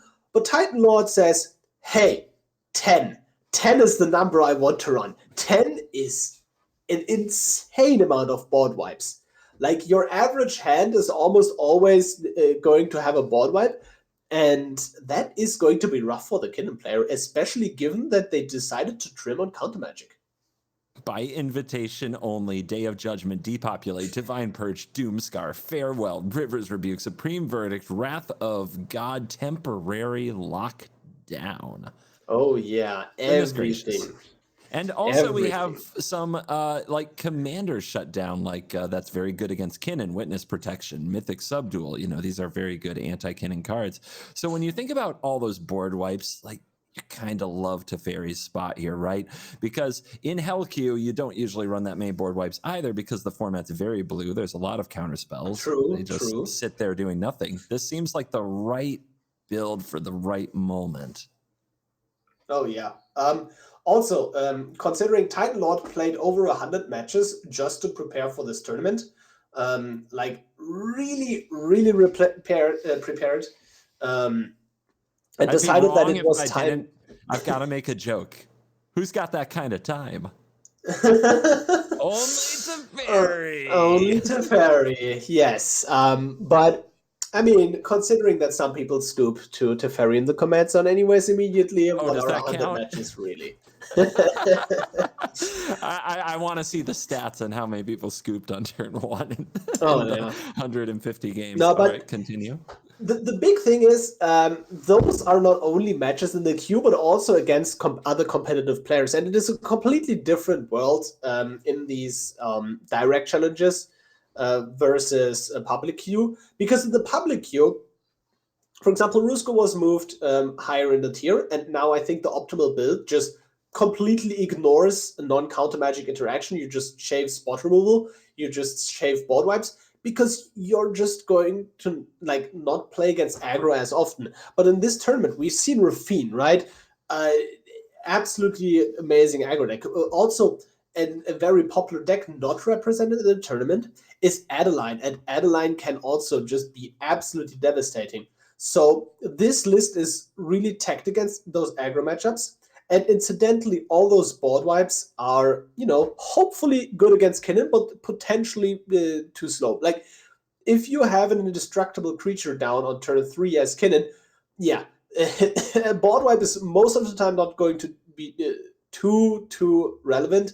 I mean, that's why you see the by invitation only. That's why you see the Farewell and the River's Rebuke. But other than that, I think the matchup, honestly, 50-50 in my opinion. What do you think? I mean, I like the board wipe. I like the deck with all the board wipes against the deck that's so focused on creatures. They might just hit the perfect creatures, but there might be a perfect answer for that in Swords and Soul Partition. It's not like there's no counterplay available. I definitely would go with the reigning champ commander of this league, which is Teferi, hero of Dominaria. Kinnan, always dangerous, though. It should be really exciting.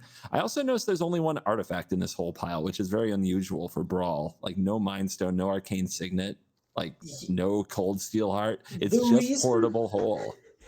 The reason why you are so light on artifact RAM is Titan Lord decided to instead go with cheap interaction for turn 1 and 2 instead, because you've seen what just happened to Rusko, where played an artifact, whoops, you die. And also, all your artifact ramp gets hit by Divine Purge, gets hit by Temporal Lockdown, Farewell, by a lot of your own wipes. So that is also one of the reasons to not run these rocks, actually. Yeah, and it makes sense. It's once again 1v1 versus commander philosophy. Those things kind of clash in historic Brawl, and this one comes down on the 1v1 side of just spend every turn answering things. Don't worry about progressing your own board state until you have answered everything. Yeah, and before we head into the final match, a couple of things. First and foremost, this final match is a double elimination final. So this means that the player from the upper bracket, and I believe the player from the... wait, who was the player from the upper bracket? Yes, Kinnan, upper right? bracket's Teferi. Oh, Teferi. Oh, my bad. So upper bracket is Teferi. So Teferi only needs to win 1 best of 3 to win this whole tournament, but Kinnan needs to win 2 best of 3s to bring this home. So Kinnan wins 1 best of 3. Now it's actually even. And also, again, thanks Cool Stuff Inc. They have been amazing. They have supported us with a huge prize pool of $400.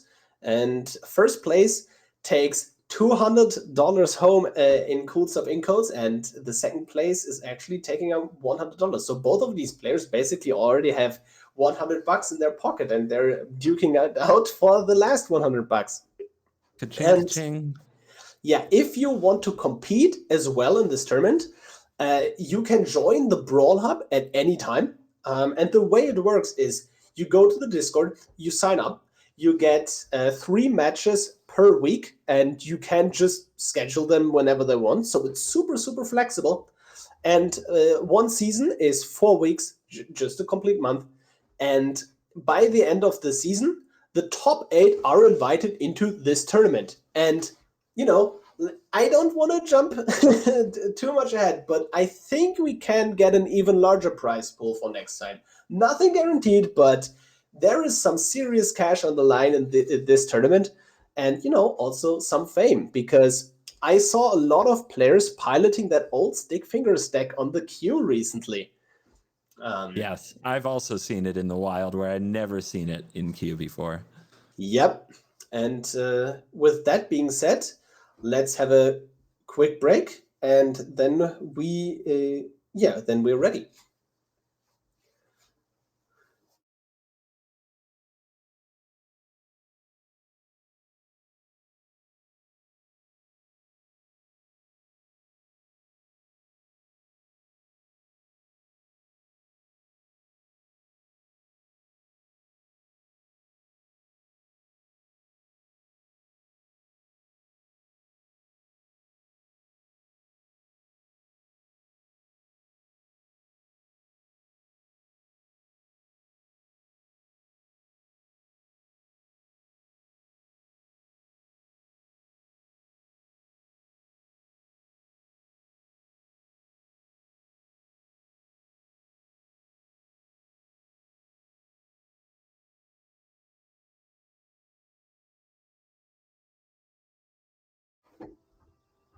Welcome to the Brawl Hub Final, the grand final. We've got the Teferi, hero of Dominaria, piloted by Titan Lord, up against Kinnan Prodigy, piloted by Yawgmoth. One of these two will take home the $200 gift code for CoolStuffInc.com, who has sponsored this event.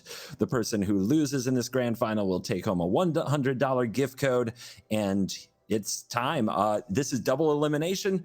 Coming from the upper bracket is Titan Lord on Teferi. Needs to only win 1 match to clinch it. Kinnan has to go back-to-back against a deck trying to go back-to-back. And it starts off Elvish Mystic, Swords to Plowshares, as it should. Yeah, bolt the bird, they say. And that end step Swords to Plowshares gives you the breathing room to sneak in the search of his canter, which is going to be huge. And you see a land on top. The play, yeah. Just being on the play is letting the kind of cascade get rolling of you want to pile removal onto removal and just buy time. Yeah, this is rough. This is rough for Kinnan.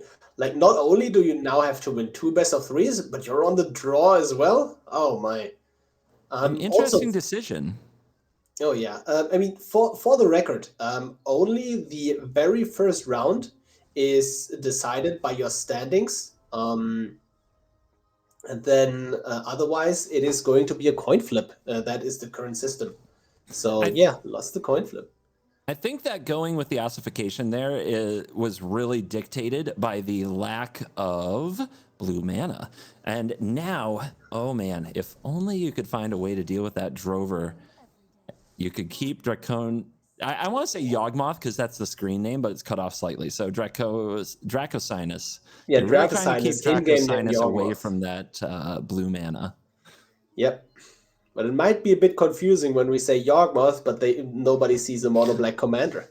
And Yawgmoth piloting Kinnan. That's fine. This is fine. And now Kinnan has a bunch of choices.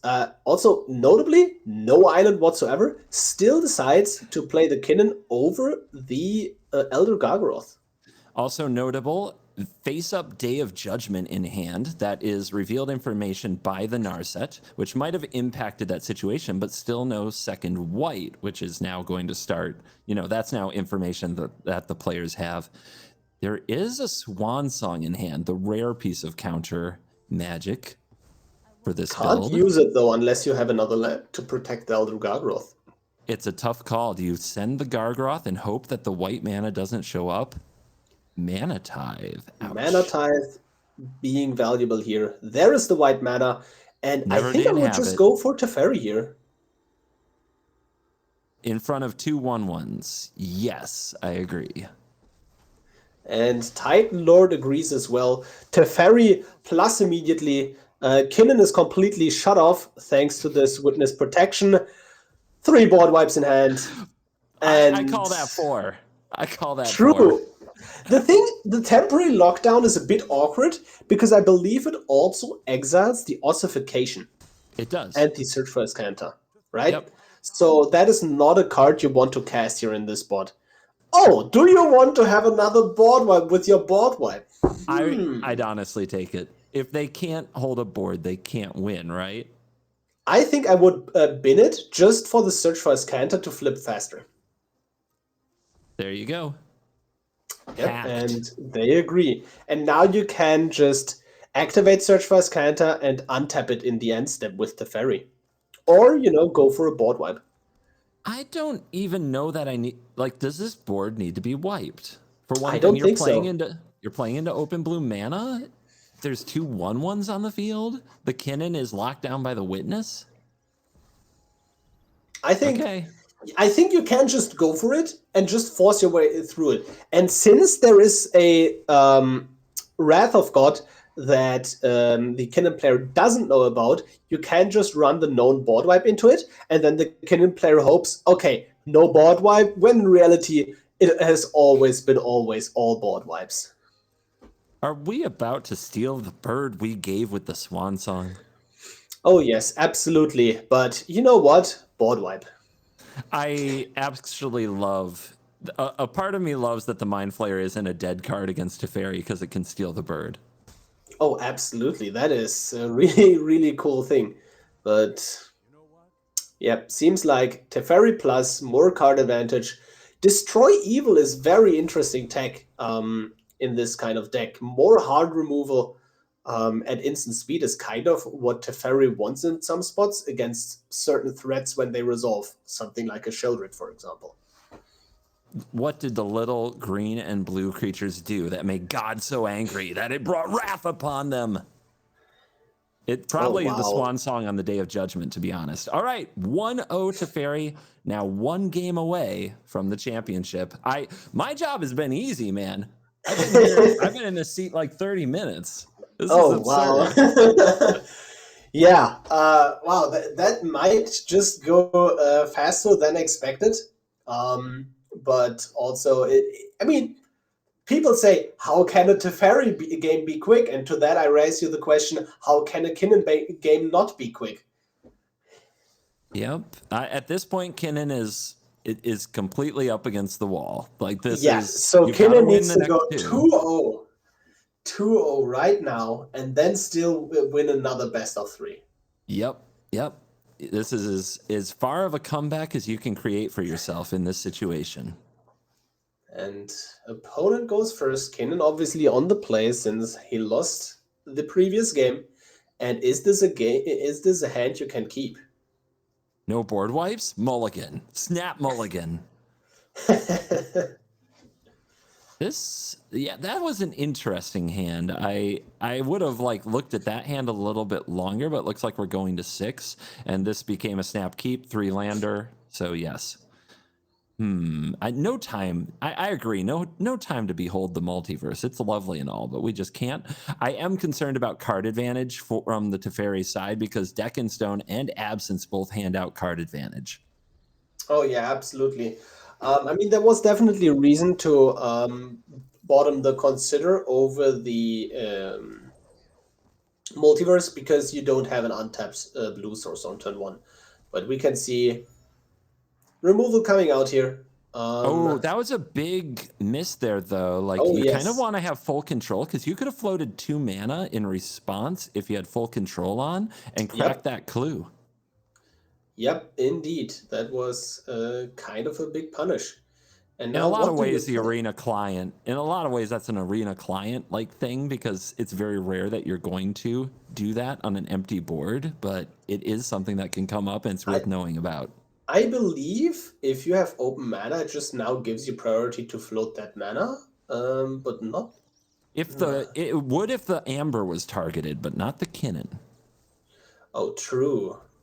Yeah, All because right. the token wasn't created yet. I Absence see. on the Oracle, which was a pretty good card to try to get some mana and get ahead here. Man, look at this hand. Look at the monsters. Honestly, one more land and that hand is unlocked. With one more land, the Castle Garenbrick can allow you to cast this Titan of the Rocks, this Titan of Industry, and it is trouble. It is really troublesome.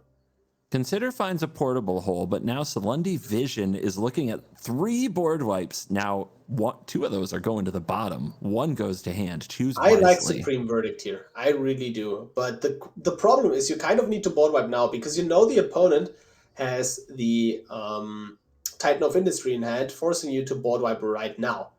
Otherwise, Shield counters. Yep. I don't know, man. Do you play Teferi? Oh, Do you play Portable Hole? True. Unironically, just Teferi Plus could be a play, but yeah, what do you even portable? Do you portable the Kinnan or do you portable the Mox Amber? I mean, essentially taking 2 lands off the field, they definitely can't like get you next turn. It is notable that there's a wash away. It does have to tap out to be used here, which opens up the door to censor. This is an interesting potential counter war. Oh, wow. Yeah, and we see the wash away being used. We see the censor being used. And a small counter war, and Teferi comes out on top. And now the choice, it's Kinnan. It is Kinnan. So untapped land is huge here. Like Titan of Industry, get back my Kinnan and grab a shield counter, huge. Yeah, the question is, you're not even going to cast this Kinnan? Yeah, it decides to just play it cool and absolutely punished for not being able to crack the clue there. Tail's End, honestly, not a bad pickup. Especially in the dark when their play is almost obviously Teferi here. Yeah, I think this is a decent exchange for sure. There's also a Vivian that comes right back, which is a resilient threat that doesn't get board wiped easily. So that is a big draw. Still no land, and then decides to go with the Vivian because that Vivian gives you the mana next turn because you're now looking at an active Mox Amber. By the way, a hit off the top, Jaspera Sentinel. Oh, wow. Smooth like butter, never didn't have it. I think I also can see a counter spell on top of the deck for Dracosinus. Oh, yeah. And I believe, that is actual counterspell on top. Teferi resolves, and yeah, Teferi player in a lot of trouble here. A lot of trouble. That's kind of a desperate play because you really want to board wipe with or River's Rebuke with Teferi on board, so you're getting advantage from having it there. Card on top, Elysian Caryatid. Oh yeah. You can play the Elysian Caryatid for a card advantage in this spot, but then it goes for a minus. What are we doing? Reaching for Cityscape Leveler. Yes, the mana is there, right? Mox, Amber, and Sentinel produce mana. And what do you grab? Break. A Reclamation Sage to get rid of the... For 7 or less? You grab Coma, you maniac? Do you? Yeah. I mean, you wouldn't because you know about True, the 7 or Rebuke. less. Coma is 7 or less. Yeah. You know No, you're Rebuke. completely correct. I'm used to playing Vivian Monster's Advocate with 3 drops and 2 drops in my Elf's deck. And there it is. There it is. The Coma. You called it. But is it the right call? You know, that was the thing that we've got to look back at is like, oh, but wait a minute. River's Rebuke or Farewell are the 2 cards that you have to dodge in that spot. There's only 2 of them in the whole deck. No, but only Farewell, because get this, River's Rebuke. What then? What then? Well, you're buying time. They're not going to immediately recast a Coma or a Leveler from the position that is that the only thing into. that this card does. The only big issue is that the Kinnan player doesn't have a land on top to immediately replay a Coma. Yeah, they are land constrained despite having 7 and 8 drops on the field. Yep, and decides to tap the land down. That way they can guarantee to get around counter magic. The mana tithe is gone. And now you just play... Augur, but that's a Thorn Mammoth on top. Oh, this hand is too expensive. Exactly. That's why the Rebuke is so powerful, even though it does feel like you're not really making a ton of progress. Yep. And the Monster's Advocate, honestly, pulling its weight here, actually being castable. And Monster's Advocate plus Augur allows you to play basically anything off the top. Or, you know, if you have another... if you have Coven active on the Augur, you just can play anything off the top anyways. Do you board wipe? Well, you can't cast Teferi. I mean, yeah, you need the time. Now you can Supreme Will a Vivian potentially, which could be huge. Yeah, I think like the only playable card in this spot is Vivian. I mean, you can also just play the 1-drop, right? But Vivian gets Supreme Willed. Goodbye. Untap Teferi. Untap Teferi. And counter magic off the top would actually be huge. I think it's notable too. The Kinnan player, like, there are 41 lands in this deck. That is not the typical approach from a Kinnan player. They play a lot of lands. So really unfortunate that they're getting mana constrained here, but I mean, they also understand that this is a mana hungry deck. They try to prepare for it, and sometimes Arena still gets you. Yeah, but Toski, you know, can't counter that one. Although there is an Otawara. That's a good draw. Good draw. Counter magic, bounce. That's what you want to see. Do you play it? Do you activate it right now? Decides to activate it right now to play around the Mox Amber and the Jaspera Sentinel. We've been waiting for a long time for this. If it's an untapped land, it still isn't an untapped land. Oh my the God. Tyrannix Rex could have come down. Yes. Oh my goodness. Wow, this is so brutal. Like, no lands whatsoever. You just play Toski again, and then do you attack face or do you attack Teferi? I mean, do you attack? You can't hold up a counter spell with what you have available here. Yes, that is true. But also, I think you need to swing and find that land desperately. And Titan Lord decides, hey, 5 mana? That's worth for you to not draw a card. Yeah, I don't think you're going to get a hit in. That's a soul partition. It's another thing that answers Toski. Indestructible, shrug, don't care. Oh, wow. And yeah, this game could turn at any point. Just one untapped land. It's still there. Oh my God. How long have those 5 lands been in play? The same 5 lands. I mean, let's count the lands on the Teferi's player's field, right? That's your answer. Unreal. Heartbreaking too. But yeah, this is your tournament life. And you need one more land? Yep. And unironically, if there is no land on top, and then there is a farewell happening or something like that to deal with the board, Teferi is going to ultimate, and that is the game. It has to go to discard. Wow, Oof. Brutal. Spell Pierce draws a card. Okay. And what do we see here? Naturalize. I believe we just immediately cycle that away. Neutralize, my bad. Yeah. Because we already have 2 counter spells, right? Decides to not cycle it away. Land. No, it's not there. The Rex.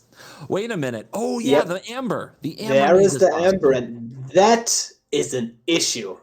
That is an issue with 8/8 and Trample. No, Impulse. that doesn't do it. Impulse says Emeria's Call, destroy. evil. That does it. That actually does it. And the mana's there. The mana is my there. Goodness. And you go to attacks first, I believe. Nope. Just immediately removes it. The value of letting the opponent attack first is to not give them additional information. Where Lord they tossed need to. easy. Yeah. Oh my goodness. And now there is still a Coma lurking that is castable next. Oh my god. This is so nasty. It's so sick. Oh, yeah. The Kinnan player can't catch a break, and still no land drawn. This Unreal. is backbreaking. It looked like this game was over.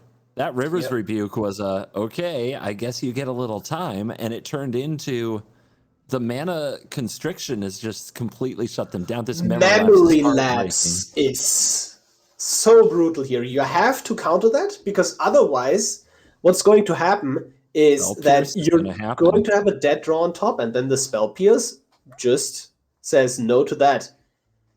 And can pay for the Mystical Dispute. Just has to let that go. And wow. I mean, is there a world where God 3/7 drops in hand, and it could never been cast. And that is the game and the tournament to Titan Lord. Wow. What a final. A bit heartbreaking, in my opinion. A bit heartbreaking. Teferi, man, that is what the hero of Dominaria does. Just breaks evil Phyrexian hearts trying to mess with Dominaria all the time. Yeah, the realm is protected. Thank you for Titan Lord and Dracocytus for this great final. Dracocytus will bring home a $100 Cool Stuff Inc. gift code, which is it is an amazing price. Thank you again, coolstuffinc.com. Really good website. Check them out. And then Titan Lord will just take twice as much home with a $200 gift code. Good value for, playing some Magic over the last few months, or last few weeks, I should say. So congrats to Titan Lord. You have made the dojo proud. You have made blue-white mages like myself. Our hearts are just full of watching Kinnan suffer through counter spells and board wipes. And, condolences to our Kinnan pilot. That is always a rough way to go out when you're one land from contention and the deck isn't giving. But, it looked like they were way ahead in that game, and Teferi did have to pilot their way rather well to get back into it. They did what they had to do, and they brought home the W. Yes, and to anyone wondering at home who won the previous tournaments, Season 1 did not have a tournament, and Season 2, 3, and 4 now have been taken home by Teferi, Hero of Dominaria. So apparently Teferi, Hero of Dominaria, is the best deck in the format, right? It's winning every tournament. When it comes to competitive Brawl, like this is basically the tournament that you can go to where people are going to do their best to win with a prize on the line. They're not going to be scooping early in the queue or posting, their like 98-2 win rate from Untapped. Those aren't what matter here. So yes, if a commander is winning again and again and again in this tournament, I think that there's an argument that they are the best. Oh yes, absolutely. And if you want to compete in this tournament as well, you can do so by joining the Brawl Hub League. Link is on Twitch. You can just click on the link, go to the Discord, sign up for the league. The league is a 4-week format each season. So each week you're getting 3 opponents. You can schedule your matches whenever you want. So super flexible. You can even if you have very little time, you can be able to play your matches. And then you play your matches, and at the end of week 4, if you are in the top 8, you will be invited to this top 8 tournament. And you can maybe bring something else in Teferi, or just say, hey, let's see a top 8 with only Teferi players. That way Teferi cannot lose the tournament. Or, if you can beat it, bring it. We want to Yes, see. bring it. If you have the technology, if you know exactly what it takes to win one of these things watching at home, then please come show us what you can do. And who knows, you might take home a excellent coolstuffinc.com gift code for your time, like these players have. Yes.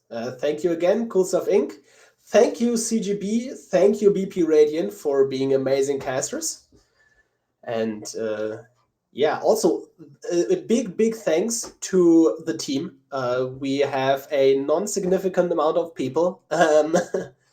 Not an insignificant amount of people working behind the scenes, being in the moderation team, working for the stream.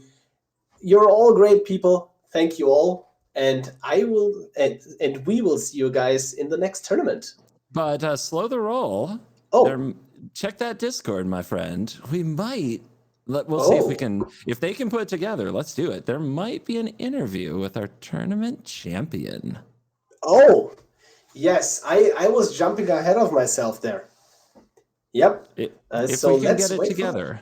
Yeah, we're going to give it a shot. We're going to see if we can throw that together for you guys. If you want to hear the musings, the insight of somebody who played, did you say 150 matches? Oh, over 100 matches just in preparation for this tournament. Ah, yes. So, yeah, I'm certainly would love to hear what our time master has to say today. And let the technical side get things handled really quick. Thank you, everybody who's hanging out here on Twitch. It's always nice to get a good turnout. These weekends are very fun and exciting. I'm glad I got to participate. And we've got, ImNotFine. I don't think you plugged your YouTube enough today. Oh, true. As a matter of fact, I sometimes upload historic Brawl content on YouTube. Oh, BPRadiant joins us here as well. Very cool. No, but what's up, man? CGB, great YouTuber. Check him out. He has a lot of great videos. Through the whole of January, he decided to just go hard on historic Brawl. And that is basically what I always do. I always go hard on historic Brawl. I only do historic Brawl content for years at this point. I've written articles for websites. I love this format. I think it's a great format. Expect currently 2 videos a week. I was a bit sick this week, which is why there were no uploads, in case people were wondering. But I am back. I'm here. And if you want to see some historic Brawl content on a regular basis, check me out on YouTube. Excellent. So we are currently logging Titan Lord in to our little voice thing so we can all interview him. Pretty excited about that. And since I interviewed him originally, I want to do it again. I'm here for it. This is happening. Yeah, tell us about your content, Radiant, as you're getting into it.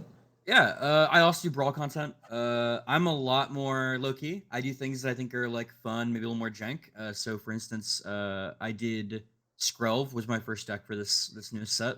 I was like, how can I make people win by toxicking out people with Scrub, and so like just some like I take an idea and I kind of work with it. I usually post a couple at the beginning, working on getting it. Usually when I post videos, it's to like practice new techniques and stuff for my day job, but it's a lot of fun. I still consistently beat out ImNotFine for views on Aether Hub. Wait, is that something we're competing for on this? Hey, not okay, you. okay, It's okay. unfair. Sorry, I'm competitive. He's got like 15 times my subscribers, so I gotta like take the wins when I can get them. Yep. All right, we're gonna be right back while we get this set up with our interview. Give us just a few minutes. Oh, or not. I lied. And we're back. That was easy. We're totally set up, right?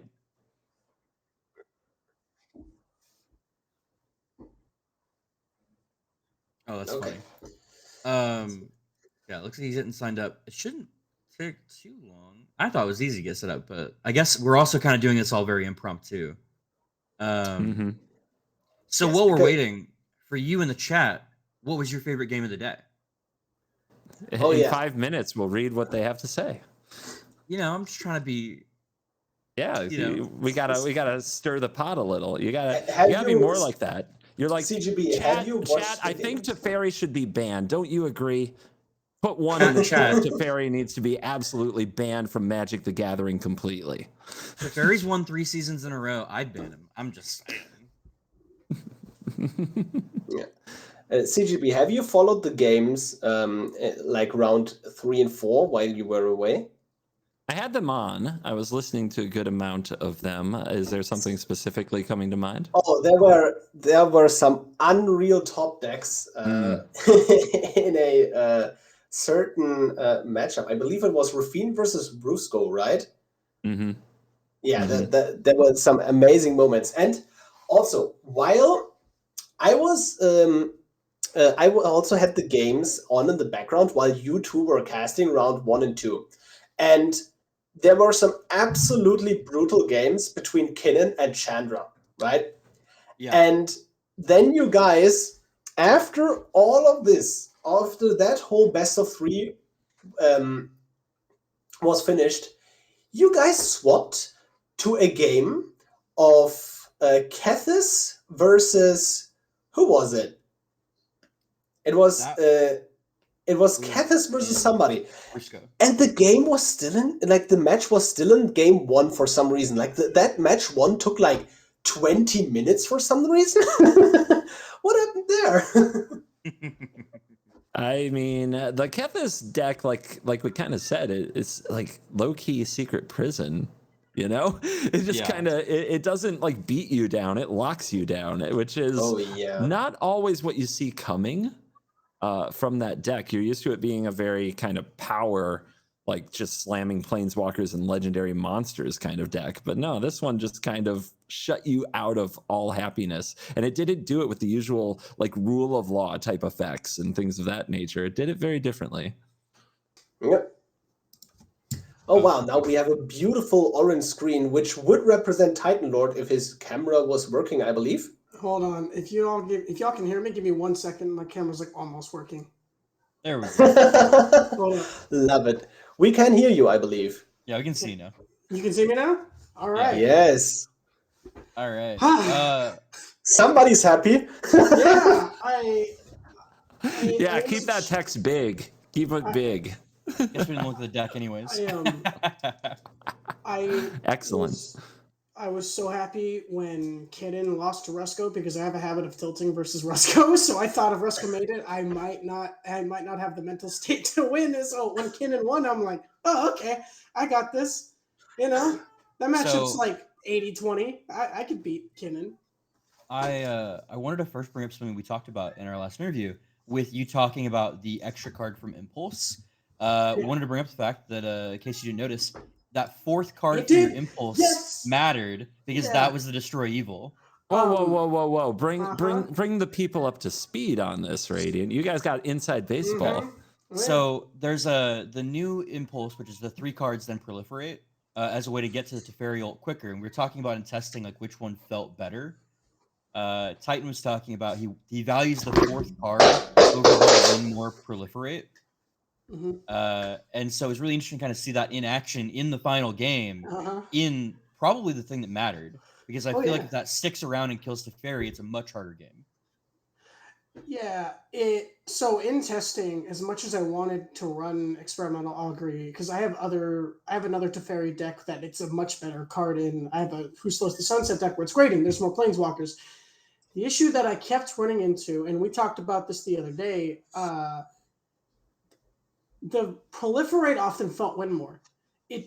If I'm going to be untapping and drawing with Teferi every turn, and I get the one extra counter on Teferi, I feel like I was winning those games regardless. I think in that situation, Teferi was going to get attacked down by the Tyrannus Rex in one shot regardless. So the impulse there, being able to draw the Destroy Evil, which I almost didn't even bring this tournament, and I'm going to keep it in now. But the being able to find that fourth card, I felt has mattered more often than the proliferate does. I haven't felt like the proliferate's ever really made a difference. Do you have the cosmetic on that Destroy Evil? Not yet. Now yeah. I So have to get it now. in paper, when you draw the big card that wins you the big tournament, like there's kind of a tradition of like getting it like framed or something like that, doing something cool with the card. Now you've got to get the cosmetic on the Destroy Evil. Yeah, I guess I wasn't going to because I'm trying to get all my nice blue cards and all my lands foiled out first, but I guess now that you've said that, I don't know what I'm doing not. Or the alternative. Do you know what you can do with that sweet, cool stuff ink gift card you just got? Uh-huh. Is go buy a copy of Destroy Evil and a copy of Impulse, get that framed for your wall. It'll be the best 50 cents you ever spent in store credit. Well, I And have like $10 for the frame. I have a like a foil impulse already. I have quite the paper stash of Magic cards. So yeah, this was an experience for me, not just as a Magic player, but as a person. Winning this meant probably a lot more to me than it did to a lot of other people because like I don't do much in my day-to-day life. My job is not exciting. My life is not bad, but to go out and like really prove to myself that I could win something like this and really like boost my self-esteem and boost my self-worth. I was not super confident going into this tournament. But instead of sitting on it and procrastinating and waiting till the last second to prepare like I've done for everything else in my life, I decided to turn it around and, okay, I got to play and I got to play and I got to play and I got to focus and I got to play. And I need to be ready for the toughest games, the toughest matchups that I know I'm going to be facing. Raffine being one that I suspected that I was going to be up against from the very beginning. And to boot, Flash Fan beat me. He 2-0'd me earlier in the league. I lost to Flash Fan previously. So it was a bit intimidating having to come back and win not only a deck that I've lost to already, but a player that just kind of outplayed me. I felt like I played pretty good that game, but I felt like he played better and he really brought it. And because of that, he won. So I'm very excited that I was able to overcome that hurdle immediately. Once I beat him and I kind of saw what my trajectory was, having to beat the blue-white mirror was rough because of how many board wipes and anti-creature tech were in my deck. I was so worried about that mirror. You guys didn't get to see it, but game 2, it was he had, what was it? Like not Glimpse of the Future. It's the flashback card, not flashback. Glimpse of Freedom. Glimpse of Freedom, the one that just keeps drawing him cards every single turn, what it felt like. And I had to outgrind that. And that was an intense game. If you love blue-white, I wish I had recorded that game on my end because that was probably the most intense game I played all day today. Yeah, speaking of recording, you also have a podcast on the Brawl channel, correct? I do. Me and Myriad, my Australian friend, we're recording later today. I have to go to work and then come back and then record the podcast. So this is a very long day for me. Yeah, and this is your first season, right? I'm sorry? This is your first season competing. Yes, this is my first time competing in anything Magic. What made you join? Well, your channel, first of all, CovertGoBlue, I'm kind of ecstatic that I get to talk to you again, I've actually met you before. I remember you. DreamHack Dallas. I played Calimax. If you Yep, ever, I recognized you immediately when you got the cam running. I was like, "Oh yeah, I remember DreamHack." if you ever hear somebody on Discord or on your Twitch streams bugging you to play Calimax, you know it's me.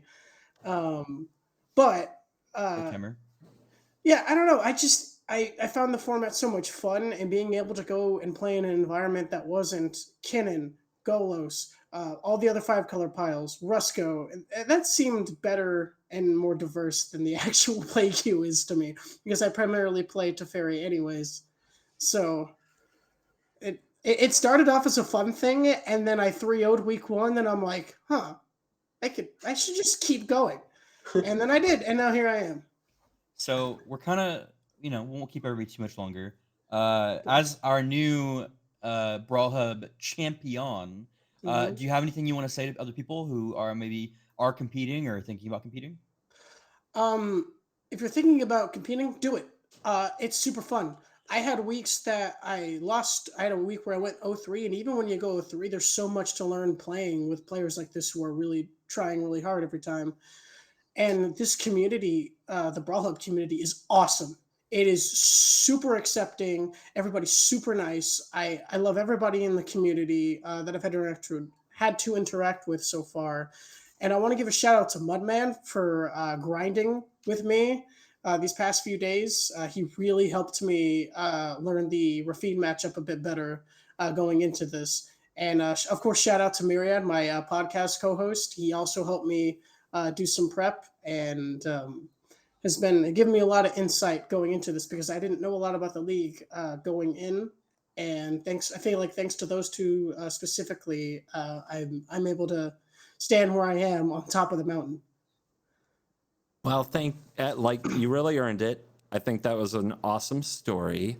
I really appreciate that you put yourself out there as a competitor and you didn't just do it. You said, I'm going to go for this. This matters to me, because as I like to say sometimes on my channel when people talk to me, like, our achievements in this world often matter as much as we let them matter. And you really put yourself into it. And now you get to celebrate that. This is yours. You are the only one who has claimed the title this season, and no one will ever take it from you. Congratulations. Yeah, and I did it just in time to not be late to work, because that was a concern today. Then we can't keep you much longer. But, no, sir. You, sir, are definitely cool. All right. Thank you so much. I really appreciate being able to talk to everybody. Right. I wish you all the best. You too, man. All right. Take care.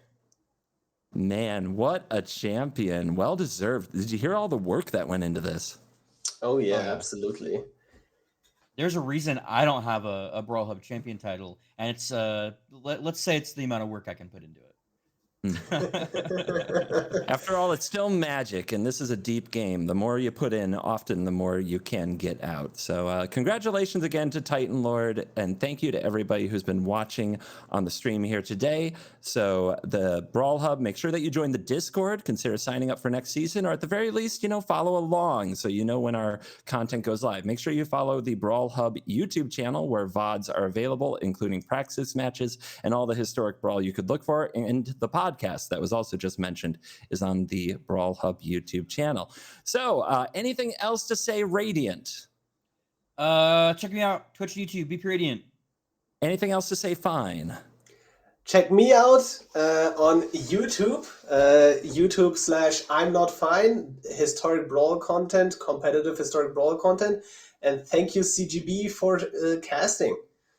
And it's me, it's CGV. You can find me on YouTube as well. Thank you very much to all the people who worked behind the scenes, our director, our production staff. You've done an amazing job. Thank you to our sponsor, CoolStuffInc.com. And on behalf of my fellow casters, to you, the chat, who hung out with us through this wonderful event, and to those of you on YouTube who stayed till the end. On behalf of all of us, you are cool. And then we're going to raid Amazonian. So if you want to stay and go to that, go for it. We're trading the favor. Okay, we are raiding Amazonian, it sounds like, returning a favor from a past raid, so make sure you guys stay tuned. I don't know if that actually went out, but if it did, bye. No idea. Please mute us.